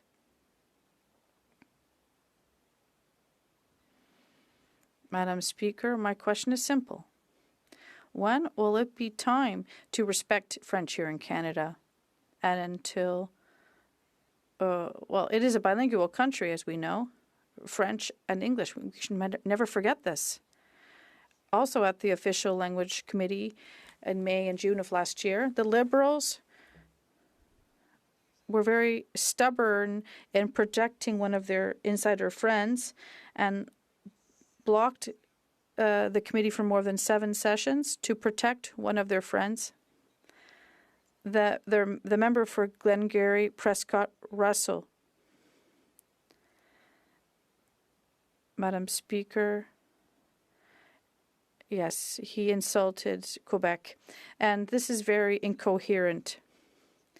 The Liberals are the ones obstructing and preventing us from advancing files. And in my personal opinion, Madam Speaker, it is in their favor because they don't know what to do with them. If the Liberals really wanted to get down to managing our country, they would table the documents. It would take 1 day or perhaps 2 days at most, and then we could move on to something else. But no, they want to blame us. Madam Speaker, as I said, in the procedure, there is a process and rules to follow. And this was approved by our Speaker of the House. Madam Speaker, what I'm saying is that it could be so simple to table the documents.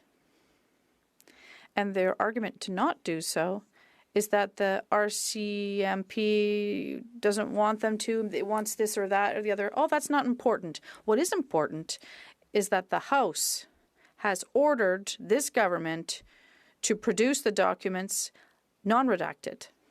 The RCMP will do what they want with it after, but we just want the order from our Speaker to be respected. There was the Montgomery Commission many years ago, as you remember probably, the investigation into the sponsorship scandal. So we had to shed light on this sponsorship scandal. There was corruption suspected, and we are seeing the same thing here in 2024. This government, once again, is trying to protect itself. But from what, Madam Speaker? If they're so honest and so transparent, they just have to table the documents. It's not complicated. Madam Speaker, the Liberals have led us to doubt their honesty.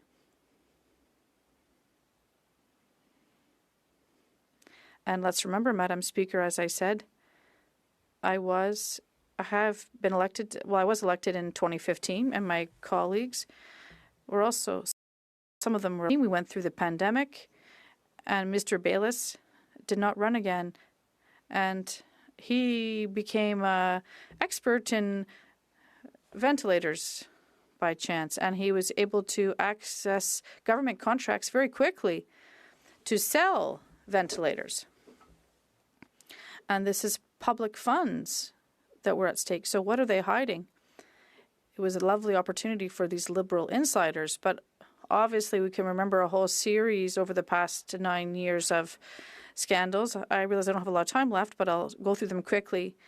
There was the Aga Khan trip, the protocol in India, the ArriveCan scandal, SNC Lavalin, Mackenzie, etc., etc. And all this time, as a Liberal, insiders are getting richer, the cost of living has skyrocketed, and Canadians are growing poorer. Canadians have a right to know, as I think, Madam Speaker, this would be a significant step for the government to take after all of this waste, to be able to table these documents and respect Canadians who, once again, are working hard to have a better quality of life in Canada. It's part of the process, and why are politicians so poorly judged? It's simple, Madam Speaker. It's because of the Liberal government and this lack of transparency. Questions and comments. The Honourable Parliamentary Secretary to the Government House Leader. Yes, Madam Speaker, the member was having flashbacks in terms of issues with this particular government.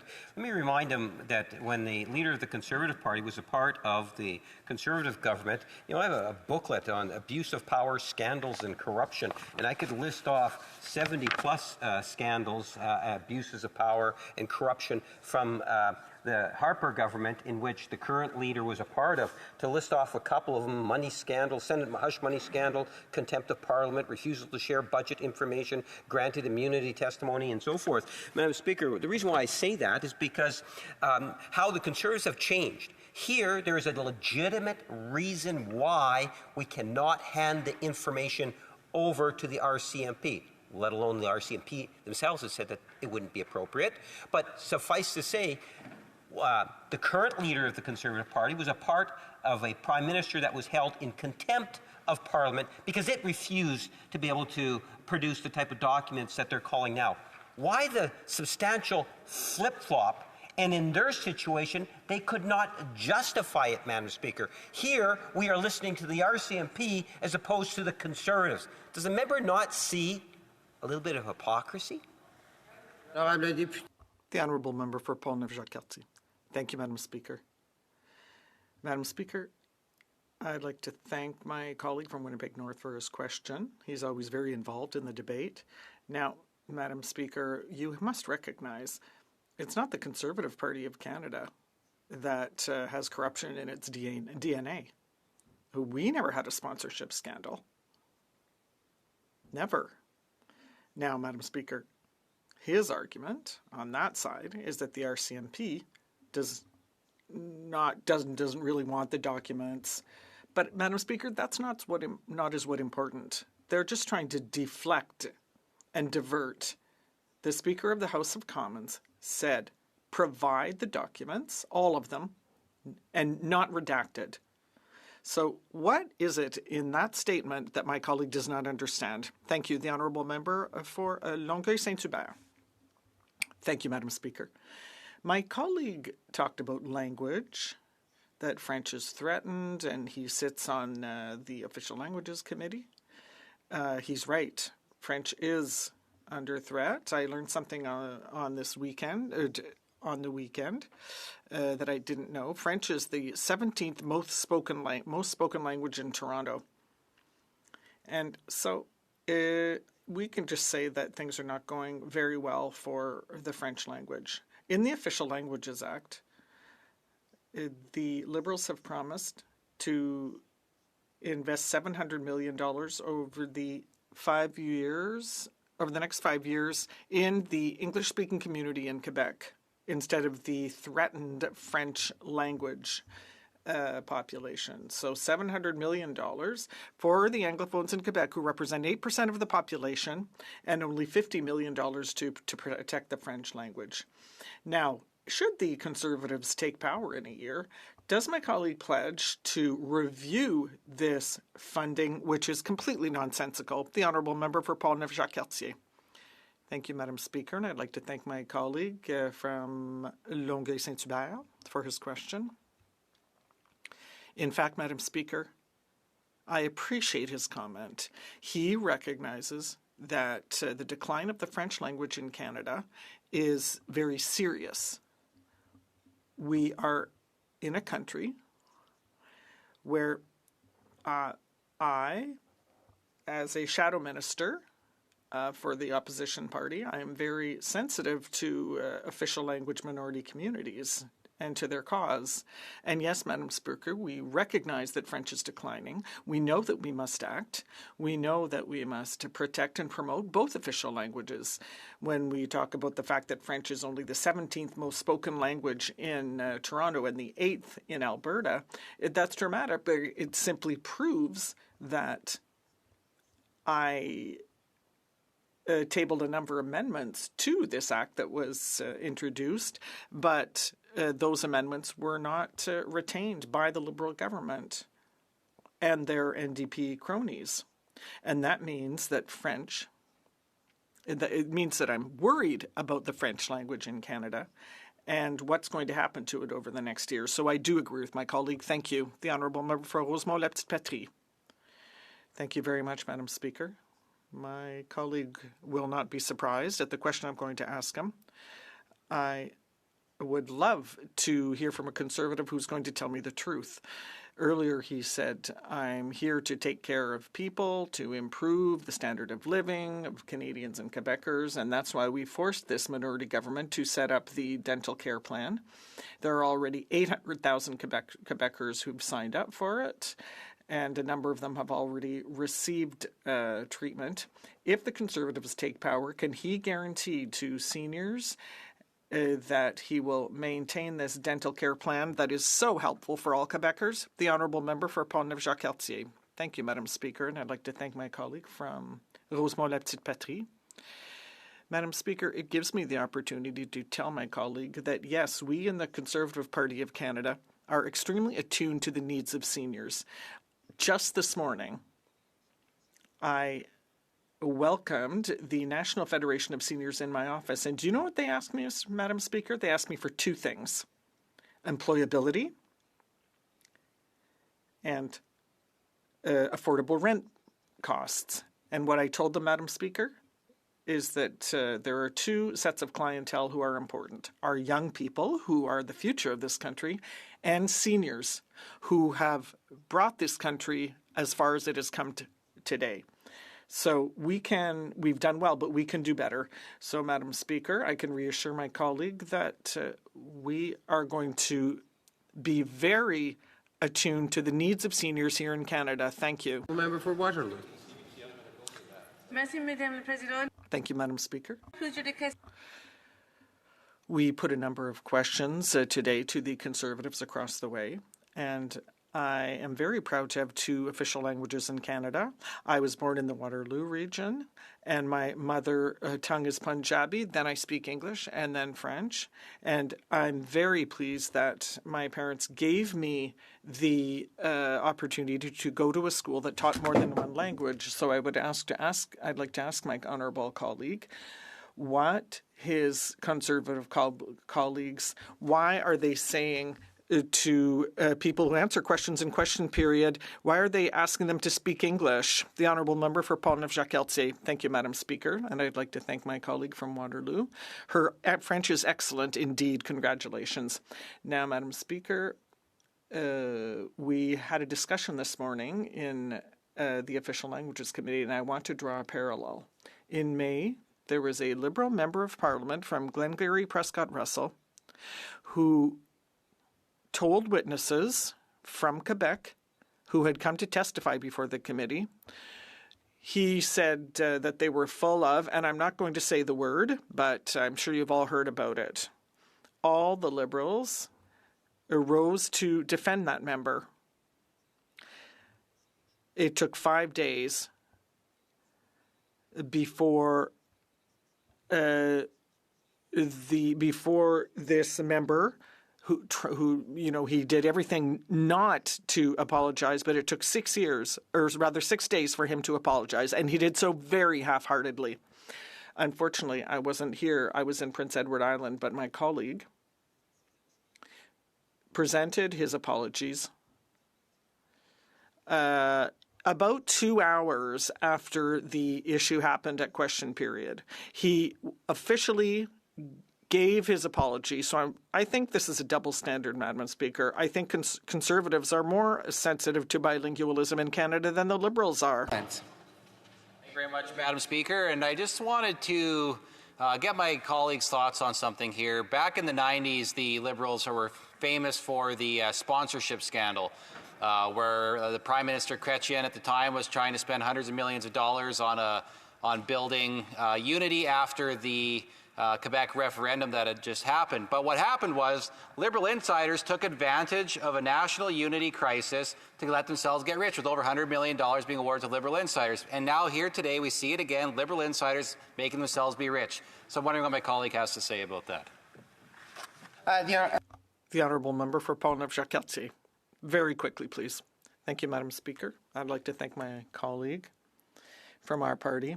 Madam Speaker, my colleague has proved it once again, and we have shown this. The Liberal Party of Canada has no conscience and it has no respect for public funds. All they do is waste them. And what's happening here in this House confirms the entire background of this corrupt government. Thank you. Order. It is my duty pursuant to Standing Order 38 to inform the House the questions to be raised tonight at the time of adjournment are as follows. For Saskatchewan Public Services and Procurement, the Honourable Member for Nanaimo Ladysmith, Labour, the Honourable Member for Dufferin-Caledon, Carbon Pricing. Resuming debate, the Honourable Member for Louis Saint Laurent. Honourable Member for Bow River. Thank you. Thank you, Madam Speaker. And Speaker's changing. Oh, we have a new Speaker. All right.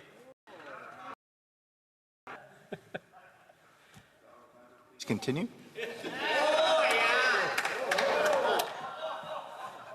I appreciate that. Well, as we're here to rise today, as I have a colleague across the way who's saying, how many more Conservatives have they got to speak on this? Yeah, we got lots. And I mean, you're now getting the real guys out here, the cleanup crew, right? Let's go. But I'm sure that we have given you the opportunity across the way to have righteous indignation at what we say. I'll remind the honourable colleague to direct his questions and his comments through the chair. I'm sorry, Mr. Speaker. I apologize and withdraw that comment. Thank you. So, yeah, the simple thing that we're doing here, because I've had many constituents communicate with me and ask me to clarify what we're doing, and it's very simple. There's been a ruling by the Speaker that says we would like documents produced unredacted. Very simple.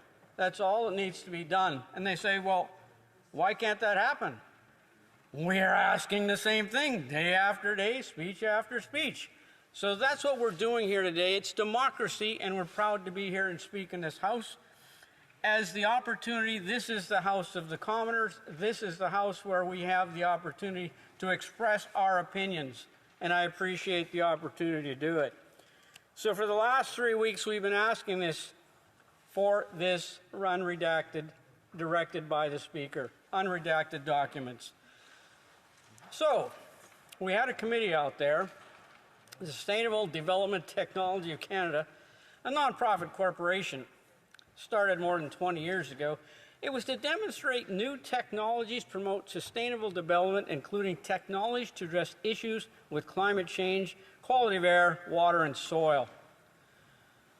If you come from an agricultural background, there has been so many innovations to do with soil and so many things that have been developed so that our agriculture is best in the world. So programs that work with agriculture that this would supposedly support are critical to Canada and this agriculture expertise, that we often share with the world because we're leading experts in it. So this would be the kind of funds we're talking about. The other one, when we talk about water, and because I'm in an area where water is so critical for irrigation, with the technology that's been developed, in the last few years, we're able to irrigate 30% more land with the same amount of water. That takes a lot of understanding, a lot of technology, and a lot of research. So this is the kind of committee that would have funds that would be directed towards projects that would be really of value to us. Well, since the foundation began, there have been 9 contribution agreements mandated by Innovation Science Development Canada, committing $2.1 billion in funding. It approves grants and distributes over $100 million a year. Now, when we're talking about distributing grants, I had a recent conversation with the president of the U of A, University of Alberta. And this is the kind of topic that he is interested in the types of research they're doing at the University of Alberta. We understand energy, we understand innovation. And after more than a century of energy breakthroughs, we've learned the key to success. When you bring together the right people, you push the right boundaries of innovation. But he understands that it takes cooperation. The Alberta-based project brings together academic, industry, and government to advance the solutions. Now that's what this fund was about. It was about that cooperation. That's how he says we diversify our economy. This is the university president, University of Alberta. He said you need to coordinate effort from all levels of government, industry partners, and academic.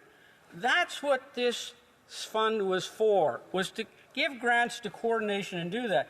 And he said Alberta's long record of energy research and innovation makes it an ideal setting to move forward with emerging opportunities.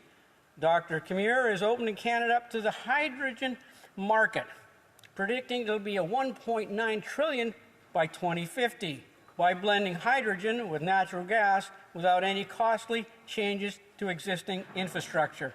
This is the kind of innovation and research this fund was for. Dr. Dan is addressing the lithium supply gap by extracting the valuable metal from oil field brines. These are the kinds of research projects that this money would be good for. But what happened to it? What happened to it? Well, U of A is very concerned because they're looking for projects that they know can develop diversity in our economy. So in 2023, after years of significant whistleblower concerns and malpractice, the Auditor General announced an audit of the slush fund. Now, why was he poking at this? Well, seems to have been a whistleblower out there that went through a problem that he saw and didn't get satisfaction. I think there's probably everybody in this room, which is packed and full of people, have been on many boards, been in many agencies, and when you're on those boards and agencies, you go through training. You get training how to be, what do you do on a board? You get training about ethics. You get training on procedures. You get training about conflicts of interests.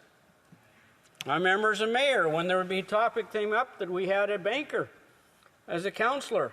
That banker knew if we talked anything to do where our counselor with banks, that counselor was not at that meeting, was excused for that reason, didn't want to be in conflict of interest. We've all been in situations and have learned that. We know that. Yet we had a board that would have gone through training. We would have had a board made up of members who had had experience if they didn't have that kind of knowledge.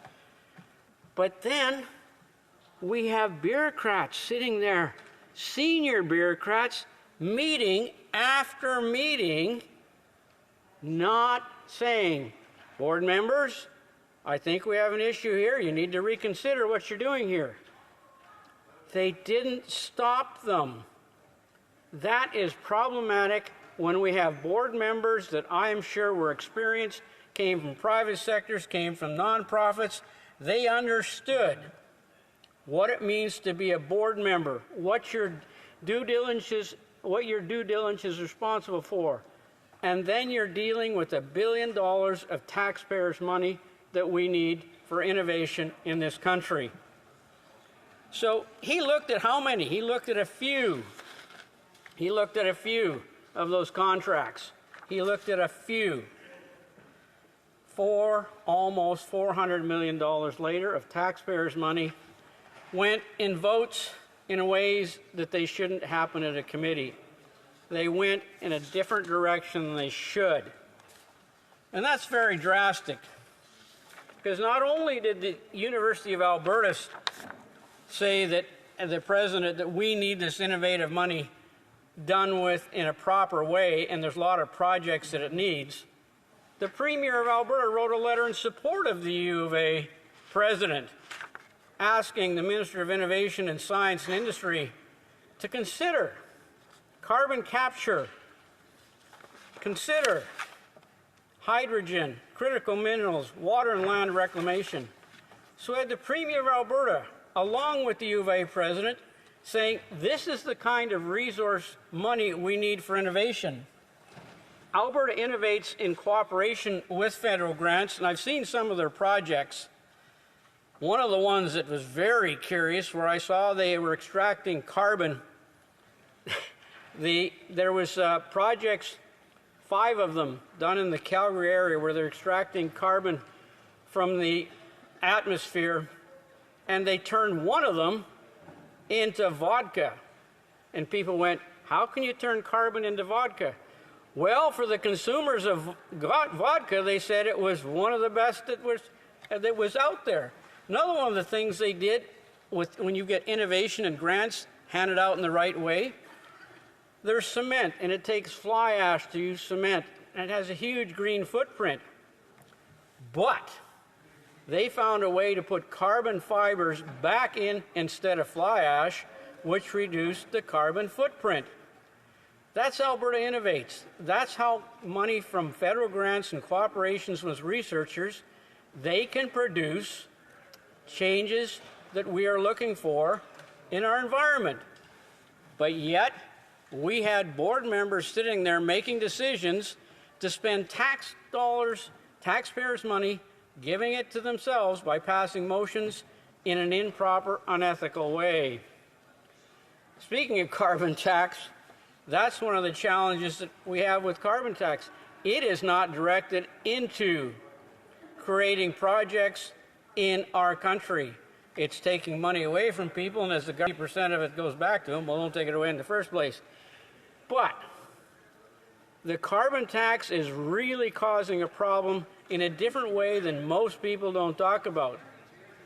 When you've got a school boards like mine or my neighbor beside me from Medicine Hat, they're very rural, you think of all the school buses that travel in those rural ridings.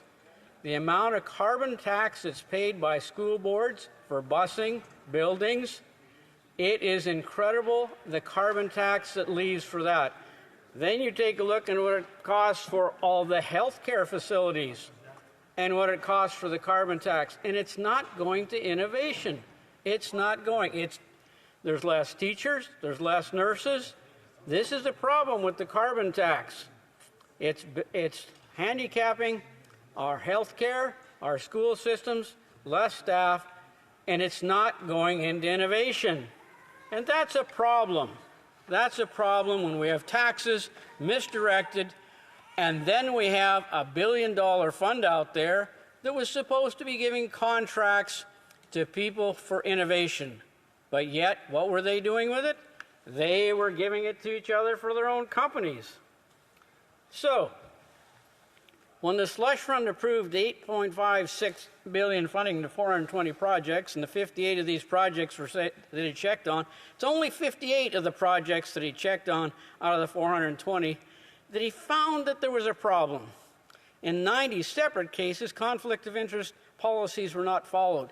How do they not follow these policies? How do not the bureaucrats sitting in the room say, hey, let's take a look at this procedure. Let's make sure we're following it.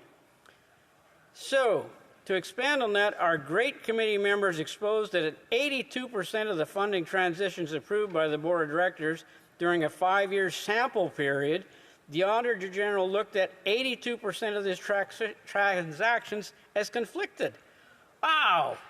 We're now up to hundreds of millions of dollars in conflicted decisions. That's why we're here. That's why we're here. It's our job to hold the government account for the taxpayers' money. And as some people have said, when we get to millions and hundreds of millions, people sort of lose track of what that means to the average taxpayer. My agricultural producers that pay $100,000 in carbon tax, they know what $100,000 is, and it hurts. So when you're talking hundreds of millions of dollars, that's a big number. It's a big number. So, what is the timeline on the scandals? We've heard these before, but we hear the member across the way referring to the Harper government. Well, there may be some people on this side were here at that time, but most of us weren't. So talking about the time frame that we're in, where the Liberals were in government, to explain that it's those people who were in power before, they did something wrong, but it's all right when we're in power, we shouldn't be held accountable for it. Those people in charge at the time, those are the people you hold account. It's the government that's in power now, that's who you hold account for this.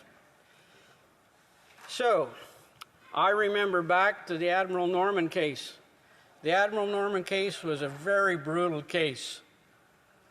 Our senior military Navy official was really ruined by decisions of this particular cabinet.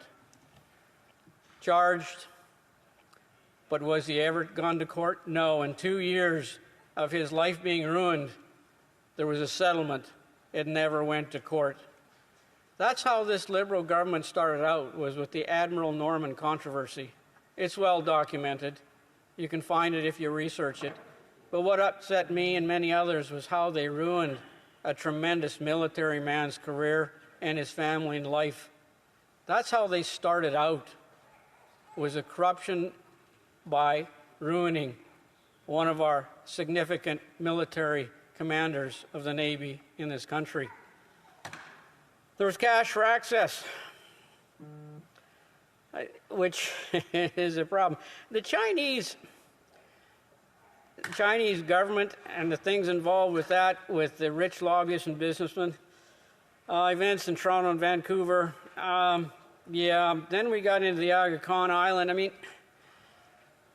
most people would understand in the world that we live in, the common sense things that we do in what crosses the line, what's illegal, and what's in the gray zone, and then what's strictly out of bounds. But the Aga Khan one was just strictly not understanding what most common people understand, what's right and wrong. The infamous India trip, there's still people that bring that up to me and said, why was he doing what he did in a number of ways on that trip? We still haven't recovered. And in the ag sector, this has been brutal because India and Canada were trading partners in agriculture.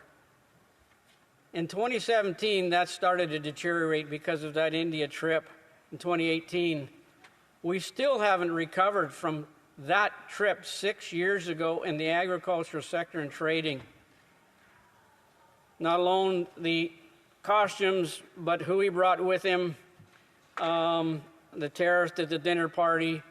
It really has created a significant problem for us when India is moving quickly to the largest population in the world in their country, and the power they have in agriculture that we need in trade. That was a brutal one. SNC Lavalin, you know, I've read the former Attorney General's book. If you haven't read that book, you should. This was a person who understood what was right and wrong, understood where the lines were. I had a couple of conversations with her about legislation that she had passed in the House and supported the position she took on some significant legislation. She was a real politician of understanding what needed to be done and what was right and wrong. But if you haven't read her book and saw how she spoke the truth, how she said, "You've crossed the line, we can't do that," how she realized that this was unethical, it's a sad day. If you haven't read that book, you should. Along with her, Jane Philpott, strong cabinet member, continues on her work and is now recently working on health issues in Ontario. But that was a huge one, SNC Lavalin. The repercussions still continue on today. The ethical decisions in that, it just not makes any sense. We Charity was another tough one. That affected so many youth as they spoke around the country. I remember my grandson going to a We Charity event in Calgary, but the background of it was strictly got into very unethical process.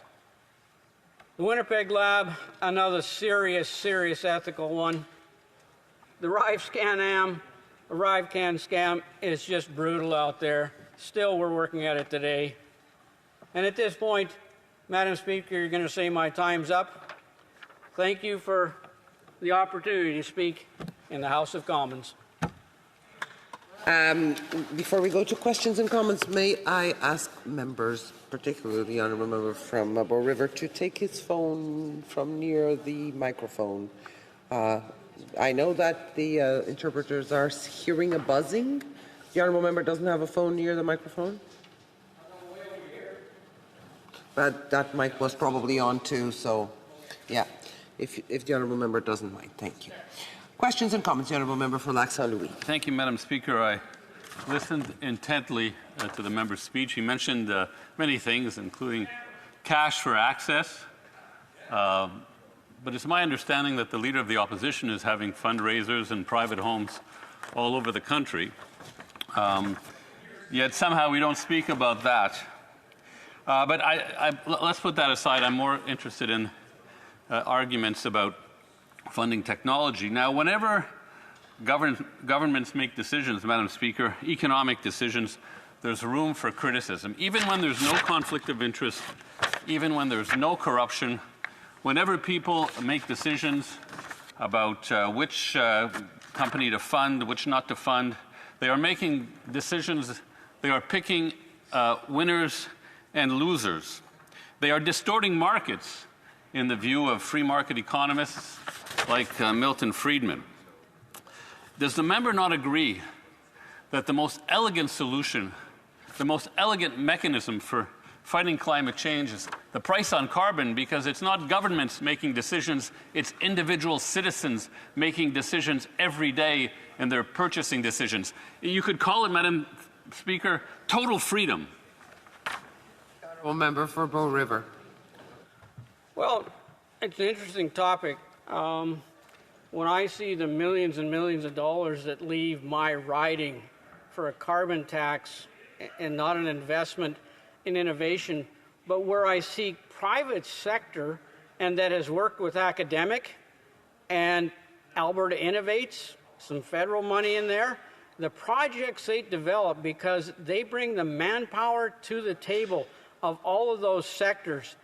That's where we get innovation that works. The carbon tax, no. In my riding, when you see the millions that leave, you penalize the health system, you penalize the school system. There's less teachers, there's less nurses. You've got to talk about where the penalties of the carbon tax is going.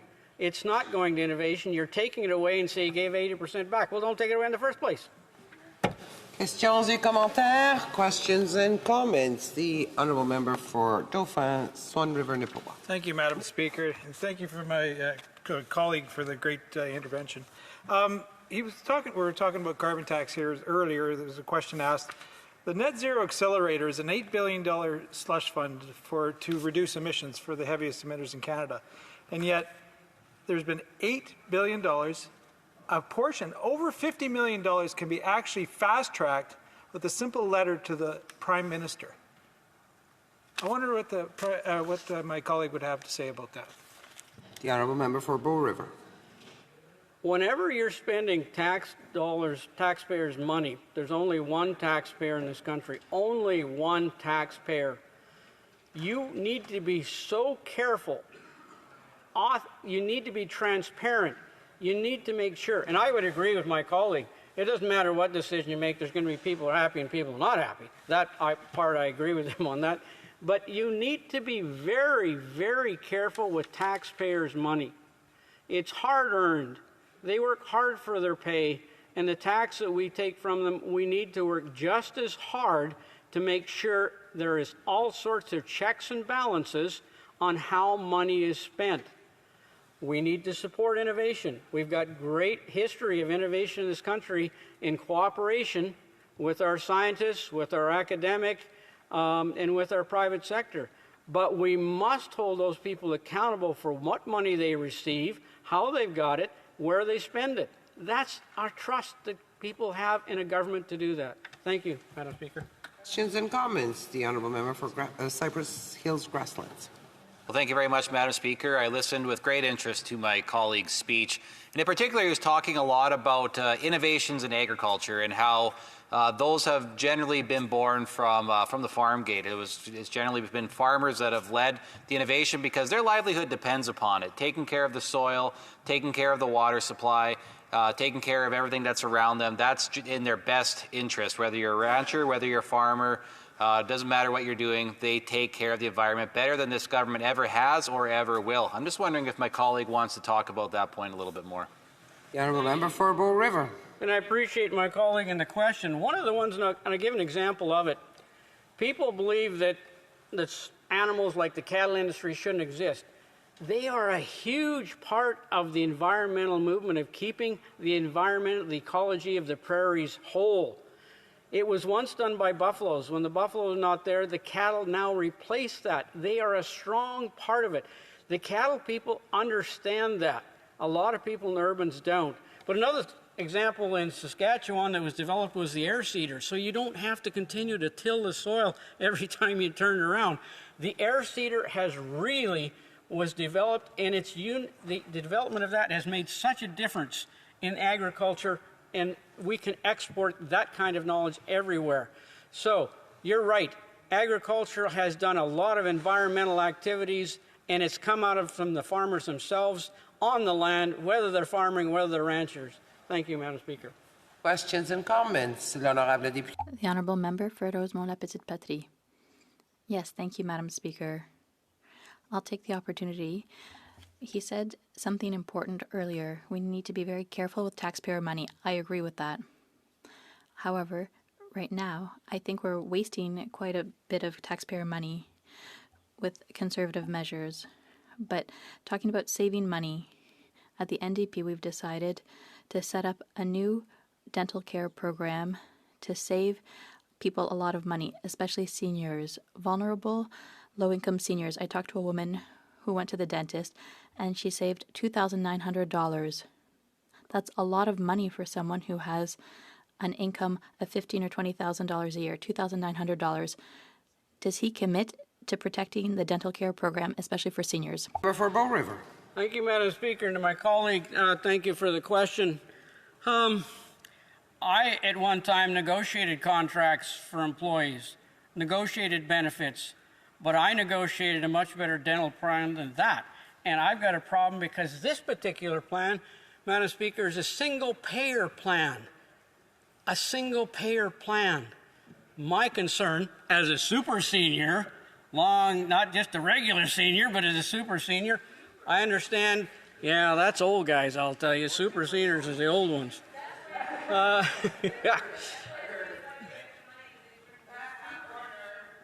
So the plans like that I would have negotiated for employees, they have much better dental plans. And the fear is under a single payer system, they would lose the better plan. That's the concern I have. Thank you, Madam Speaker. Questions et commentaires? Questions and comments? Reprise du débat. Resuming debate, the honourable member for Louis Saint Laurent. Speaker, I'm not super senior, even if I just got 60 years old a few weeks ago.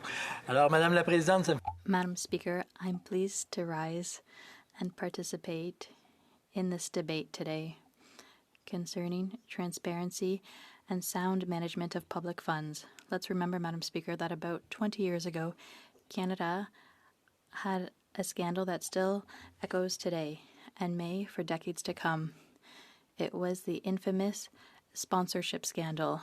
Thanks to the work of Daniel Leblanc, a journalist, and his informant, who was called Machouette, Mr. Leblanc was able to reveal a strategy from the Liberal Party of Canada that, rather than give real contracts, had literally become the sponsorship program, a box where checks were sent to oneself and the money was laundered for partisan political purposes.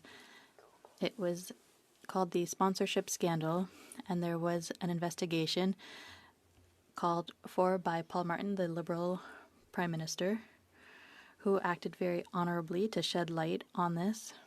And we know what happened.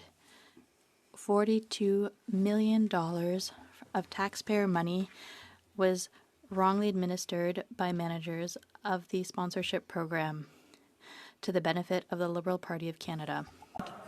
Madam Speaker, 20 years later, we're once again facing a stinky situation with the Liberal government. Earlier, I mentioned the $42 million scandal, and today, we're not talking about $42 million anymore, or not $100 million. Or not even $300 million. $390 million and some that was used incorrectly and given to Liberal insiders. It's not the Conservatives saying this, it's the Auditor General that has said this after an exhaustive study of the financial documents. She concluded that more than $390 million was improperly used. So what is the origin of this scandal? It's a fund that was established. That was the SDTC fund. I may repeat this acronym many times. And this fund was created in 2001 with good intentions. Often things start with good intentions, and sometimes things get out of hand, and that's what happened absolutely scandalously with this fund. It was the Sustainable Development Technology Fund of Canada, and it was established, and year after year redistributed roughly $100 million to companies to develop new technologies to reduce our environmental footprint and pollution. It was intended to have technologies to help the environment, SDTC. But unfortunately, Madam Speaker, what happened went off the rails considerably. In 2001, the fund was created under the Chrétien government, and it continued under the Harper regime. And then it continued with the current government under the member of Papineau. I can't mention his name. As you know, Madam Speaker, some people say the member for Papineau, well, the Prime Minister is here because there are people from Papineau who voted for him. And in a few months, there's a good chance that another Prime Minister will be elected. And that's why we always have to refer to the Prime Minister or any minister as their title as a member, because without his writing, he wouldn't be here. Well, now I'll go back to my main point, Madam Speaker. This program had good intentions. It started off on the right foot. Over more than 2 decades, it focused on high technologies, cutting technology to reduce greenhouse gas emissions. So it was created in 2001, and then in 2017, under the administration of this government, the Auditor General conducted an investigation, did a study to analyze this fund, and then it gave it a passing grade. So things started off well. It was working until 2017, and that's when the problem started, Madam Speaker.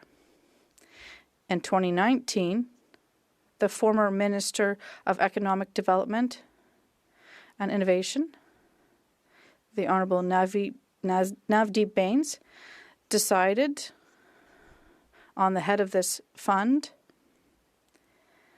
He put someone in place, someone who had a company that dealt with this fund. And that's when the issues started, Madam Speaker.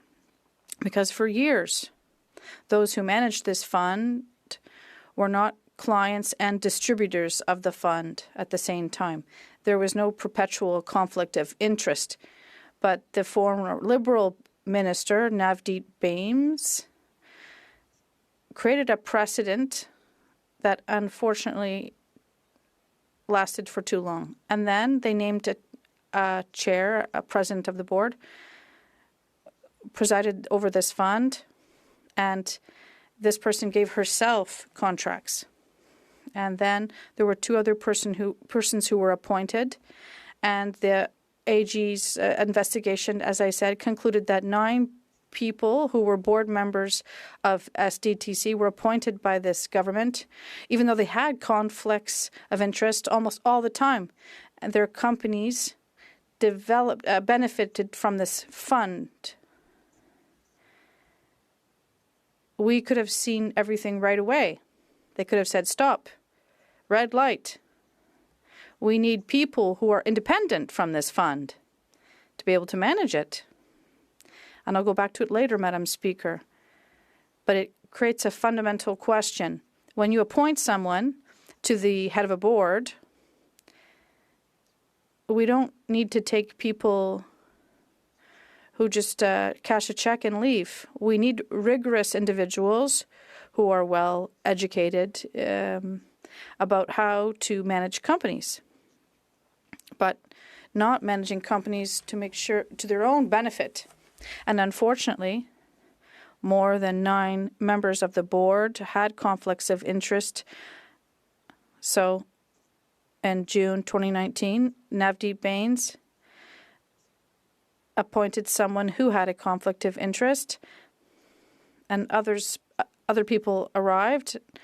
And Madam Speaker, Cycle Capital also stepped in. It was appointed to the SDTC fund.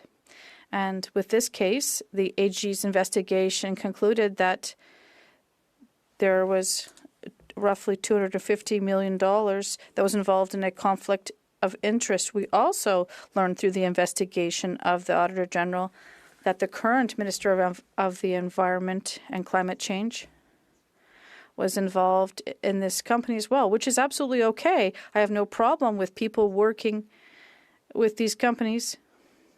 But now we have an environment minister. Well, we know there's $250 million at stake, and the current minister consulted the government 45 times on this. And this, Madam Speaker, shades the situation even more. And then there was a change in government at the department. Mr. Bains stepped down, and there was a change after the prorogation, anyway. The Prime Minister shuffled the cabinet, and the member for Shawinigan was very active, and I have a great deal of esteem for him, but he did make certain changes. So the member for Shawinigan became the minister in charge of the SDTC fund. And then, Madam Speaker, in September of 2023, the first alarm bells were raised publicly.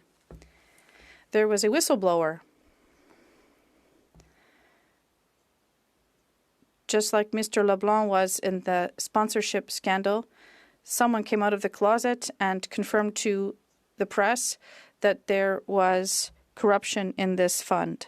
And when the whistleblower testified later, during the AG's investigation, the whistleblower said, if you ask the RCMP to investigate, I think the public would be satisfied, but I don't think we should leave the federal government currently in power to make these decisions. Let's see what the public, let's let the public see what's going on.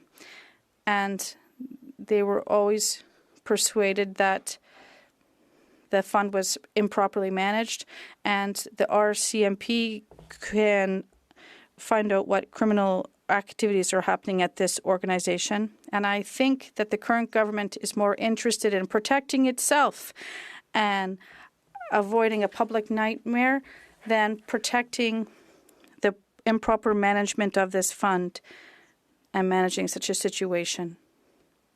This should happen in public. That is what the whistleblower said, Madam Speaker, when they testified. They confirmed this, and this has a direct impact on what we're debating today on this question of privilege. So those were the first signals with the whistleblower. And then 2023, the Auditor General triggered an investigation, and then in 2024, June of 2024, the report was tabled. And the report, Madam Speaker, was very clear about the poor management of this fund.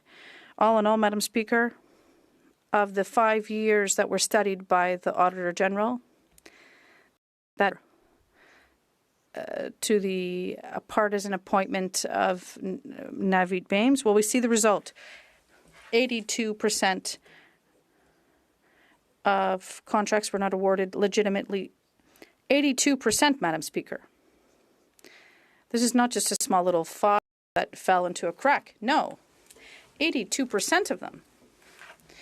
4 out of 5 times things weren't done properly. If there was a conflict of interest, they put aside the rules, and things shouldn't have worked like that, Madam Speaker. 4 out of 5 times, 82% of files. And so here are the details. 10 projects were inadmissible. 96 times where conflicts of interest were mentioned, and 90 times where policies with conflicts of interest were not respected, for a total of $380 million, roughly. I didn't go into cents, but because I didn't, if there are no cents, well, there was really no sense. 82%, 4 out of 5 files were improperly managed with conflicts of interest. And Madam Speaker, it's also a sad result for the Prime Minister as well. The AG concluded that what happened was not significant, monitored closely enough. And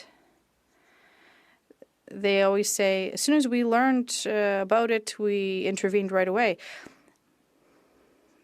But the Auditor General said they were not monitoring closely enough what was going on. And if you compare this $380 million to the sponsorship scandal, well, the previous scandal pales in comparison. So, as a reminder, Madam Speaker, like the witness said, Mr. Speaker, I see you changed. The investigation of the Auditor General was on the management of these funds, but not on the potential criminal activities of it. And as I said earlier, the whistleblower was very clear during the meeting with the Auditor General. The AG's job is to investigate the management of the fund, and the RCMP will see if there were any criminal activities. So these are two completely different things. And the whistleblower was very clear. If the RCMP gets involved, there will obviously be criminal activities, and they will uncover them, according to the whistleblower. And, well, Mr. Speaker, last June, this House voted on a motion for the RCMP to receive the documents. And that's what we asked for. And unfortunately, this didn't happen. It didn't happen. And even when we came back to the House, there was a House order that was given by the chair asking for them to have to give these documents. And that's what we want, Mr. Speaker. And that is why we have to get to the bottom of things. When a fund that is supposed to help the environment has been in place for many years, 15 years it was running fine, and then there's a new management that is partisan to the Liberal Party, and things go off the rails. 4 out of 5 projects were not properly managed. $380 million of taxpayer money was improperly managed. And the result, Mr. Speaker, who's the big loser in all of this? It's companies that were counting on this fund to be able to correctly administer and truly provide service to our country by making investments in sustainable development technology, which is the very purpose of this fund. But no. Poorly intentioned people on the other side of the House let things go completely off the rails. And who are the biggest victims? The companies that wanted to invest in sustainable development technology and the environment. And on this point, I'd like to remind people, despite what the Liberals say ad nauseum, the Conservatives are determined to face the challenges of climate change. More than a year ago, when we had our national Congress in Quebec, our leader made a speech that was very important, and that is historical in the history of our country. The member of Carleton said what his cause is with respect to the environment. He said that climate change is real and we have to adapt to the effects of climate change. And the ultimate goal is to reduce GHGs and pollution. And this government thinks it's doing by taxing people. And we want to take action directly, concretely, to reduce pollution and to have a sounder environment. That's the Conservative approach. And that is part of one of our pillars. The first one is tax incentives in new technology to reduce emissions. Companies create emissions. They know why and how. They know how to reduce them. And the government wants to give them tax incentives to invest where is needed to reduce emissions. And the second pillar, green light, green energy. We need wind, hydroelectricity, nuclear and solar energy. So we have to green light these projects and not hamper them, particularly with Bill C-69. There were 2 hydroelectric projects that were subject to environmental assessments and were held up. So also in Canada, we have all types of energy and natural resources to face and fight climate change. So let's develop our Canadian potential. And while we need fossil fuels, we have to fight for Canadian fuels to be used. So if we try to say there'll be no more oil in Canada, it doesn't mean there'll be less oil use. It'll just be transferred elsewhere. So while fossil fuels are in Canada, well, we have to use them rather than using the oils of Saudi Arabia or Qatar. We have to work hand in hand with First Nations also with respect to development. And in conclusion, Mr. Speaker, why are we here today? Because the government refuses to respect an order from the House. We ask the government to do what it must and respect the request of the House, and then we'll see what will happen. Mr. Speaker, I'd like to remind you, I started my speech talking about the sponsorship scandal of $42 million, and now we're talking about a scandal of over $390 million. They need to refund this money from this dirty Liberal Party. Questions and comments? The honourable member for Moose Jaw, Lake Centre, Lanigan. I've got those in the wrong order. No. Thank you, Mr. Speaker. Actually, you do have them in the right order, Moose Jaw, Lake Centre, Lanigan. And what a privilege it is to hear my colleague from Louis Saint Laurent share his point of view. And so that's the question I have, the privilege.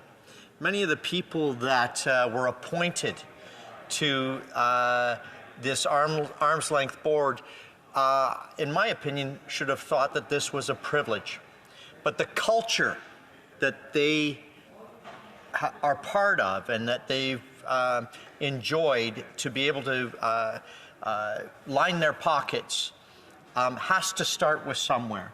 And so I'd like to ask my colleague what his thoughts are. You know, in my opinion, it starts at the top. A poisonous culture, a culture where there's no accountability. What are his thoughts on that, and how does the people of his constituency of Louis Saint Laurent feel about the culture that this Liberal Party is part of? The honourable member for Louis Saint Laurent.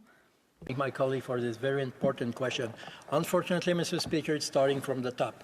When you see the Prime Minister who have absolutely no respect for the public money, spending without any control, when he has a problem, with ethic issue, when he's traveling all around the world without any problem with that and going to the Christmas party with some friends, when we have the We Charity scandal, when we have the Arifcam Canada scandal, and when we have the SNC Lavalin and Jody Wishon-Rabel scandal. So when coming from the top, there is no respect for the rules of ethic, obviously, you have impact elsewhere. And this is exactly what happened since June 2019, when the Honourable David Baines appointed someone who was directly in conflict of interest. And during all his mandate, the next 5 years, you have 9 persons who were impacted as a conflict of interest. Mr. Speaker, you don't appoint someone who could have an issue of conflict of interest. The result is what? 82%. 4 projects on 5 were not treated correctly. Questions and comments? The honourable member for Lac Saint Louis. Thank you, Mr. Speaker. And I must say, I really enjoy listening to my colleague. He's very eloquent. But on the main matter, what concerns me as a parliamentarian and as a Canadian is that with this request for documents, the risk is of conflating 2 important principles. That is the separation between law enforcement authorities and the government. Now, in democracy, c'est un principe extrêmement important. That is a very important principle.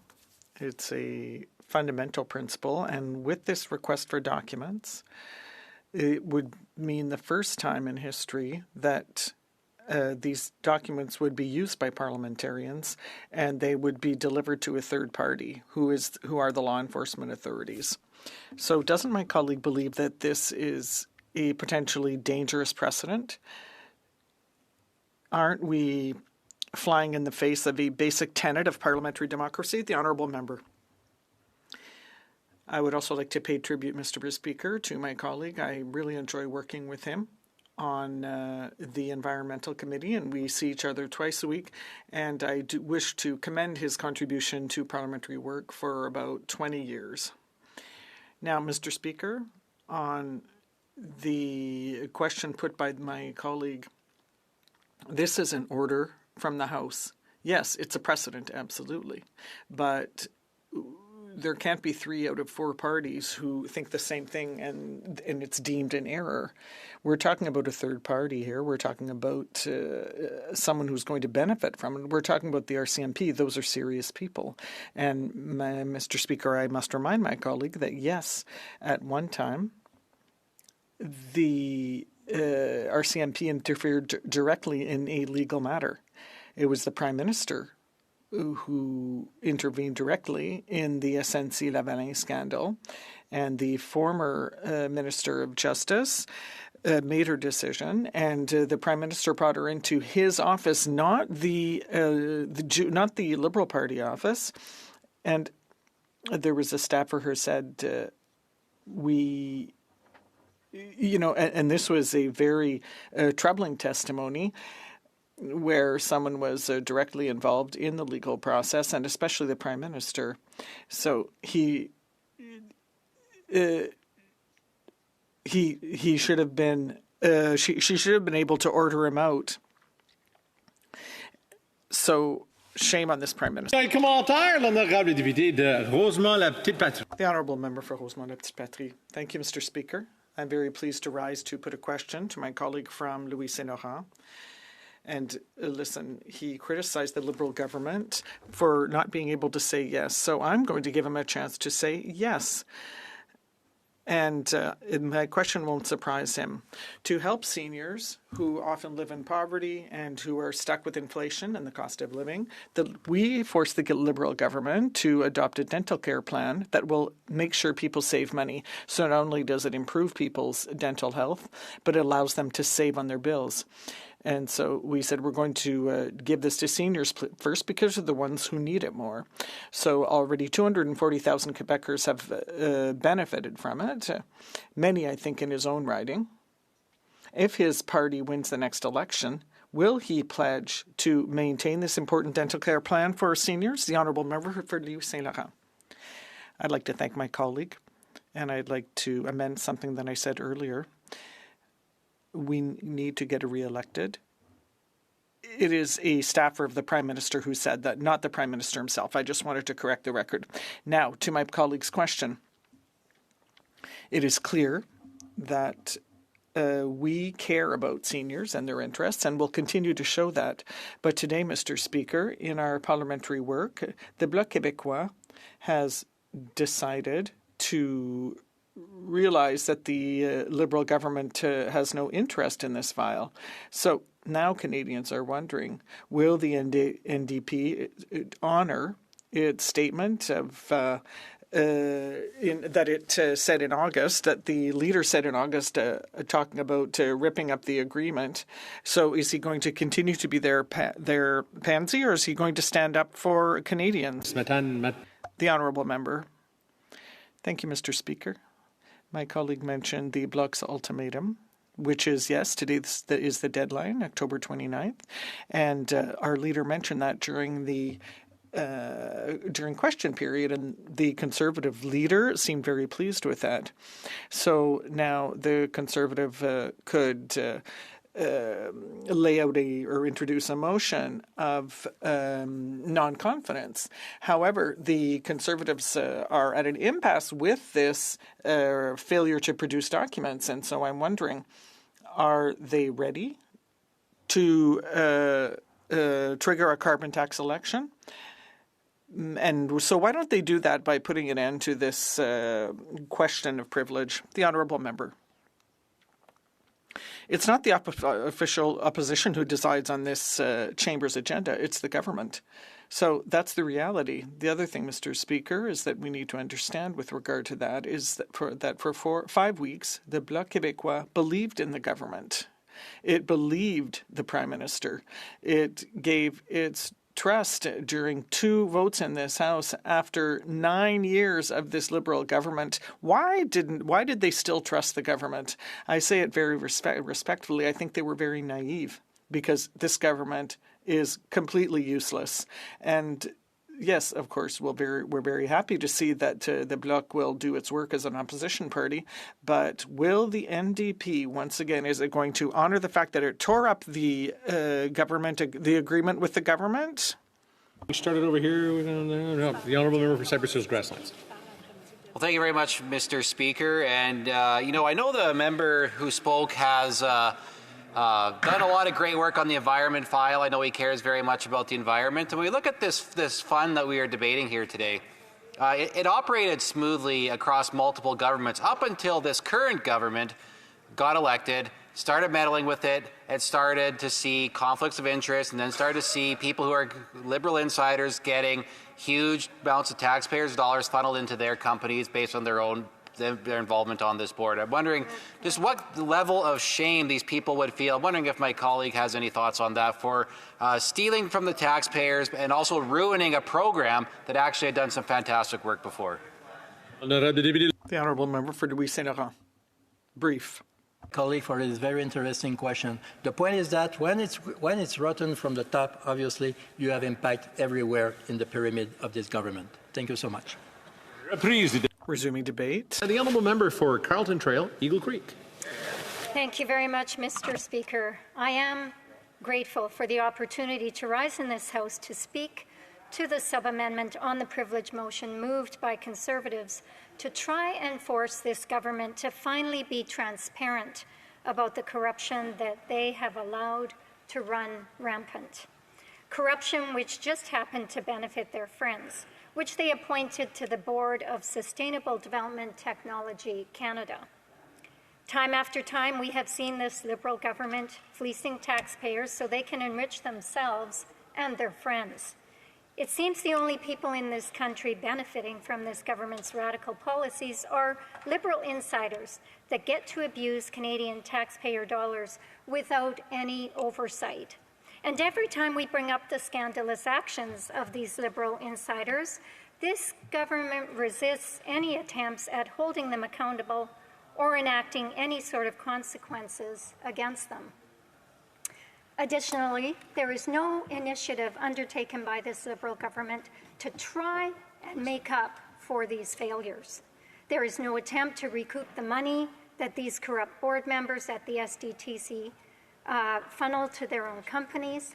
In fact, all of their effort has been put into blocking Canadians from knowing the truth.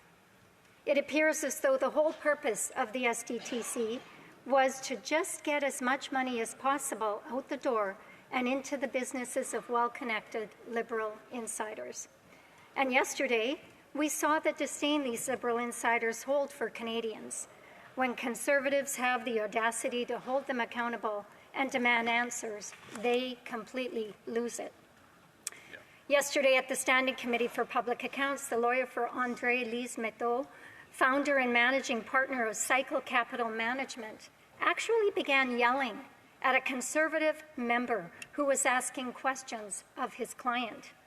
He seemed to think that to question her actions was unacceptable, despite her involvement in directing millions of dollars to businesses she had a vested interest in. In fact, Mr. Speaker, the meeting had to be suspended due to the disgusting behavior and utter disrespect he showed to the committee. Shameful. Even after being admonished by the chair during the suspension, he continued, if you can believe it, to make faces and wave his hands at another Conservative member while that member was asking questions. It is unsurprising that this is what it has come to with Liberal insiders, treating parliamentary committees with such disdain when the government itself treats this House the exact same way. What should Canadians think when they see that these Liberal insiders can treat Parliament in such a way and still face no consequences from this corrupt government?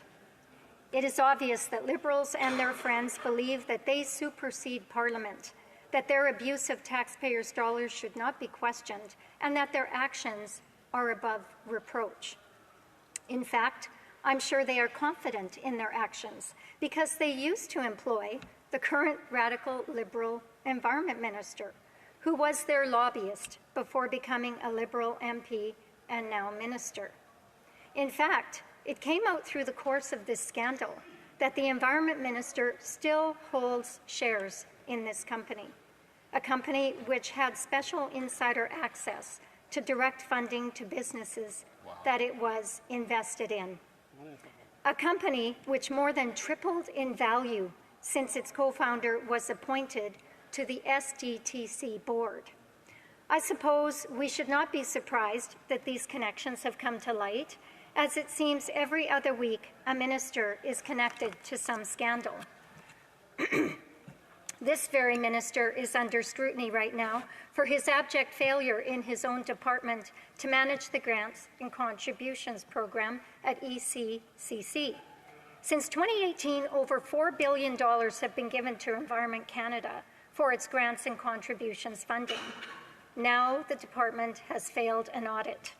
The auditors found that there was a lack of documentation, a lack of oversight, and an inability to show value for money, or that what was paid for was actually received. Does that sound familiar? A lack of oversight of over $4 billion, a lack of value for money for over $4 billion, and in some instances, an inability to show that what was paid for was actually received. This has become the common practice of this Liberal government. Lack of documentation, lack of oversight, and inability to show value for money, or that what was paid for was actually received, has become synonymous with Liberal corruption. Suffice it to say that the department performed so poorly that the auditors warned that the management of funds was so sloppy that it represented potential legal and reputational damage. Mr. Speaker, the Environment Minister is happy to let the potential abuse of hundreds of millions of taxpayers' dollars within his department go unaddressed and with no consequences. This is the sort of behavior that is permissible by this government, by this cabinet. So when his friends and former employees appear before committee, it's obvious that they feel they are entitled to treat Parliament with contempt. They know that their minister friend will do all that he can to stop Conservatives from holding them to account. The attempted cover-up of the SDTC scandal, the refusal to hand over unredacted documents to this House, and the insistence by this government that they should dictate to this House what information it can receive is indicative of the arrogance they govern with. Canadians are tired of this holier-than-thou attitude. They are tired of this Liberal corruption, and they are tired of the cover-ups. They are calling on this government to be transparent and to come clean about what they let happen at SDTC. Canadians are paying attention, and they want the documents to be turned over unredacted. As the Speaker has ruled, the government must do so. Instead, the Liberals are desperately trying to cover up their corruption. Perhaps we'll see them take this Speaker to court, just as they did with the last Speaker. However, if they really want to avoid turning over these documents, they could just call an election and see what Canadians actually think. But I digress, Mr. Speaker. On the sub-amendment, which was put forward by my colleague, the member for Flamborough-Glanbrook, and was seconded by the member for Regina-Capel, we are seeking to add more witnesses to the amendment to appear at the Procedure and House Affairs Committee. This sub-amendment seeks to add the Privacy Commissioner of Canada and the former Deputy Secretary to the Cabinet, Paul McKinnon. It should be noted that the Privacy Commissioner of Canada complied with the order from this House and did deposit all the documents requested in an unredacted format. So, for all the Liberals who have been repeating the same talking points that the documents must be redacted to protect privacy, they may want to discuss this with the Privacy Commissioner of Canada, who sees no issue with turning over unredacted documents to this House. The Liberals keep throwing up roadblocks to keep these documents secret, so they can avoid any semblance of accountability. The real question here is, what are they hiding? It is important that we hear from these witnesses to get the full picture of the extent of the cover-up that this government is trying to orchestrate. This sub-amendment would change the amendment to read, and I quote, provided that be an instruction to the committee that the following witnesses be ordered to appear before the committee separately for 2 hours each: the Minister of Innovation, Science and Industry, the Clerk of the Privy Council, the Privacy Commissioner of Canada, who respected the order of the House and deposited unredacted documents, Paul McKinnon, the former Deputy Secretary to the Cabinet Governance, the Auditor General of Canada, the Commissioner of the Royal Canadian Mounted Police, the Deputy Minister of Innovation, Science and Economic Development, Canada, the Law Clerk and Parliamentary Counsel of the House of Commons, the Acting President of Sustainable Development Technology Canada, a panel consisting of the Board of Sustainable Development Technology Canada, and that it report back to the House no later than Friday, November 22nd, 2024. Mr. Speaker, this sub-amendment is important, as it will allow the amendment to prescribe a list of witnesses which the Committee on Procedure and House Affairs should hear from to learn the full scope of the issue at hand. The importance of witness testimony in this matter cannot be overstated. This scandal broke with the testimony of an SDTC whistleblower. And looking back at the whistleblower's testimony, it is clear that there is plenty more to uncover with this scandal. And I'm going to quote what he said. "I think the Auditor General's investigation was more of a cursory review. I don't think the goal and mandate of the Auditor General's office is to actually look into criminality.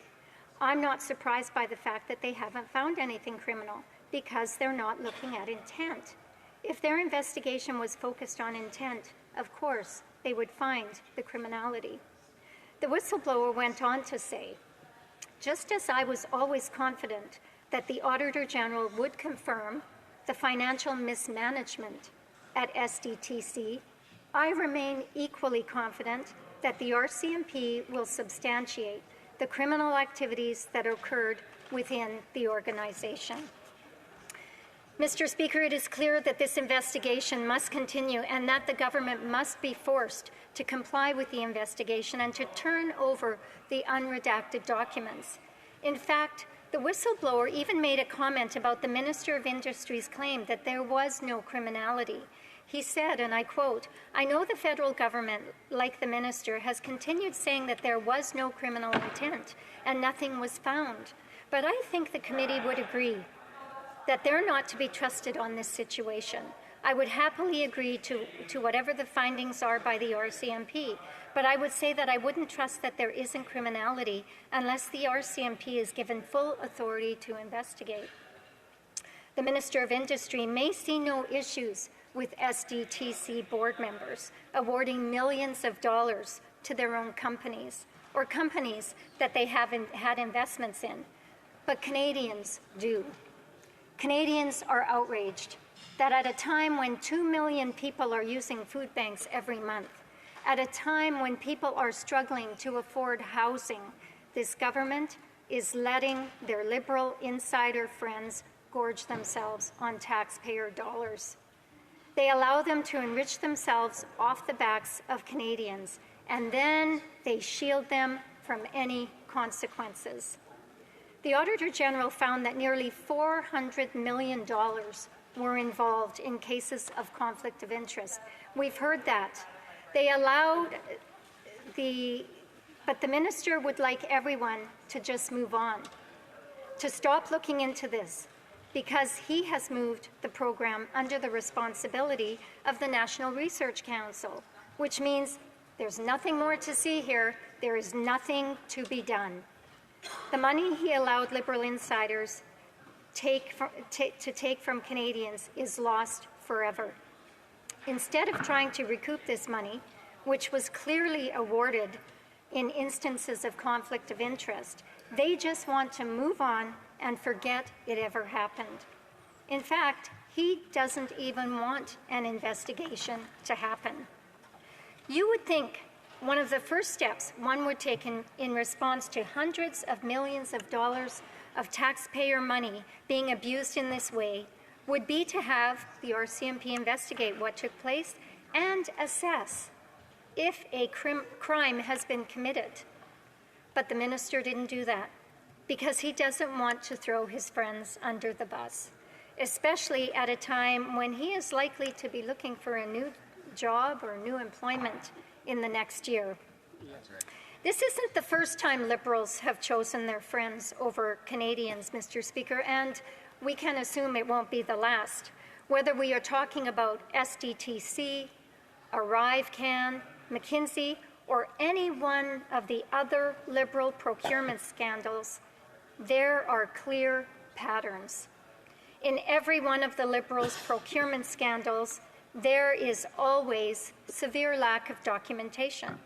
In fact, the Auditor General said that the lack of documentation around ArriveCan was the worst she had ever seen.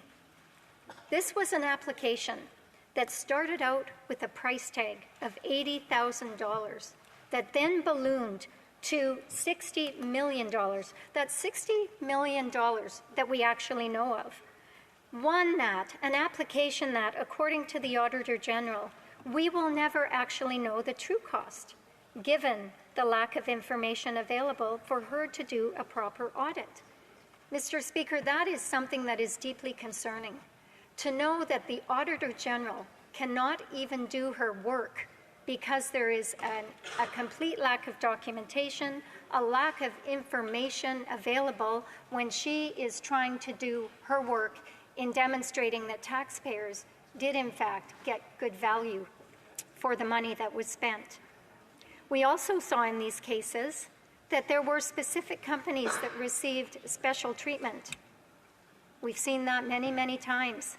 And that just happened to have connections to this government or their top officials. Given special treatment because they have connections to this government and their top officials.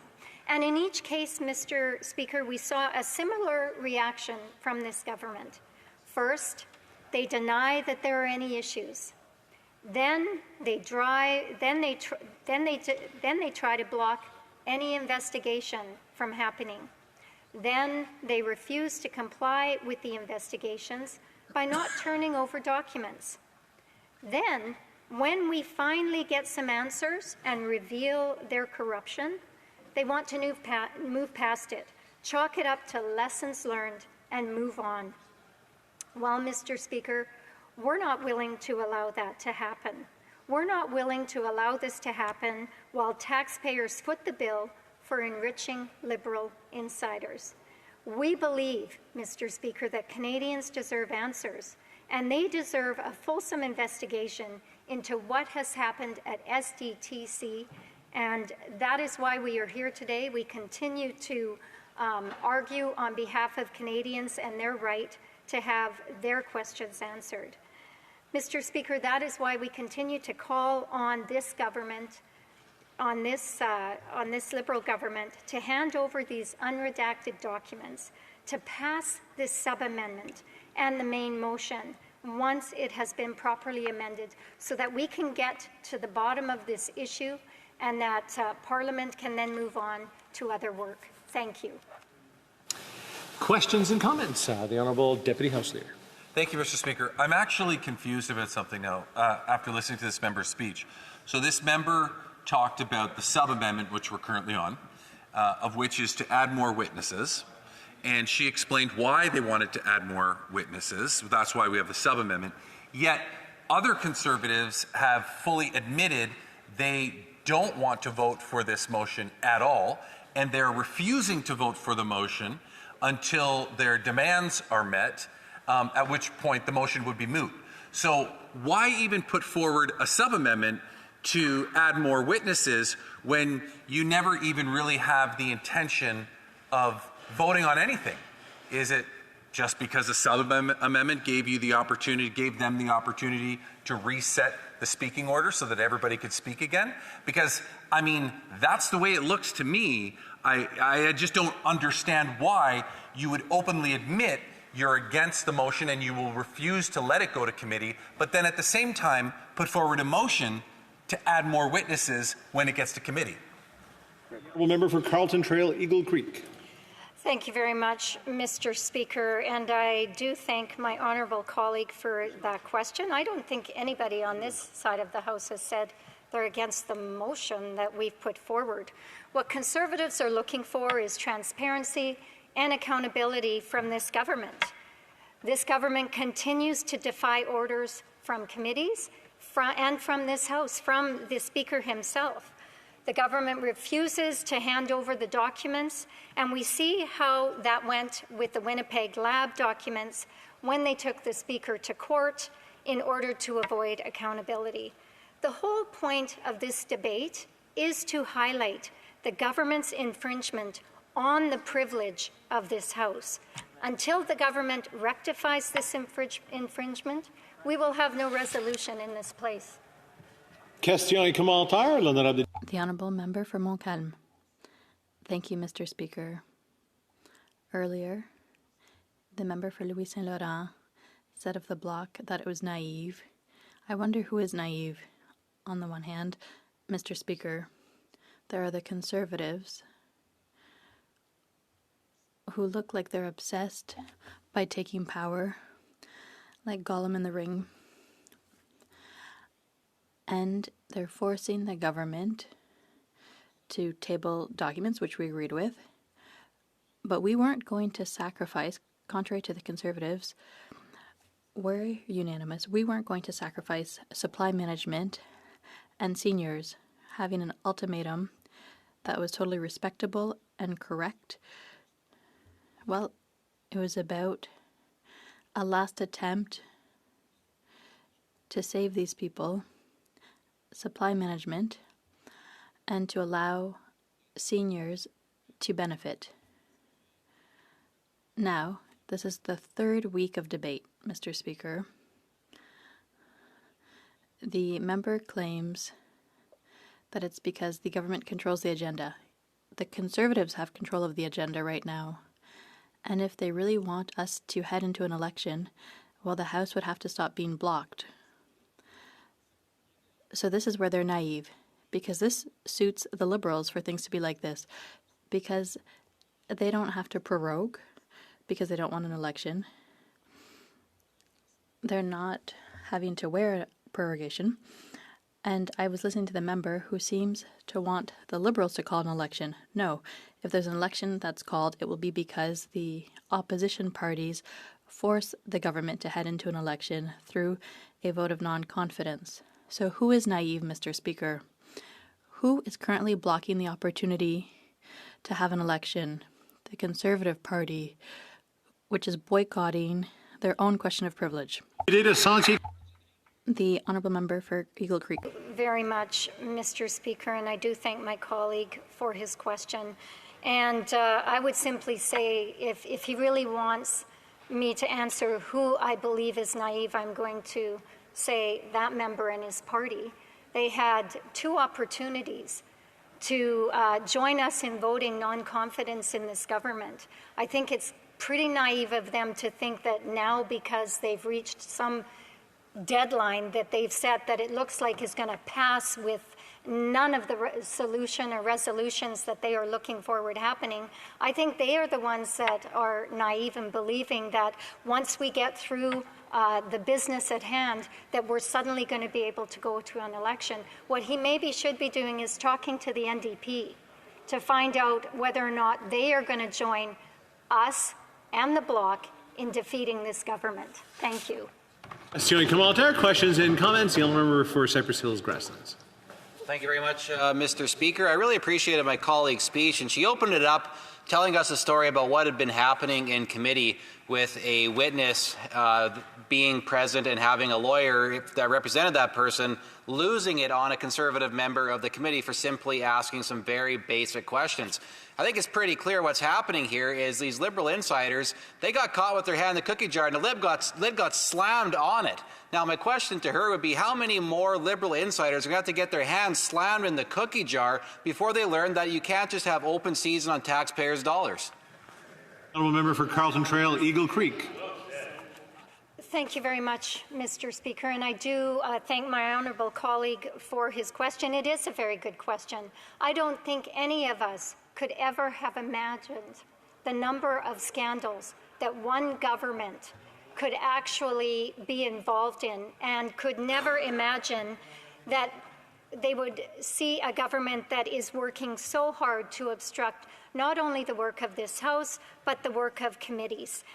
This Liberal government has a pattern of trying to obstruct our work, and has a pattern of not handing over documents when committees are asking for them in order to be able to do the important work that committees are supposed to do. And they are regularly supported by the NDP in this effort. We have seen it time and time again in the Government Operations Committee.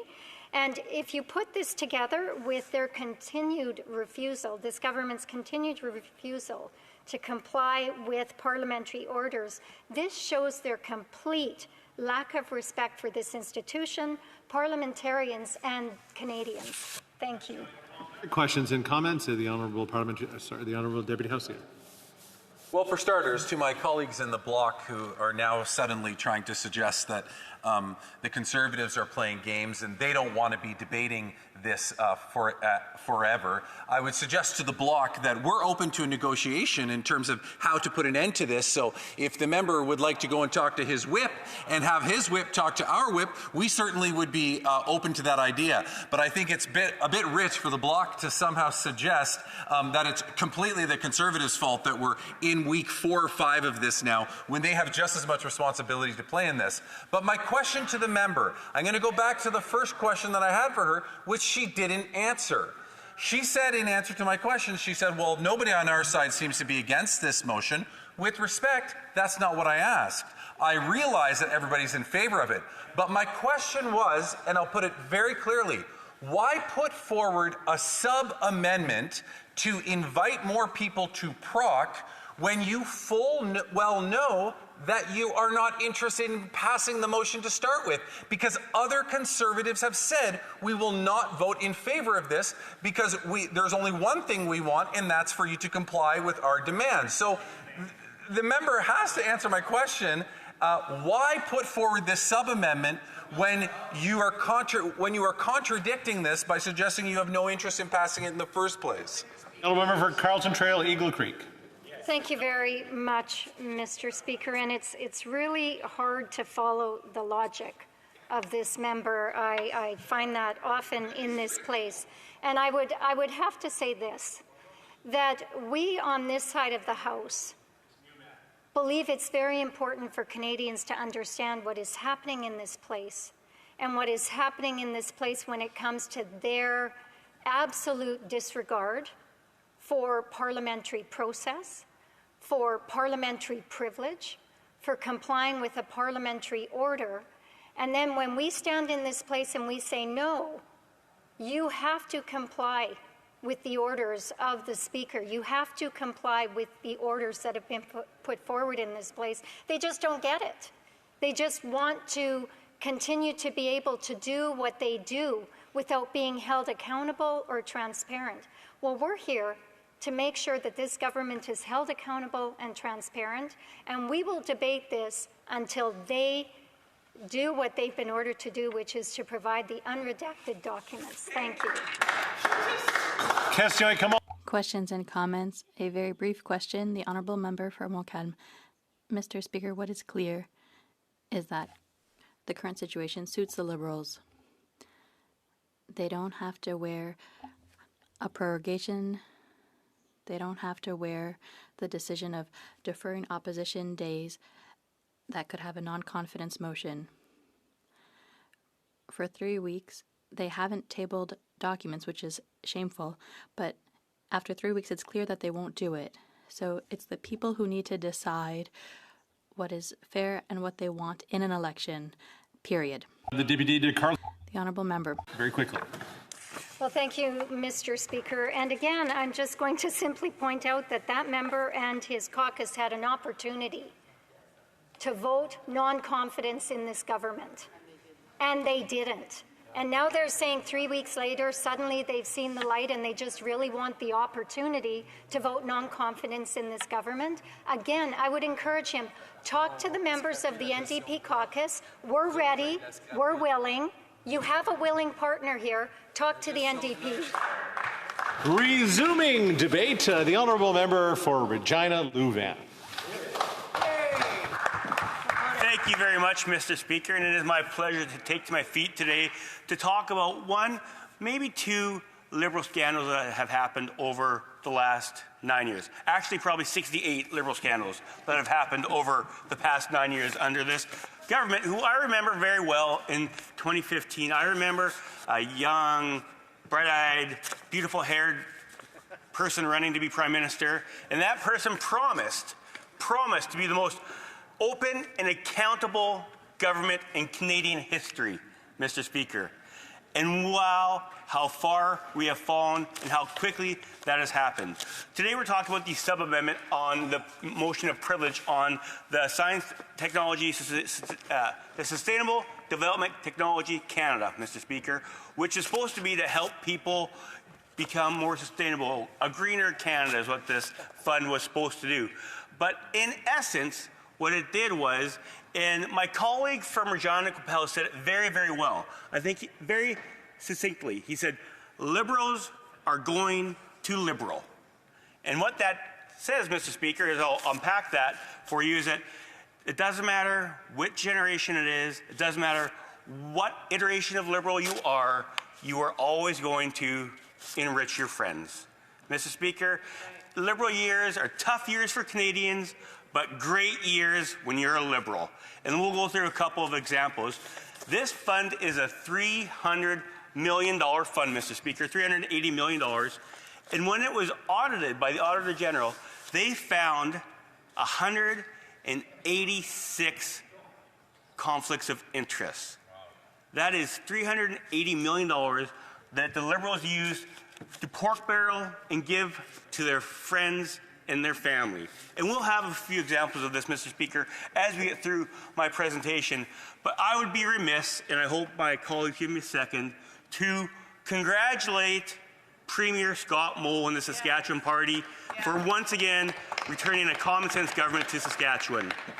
This is the 5th term for the Saskatchewan Party under Premier Wall and Premier Moe, and that was only done 2 other times. Once when Saskatchewan was first formed, and there was a Liberal Premier for 6 terms, and Tommy Douglas, when there used to be an NDP that actually stood for something. Tommy Douglas won 5 terms in Saskatchewan. So Premier Moe and Premier Wall have tied Tommy Douglas in how many terms they won consecutively. It is a great thing for our province. I know lots of people put their names forward.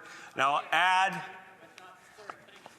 add congratulations to everyone that puts their name on a lawn sign or on a ballot. It's never an easy thing to do.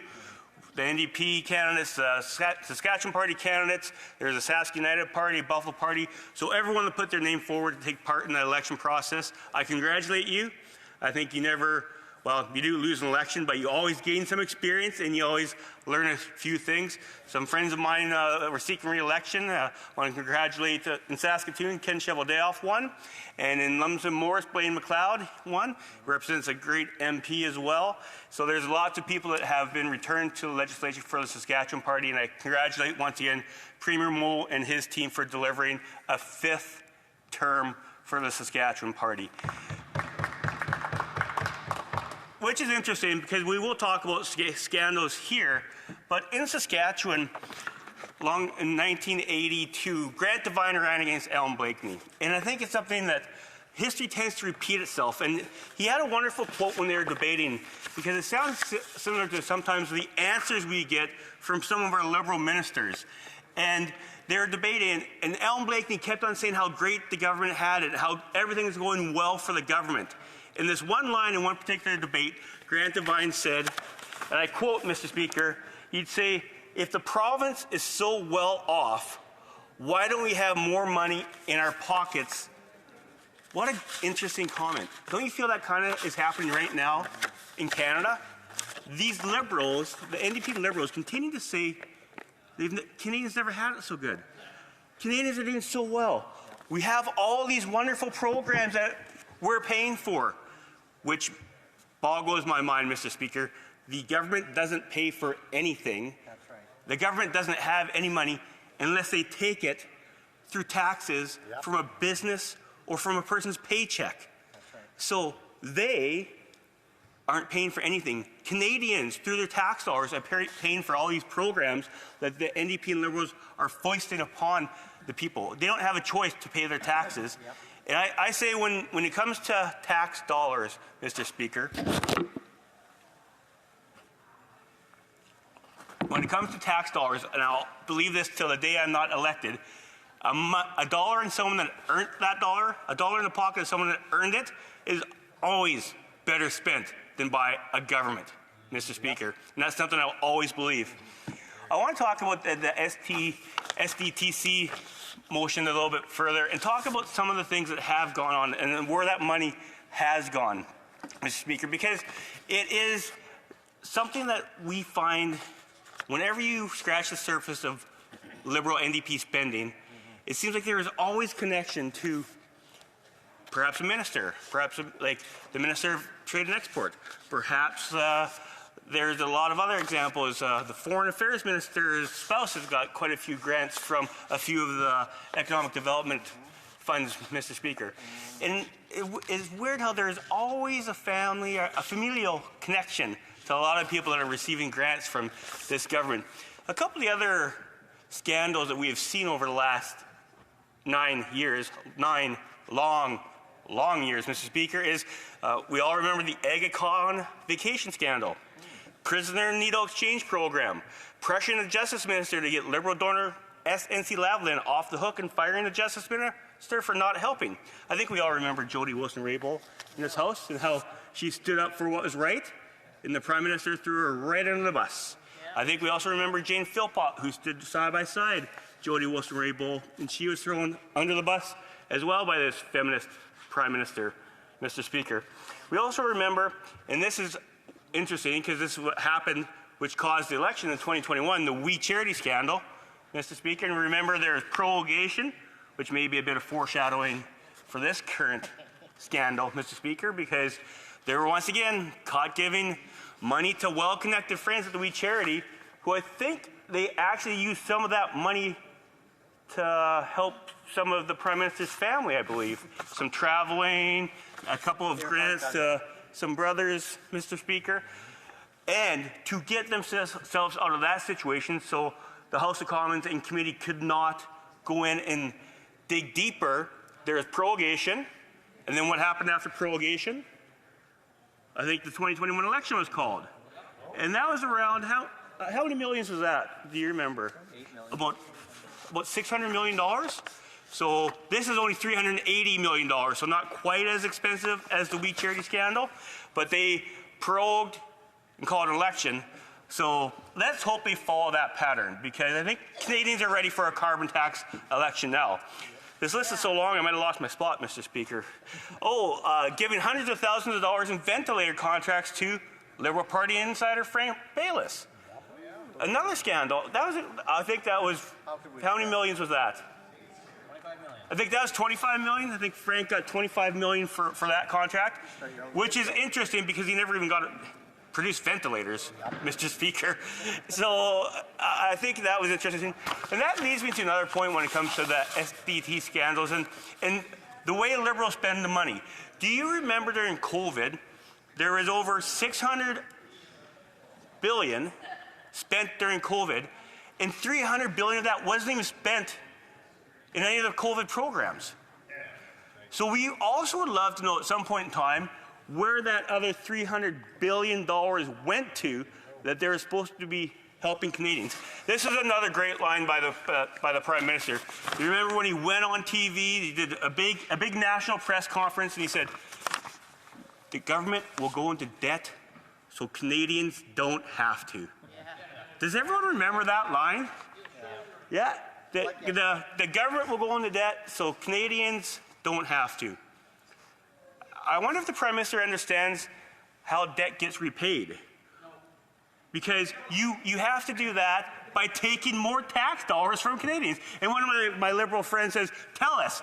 Well, the earlier part of the speech, Mr. Speaker, which I'll repeat again, is the government actually doesn't have any money. The government only has the money they take from Canadians. Government's never made a dollar, ever. So if they're going to pay back debt, they're going to have to take more money away from Canadians, which won't allow them to fill their car with gas, which won't allow them to take their kids to hockey, which won't allow them to put the groceries on the table that they need to feed their family. That's what we're talking about. That's what we mean when the Prime Minister goes on national TV and says, the government will take on debt so Canadians don't have to. That is an absolute fallacy, Mr. Speaker. There's a few more scandals that we can get through before my time's done, Mr. Speaker. And another one was, do you remember? I remember this very well because we were here on the floor of the Assembly, the illegally invoking the Emergencies Act in February 2022, Mr. Speaker. That's another scandal that will continue to grow as we get further down that road, because we had a commission, Mr. Speaker, and it was ruled that the government of the day, I think that the former public safety minister did it, invoked the Emergency Act illegally to take the rights and everyday freedoms away from Canadians.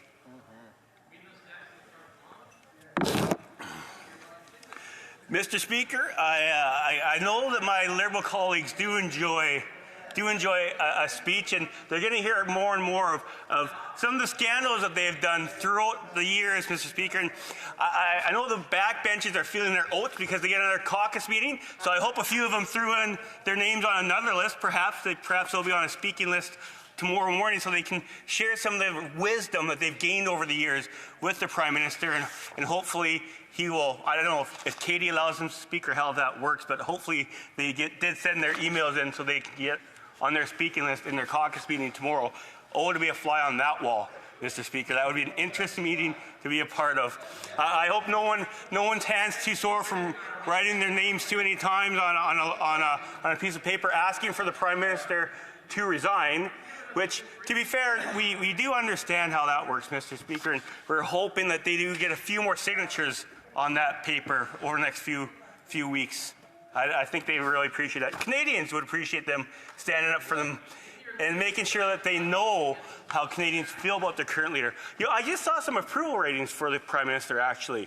In Saskatchewan, he's running at minus 51% approval ratings. That's tough. Winter's actually ahead of him right now, Mr. Speaker.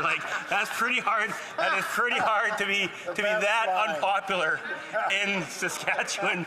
So, Mr. Speaker, I would like to get back to some more of the issues at hand, especially when it comes to SDTC and the privilege motion and the fact that, Mr. Speaker, I for sure can bring it back to another Liberal scandal.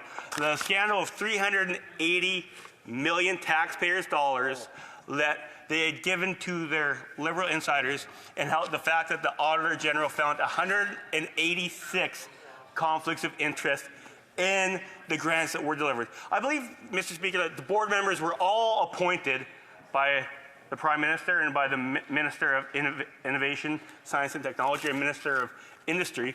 And the board members, the fact that they were voting, actually in a board meeting, voting to give their own company taxpayers' dollars, is really at the central issue that we have, Mr. Speaker, is the fact these people that were put there on the board by the Prime Minister voted in a board meeting to give themselves money, Mr. Speaker.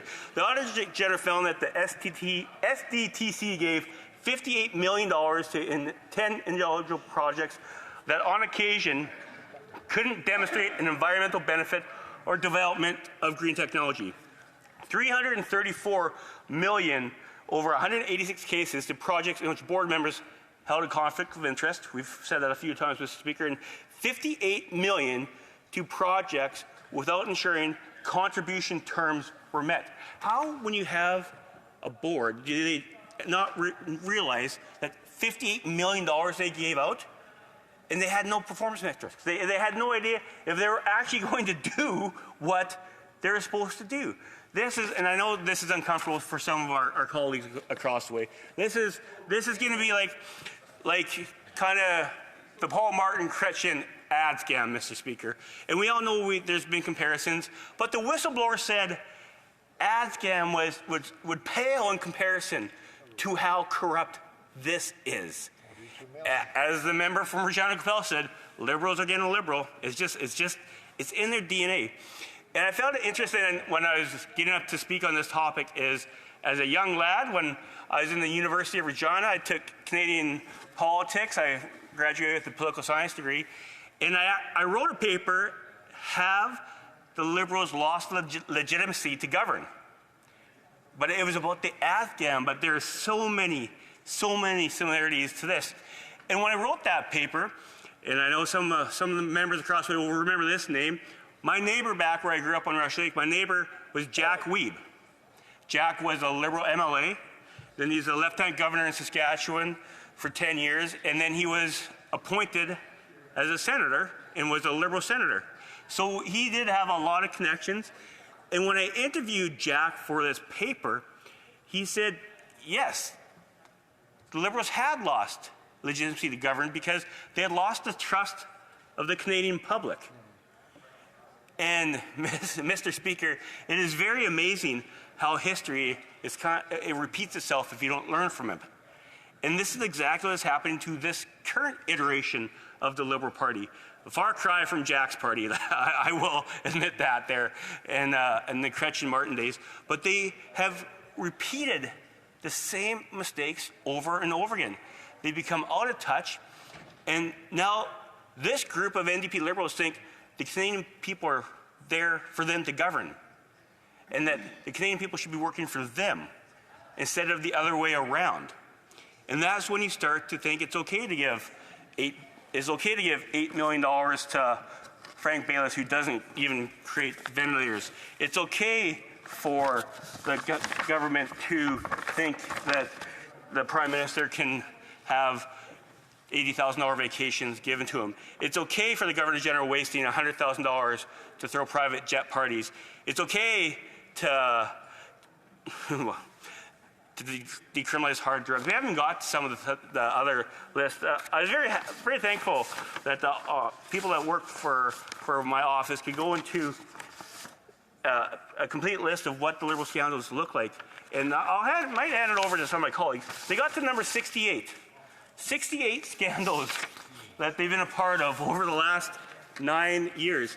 And not only the fact that the Liberals have been a part of 68 scandals, but that New Democrats, the NDP party, continues to prop up the most corrupt government in the history of Canada. As a member of the NDP party, I'm from Saskatchewan, they have a long history. Could you imagine propping up the most corrupt government in the history of Canada just because their leader wants his pension? That's unbelievable. We all know we're going to be here past February of 2025 because that's when the member from Burnaby South vests his pension. Like we know that the NDP will not find the constitutional fortitude to vote the Liberals down until at least that's vested. But how do they go back to the people they represent and say day after day after day, we support a government that wasted $380 million of taxpayers' money. We support a government that took away the rights and freedoms of Canadians because they wanted to have a conversation with the Prime Minister. We support a government that froze the bank accounts of Canadians that bought a T-shirt for people that were coming to have their voice heard. Again and again, and I remember this because the senior Trudeau, Pierre-Elliott Trudeau, did the same thing and invoked the Emergencies Act. But then the NDP were much, much different. Because Tommy Douglas said, invoking the Emergencies Act is like using a sledgehammer to crack a peanut. And actually stood up for the rights of Canadians, the rights and freedoms of Canadians that were hard fought. But this current iteration of the NDP, they'll bend over backwards to make sure that their leader gets his pension, Mr. Speaker. They forgot completely that they're here to represent the people of Canada and not prop up a corrupt government. So I'd end with this, Mr. Speaker, and I wish I would have had a bit more time. Maybe I will on another day. I know my colleagues enjoyed immensely some of the scandals, and I didn't even get halfway through that list of 68. So hopefully I will get a bit more time to talk about exactly, well, maybe there's a few more I can get here, Mr. Speaker. This is interesting because transparent, Sunlight's best disinfectant, transparent government. They've pushed through more than 72 secret orders and councils. Oh, this is another good one. The Foreign Affairs Minister should be here. Should listen to this one. Sending diplomats to party with Russians while Russia invaded Ukraine. That was something I remember came up, and she just said she didn't know. I don't know where my diplomats are. And Mr. Speaker, I would end with this and say that Saskatchewan people got it right last night in electing Premier Scott Moe and the Saskatchewan Party government. And when we get a carbon tax election, Canadians will get it right, sending common sense Conservatives to clean up the Liberals' mess once again. Questions and comments? Question et commentaire. The honourable member for Avalon. Thank you, Mr. Speaker, and I want to thank the member across the way for his speech here this evening. He said one thing that I was interested in. I don't know how he arrived at it, but that winter is ahead of the Prime Minister in polls. So if he could explain that to me a little more, I'd appreciate it.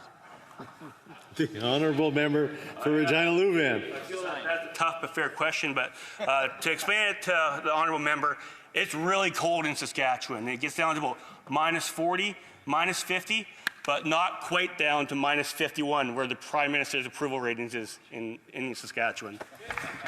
Questions and comments? Question et commentaire. The honourable member for Moose Jaw, Lake Centre, Lanigan. Thank you, Mr. Speaker, and I'd like to thank my colleague from Regina Louvain. We're neighbours, and I'm grateful for his service. He talked about money, and basically his statement was that people don't pay taxes, government takes taxes. And I know he only had 20 minutes, and he tried to explain to our Liberal colleagues across the way about basic finances. I don't think he would have enough time in the 20-minute period, but I'd just like to give him an opportunity to kind of explain a little bit more of basic finances and how taxes work and how the people of Canada are getting robbed. Thank you. The honourable member for Regina Louvain. Well, that's a tough but fair question, and we're neighbours by happenstance, but we're friends by choice. So I appreciate the comments coming from my colleague from Moose Jaw, Lanigan, Lake Centre. And a little quick note on finances is I think sometimes people don't remember, and I remember with the member from Burnaby South, sometimes he tries to compare potatoes and apples when he's trying to figure out his grocery bill. So you need to know the difference between a potato and an apple for starters. And secondly, Mr. Speaker, when you are taking in less money than you're giving out, that's called a deficit. And finally, you should never have the highest spending on your revenues be debt financing. And in Canada, in the next couple of years, the highest line item that Canadians are going to have to pay for is debt financing. And that goes straight to the heart of the Prime Minister saying the government will take on debt so Canadians won't have to. What a farce. Nice. The honourable member for Côte-de-Beaupré, Ile d'Orléans, Charlevoix. Thank you very much, Mr. Speaker. Obviously, we were saying earlier that it's the Liberal Party that had the power to go further in terms of the elections. We think it's the Bloc that, the Bloc thinks that it's the Conservatives that seems to be paralyzing the parliamentary activity, and they're impatient to get to an election. But I'd like my colleague to tell me, is he behind triggering an election or extending this question of privilege? It seems to be a paradox. Well, I think my colleague and friend from the Bloc is mistaken. The Liberals could end this today. They wouldn't even have to hear my speech. Produce the documents, given to the RSMP unredacted, and the business of the House will carry on. This is completely in the NDP Liberal government's court. If they produce the documents for the RSMP unredacted, we can move on. But unfortunately for them, I think the next thing on the agenda is the privilege motion of another one of their ministers. So I guess we'll be back talking about privilege regardless. Questions and comments. Young member for Victoria. Thank you, Mr. Speaker. And the member started his speech by talking a bit about the provincial elections, which gives me the opportunity to congratulate David Eby and the BC NDP on getting a third mandate. It also potentially gives him the opportunity to condemn the remarks of Conservative candidates in the BC election that were racist towards the Muslim community, racist towards Indigenous communities. I would hope that everyone in this House, including that member, would condemn those comments. The honourable member for Regina Louvain. I'm not sure what comment she's talking about, but I will say landslide Eby, congratulations to the the Premier. I think he got a majority by a seat or two. So yes, there is an NDP government. That gives me a chance to talk about NDP government scandals, which I never got to. I'm from Saskatchewan, and if you think a list of 68 scandals is bad, I have a book here of 50 pages of NDP scandals when it comes to the provincial government in Saskatchewan. So there are so many scandals that we're able to talk about, and I'm looking forward to having that conversation on another day. Questions and comments? The Honourable Member for Bow River. Mr. Speaker, and to my honourable colleague, and I really appreciate his speech tonight, but one of the things we've sort of from what the party across the way talks about, Canadians have never had it so good. I know from his background, his family and kids, that he would understand the people he represents, how Canadians haven't had it so good. The Honourable Member for Regina Louvain.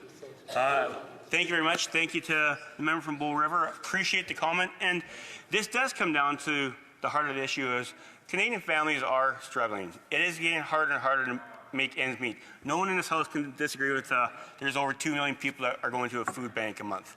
And it is harder, and it's harder than it's been for years, Mr. Speaker. So when we do talk about the families and we do door knocking on the doorsteps and in our community, that's the first thing that comes up is the affordability issue. And I think a government needs to realize that they need, my dad always said, if you take care of the pennies, the dimes look after themselves. And this government has just spent way too much money, and it's coming out of the pockets of Canadians. That's why we need to have a carbon tax election, so that they can have their say and see if they want to continue on the path they're on or continue down a path with the common sense Conservatives where we're going to put more money back in their pockets. Questions and comments? Questions et commentaires? L'honorable député de Louis Saint-Laurent. The honourable member for Louis Saint-Laurent. From Saskatchewan about that, and I see a good team of Saskatchewaners around celebrating the victory of yesterday of the Saskatchewan Party, Mr. Speaker. So there is no link between us and the Saskatchewan Party. It doesn't have the word conservative in their call, maybe in their attitude, which is good, by the way. Monsieur le Président, ma question pour mon collègue. Mr. Speaker, my question for my colleague is the following. About 20 years ago, there was the sponsorship scandal, and today we're talking about mismanagement of $390 million. It's unbelievable how badly this was mismanaged. So does he believe that this is the biggest scandal of this government, or would it be many of the other scandals, for example, SNC-Lavalin? Which one would he pick as being the biggest scandal of the Liberal government? The honourable member for Regina Louvain. Question. There's so many scandals that this government's been a part of in such a short time. The We Charity scandal was over $600 million. And they actually probed Parliament and called an election to make sure that didn't get discovered, how deep that went. Or was it the $300 billion that were supposed to be spent on COVID that no one knows where that money went? That's another gigantic scandal when it comes to spending Canadians' money. But I think the biggest scandal was, and I think it goes to the heart of the person that's in the chair of the Prime Minister, is on the first day of national reconciliation, the Prime Minister was surfing instead of spending time with Indigenous communities in our country. Questions and comments? Questions et commentaires? I'm going to guess the Honourable, I have to fight over it now. The Honourable Member for Saskatoon West. Thank you, Mr. Chair. You know, I guess I was disappointed that I didn't hear all 68 of the scandals from the member in his great speech, and so I think it'd be great to give you a little more opportunity, to give the member a little more opportunity to maybe pick out another scandal or two, or maybe 3 or 4, because I'd love to hear a little bit more of the scandals that he's uncovered. Thank you. In the 40 seconds remaining, the Honourable Member for Regina Louvain. You remember CERB and how many people collected CERB that were in jail and some that were dead collected CERB? So that would be another scandal. Another one would be the fact that the CBC gave bonuses to their executive and fired hardworking employees. Another one would be the CBC's travel. Catherine Tate traveled expansively and spent taxpayers' dollars like they were her own. Well, probably not like they're her own. because she would have spent less. How about letting Thomas Reuters take his chief of staff to the White House press correspondent dinner? That would be another one that the Prime Minister would be, like I said, skipping Truth and Reconciliation Day to go surfing to Fino. That's a huge scandal. And then eliminating mandatory minimums for gun offenses while going after law-abiding firearms owners. So that's another scandal. Order. Order. In accordance with Standing Order 38, a motion to adjourn the House is deemed to have been made and seconded at this time. Therefore, the question is that this House do now adjourn. The honourable member for Sherwood Park, Fort Saskatchewan. Well, thank you, Mr. Speaker. Today, my office released a documentary about the addiction crisis. And people who are interested in this issue can go to eliteaddiction.ca to find out more about that documentary. And in it, we talk specifically about the role of two companies, Purdue Pharma and McKinsey. And this is a follow-up question to a question that I asked earlier about McKinsey. Here's the story. Purdue Pharma developed a new opioid product, which they over-promoted with false information, and this basically caused the opioid crisis. They told people that there was minimal risk of addiction. They told people that if they had any kind of issue with physical pain, that they could take this drug and wouldn't have to worry about addictions. And that, of course, wasn't true. Many people became addicted, and they developed an escalating tolerance, escalating physical demand for this drug, and that led them to seek higher and higher doses of it, and eventually to go to street drugs. This is the story of the opioid addiction crisis, that many people were prescribed dangerous opioids that were over-marketed and over-promoted by Purdue Pharma because they thought there wouldn't be addiction risk associated with it. They became addicted, they eventually switched to street drugs, and their lives were destroyed as a result of it. Purdue Pharma, along the way, when they started to face criticism about this, they went to a company called McKinsey, this global consulting firm. And McKinsey provided advice to Purdue on how to supercharge sales of their opioids in the midst of these criticisms, effectively trying to supercharge the addiction crisis that had at that point already destroyed many lives, many families, and would go on to continue to destroy many lives, many families, many communities. And so this is a great blight on our society that I think rightly must be laid at the feet of these companies, Purdue Pharma and McKinsey. And these companies in the United States have been compelled to pay amounts of compensation that has been redirected towards treatment and recovery. But here in Canada, rather than holding companies like Purdue and McKinsey accountable, this Liberal government has continued to pay these companies, has continued to pursue policies that have provided great financial advantage for these companies. In the case of Purdue Pharma, they've pursued a safe supply program, which leads to Purdue Pharma being paid to produce more dangerous drugs, which are then provided to those who are struggling with addiction at taxpayers' expense. In the case of McKinsey, this government is directly hiring McKinsey to provide advice. Conservatives have said we will sue those responsible for the opioid crisis for all of the damages and redirect those funds to treatment and recovery. We would make the drug pushers pay, but Liberals continue to pay the pushers. We would make pushers pay, they continue to pay the pushers. And this is why we have felt it essential to challenge the government's close relations and massive spending towards McKinsey because this is a choice to go to one of the company that is one of those actors responsible for the opioid crisis, to go to them and ask them for advice on a whole range of issues to do with how to run the country. Why would we be paying McKinsey to provide advice instead of holding them accountable for what they've done? So specifically to the government, what is behind this close relationship with McKinsey, and will they stop paying the pushers and instead support our policy to make the pushers pay? The Honourable Parliamentary Secretary to the Minister of Public Services and Procurement. Thank you, Mr. Speaker, and I thank the Honourable Member from Sherwood Park, Fort Saskatchewan, for the question. The The government indeed takes responsibility as stewards of public funds very seriously. And we're committed to making sure that government spending stands up to the highest levels of scrutiny. Mr. Speaker, we've said many times already, we welcome and accept the findings and recommendations of the Auditor General and others with regard to their most recent report on procurement and professional services. The findings are very much in line with several previous internal and external reviews relating to similar matters. These reviews are the basis for the work that we've been doing for months now to implement stronger measures to improve oversight and controls of federal procurement. Mr. Speaker, our government is committed to taking action against bad actors, whether it be federal contractors, anti-abortion activists, or homophobic hecklers. I'm sure that the member across the way agrees with me on the importance of all three.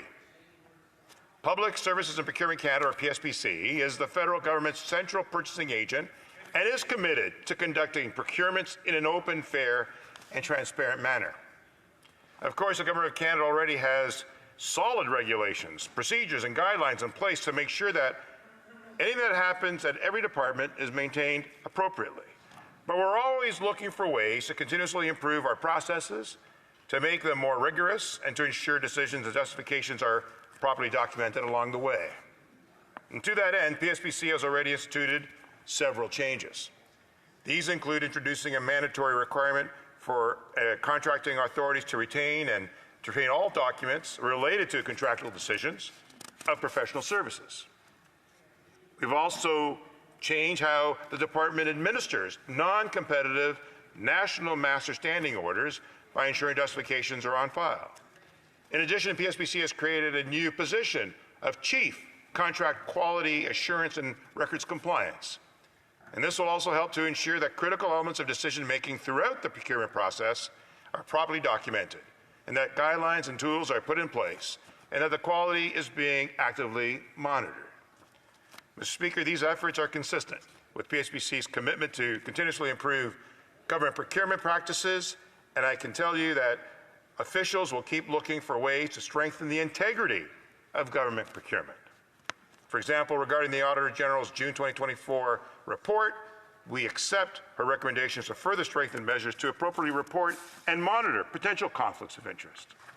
The Treasury Board of Canada Secretariat now has a new mandatory procedures that provides the additional checks and balances for managers, and to reinforce their responsibilities and accountabilities when undertaking professional services and procurement activities. Indeed, it is important. It is important to have proactive and rigorous processes in place to identify conflicts of interest and procurement processes. And PSPC is supporting the Treasury Board of Canada Secretariat in the implementation of this new mandatory procedure, and to ensure that standards across all agencies are met. Again, I want to thank the Auditor General and her team for undertaking this review and for their findings and valuable recommendations. They will help us continue to improve our processes and further strengthen the integrity of federal procurement of professional services.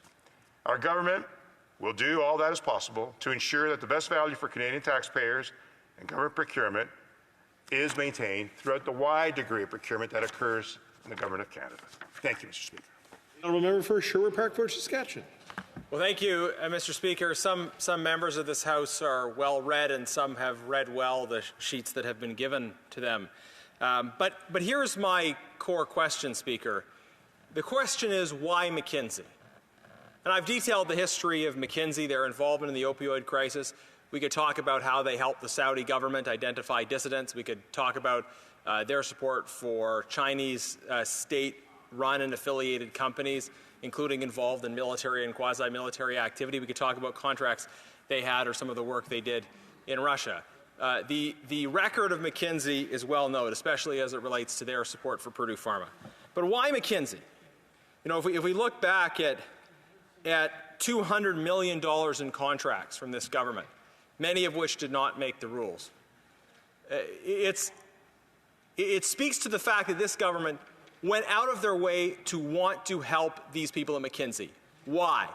What did they see in McKinsey? Why were they so keen to send taxpayer dollars to McKinsey? The Honourable Parliamentary Secretary.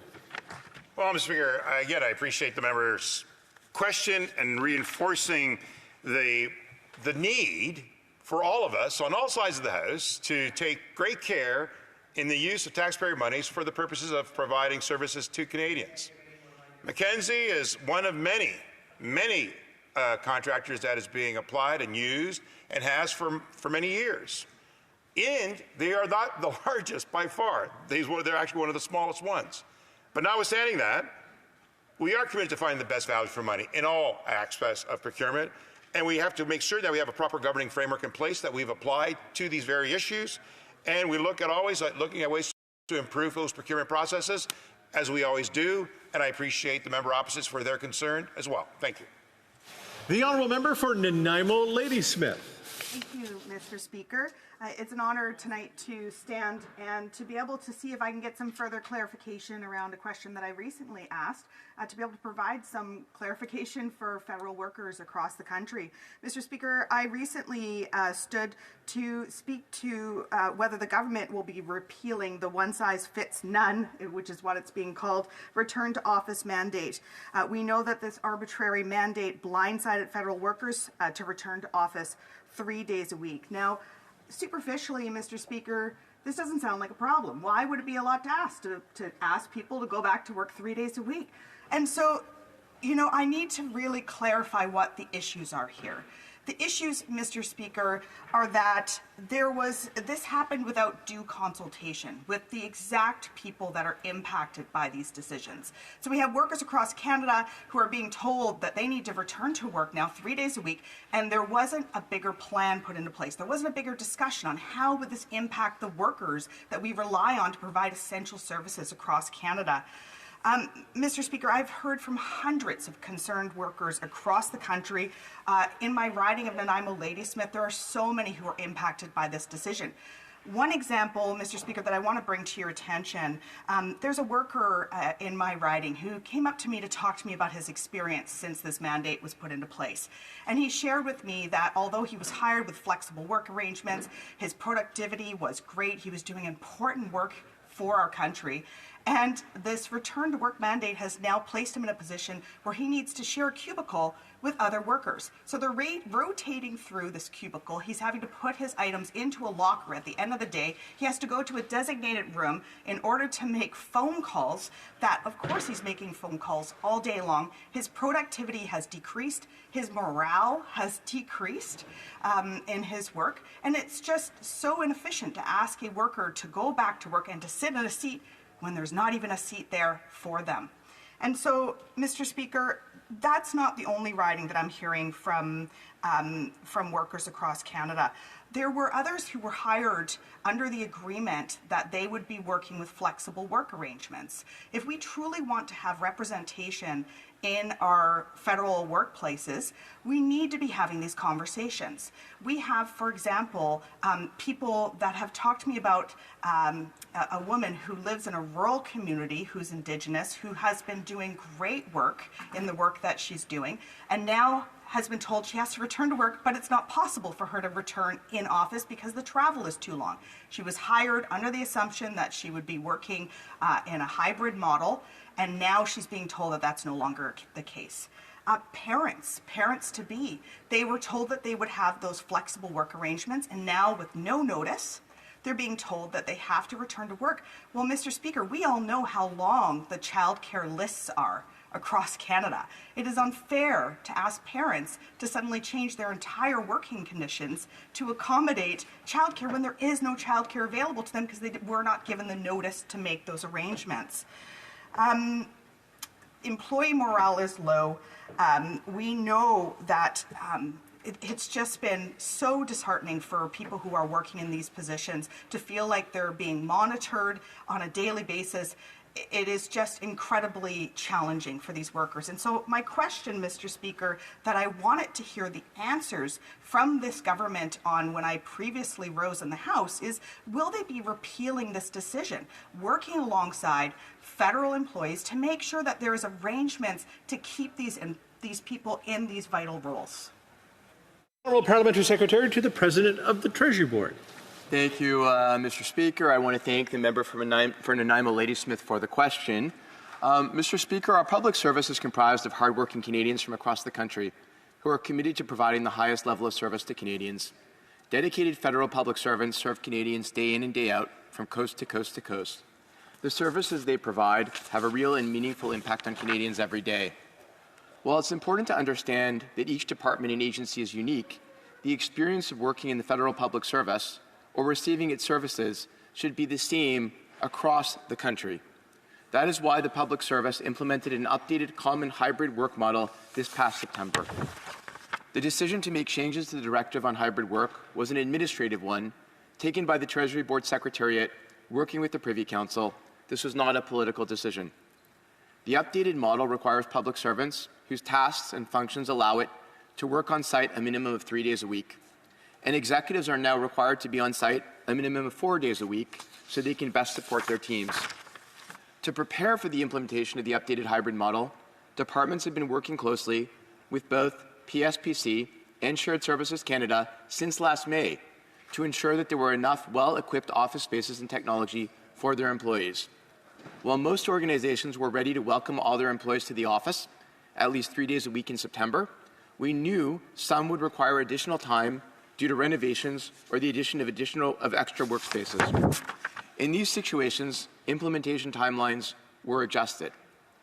Recognizing the importance of union engagement, the Treasury Board of Canada Secretariat held a series of meetings with bargaining agents to discuss issues such as office space, technology, and privacy. It is important to note, Mr. Speaker, that the direction on prescribed presence in the workplace and the directive on telework are distinct from each other, and neither are part of collective agreements.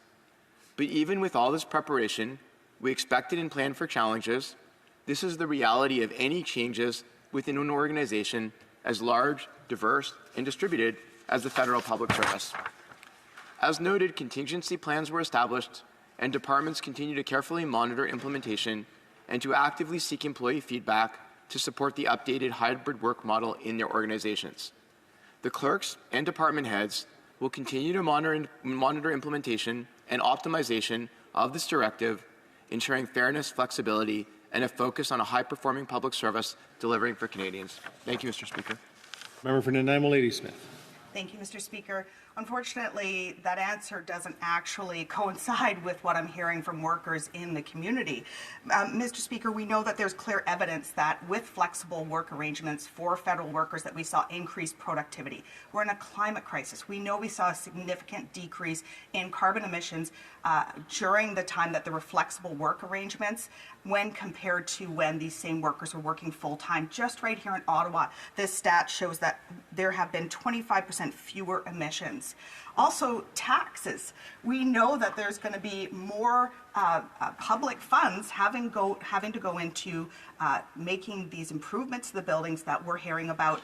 We know that currently there's not the infrastructure in place. We know that productivity was high. People were happy working in a flexible work arrangement. Why is this not continuing to happen? And will the government repeal this decision? Well, Parliamentary Secretary. Mr. Speaker, let me reiterate that the government is proud of the work of our public service. They work hard for Canadians every day, and that the experience of working in the public service should be the same no matter where you are in the country. We've adopted a common hybrid work model that aims to foster the kind of culture we need to best serve Canadians. While any transition of this scale has its challenges, I want to reassure the member in this House that federal departments and agencies continue to listen to employees' feedback to make sure they have the support they need. Mr. Speaker, this updated hybrid work model will build stronger teams and contribute to better service delivery for Canadians. Thank you. The honourable member for Dufferin-Caledon. Thank you very much, Mr. Speaker. So a couple of weeks ago, I asked a question about the steel industry, and I talked about the brave steel worker who stood up to this Liberal Prime Minister when he was trying to justify the alleged work that these Liberals were doing for the steel industry. And so he had an encounter with this brave steel worker who actually, as far as I'm concerned, spoke truth to power, which is a rare thing that happens. The Prime Minister is trying to talk about how he's doing such great things by following the Conservatives who called for steel tariffs by putting steel tariffs there. And he talked about some investment and said to the steelworker, $400 million is going to keep your job. And the steelworker said, well, what about the 40% taxes I'm paying? and I don't have a doctor. And the Prime Minister said, the $400 million invested means you're going to have a job. And this is where the steel worker, I think, got very interesting. He said, I think you're only here for another year. We won't see you around in probably another year, I'm guessing. And on this count, I think this steel worker is where most Canadians are. He went on to, the Prime Minister went on to try and convince him of the various things that this government was doing that is so great. And this is what the steel worker finished with. He said, I don't believe you for a second. And, Mr. Speaker, I would agree with this brave steel worker who said that to the Prime Minister. Now, why would he say that? Well, for one thing, the carbon tax is going to kill the steel industry. So about 6 months ago, I met with the CEOs and the union for steel manufacturing in Canada.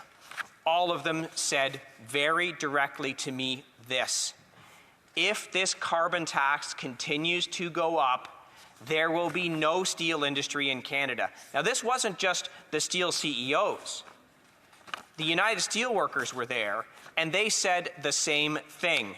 The carbon tax is going to kill the steel industry in Canada. So we can talk about how terrible the carbon tax is for a whole bunch of things, but this is a concrete example where there was unanimity. The steel workers said the carbon tax is going to kill the steel industry. All of the steel companies said the carbon tax is going to kill the steel industry. And despite these Liberals just keep beating the drum that somehow the carbon tax is good for Canadians. We've seen what it's done to the price of food. We now have 2 million people going to the food bank in Canada every month. 2 million. This would be unheard of. If someone had said this when the Conservatives were the government, that in 10 years, 2 million people every month, 2 million Canadians be going to the food bank, we'd think they were crazy. How little did we know how corrosive the carbon tax would be for the social fabric of this country.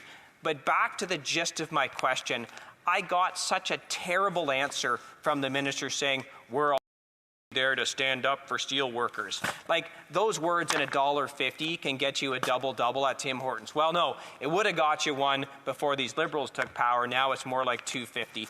But the point is, they are hollow, empty words that fly in the face of what the steel industry is very clearly and directly saying. The carbon tax will lead to the death of the steel industry in Canada if they go ahead with their plan to quadruple the carbon tax. In the face of that overwhelming evidence, how can they justify quadrupling the carbon tax to steel workers in this country? The Honourable Parliamentary Secretary to the Minister of Environment and Climate Change. Thank you very much, Mr. Speaker. It's nice to be here in adjournment debates. I'd like to thank my colleague and neighbour from Dufferin-Caledon for entertaining the opportunity to do a late show this evening. You know, I actually printed off an article for my friend, and I hope he chooses to read it. As I was telling him just a couple minutes ago, I feel as though the art of thoughtful debate and real conversation in this House has suffered at the hands of the three-word slogan. So I actually like the opportunity to come in and talk about some of our measures to lower our carbon emissions in Canada and help the steel industry and help lots of other industries usher in a more sustainable future. But, Mr. Speaker, before I go on, I'd just like to say I'm not only just a big fan of Canada's steel industry, I used to be a steel worker. I worked at Aldershot Steel in university. I came from a working-class family, grew up in community housing, and so a $20 an hour job was really exciting for me when I was 19 and 20 years old. And kayaks, which are incidentally made out of carbon fiber, they're expensive. So I needed a job, and this Aldershot Steel was close to school. So after my classes were done at McMaster University, I'd often go and put in a few hours at the shop. And so I know a lot of steel workers, and you know, I also went to McMaster, so Steel Town in Hamilton. Shout out to the Hamilton Ticats. I looked up while the member was speaking some of the initiatives that the Canadian Steel Producers Association has undertaken. They're very committed to sustainable steel. In fact, ArcSeller Mittal Dofasco earned Responsible Steel certification that recognizes the company's leadership in reducing greenhouse gas emissions, noise, emissions, and effluents, as well as waste and wastewater stewardship and biodiversity. Canada's steel producers are leading the way. They're getting towards these new electric arc reactors, which won't rely on coal anymore to heat up the iron ore and the metals in order to make steel and steel products. And in fact, I looked at the ambitions of the Canadian Steel Producers Association, and I'll just read a couple of them. One, establish a Canadian Steel Climate Council with key government departments to monitor and report on the progress of the sector's climate strategy, to share practices, engage with other stakeholders, and evolve the plan as new informations and insights emerge. They want to recycle all carbon pricing revenues from the steel sector back into the industry to support the development of low emissions technologies. And they want to expand access to abundant, low and zero carbon energy supplies for domestic steel operations, because they recognize the value in low carbon steel. They want to be a world leader in low carbon steel, and they don't want to, do things the way they did 150 years ago during the Industrial Revolution, when it seemed natural to burn coal to create heat to produce steel. So, Mr. Speaker, it's 2024. It's going to be 2025 soon.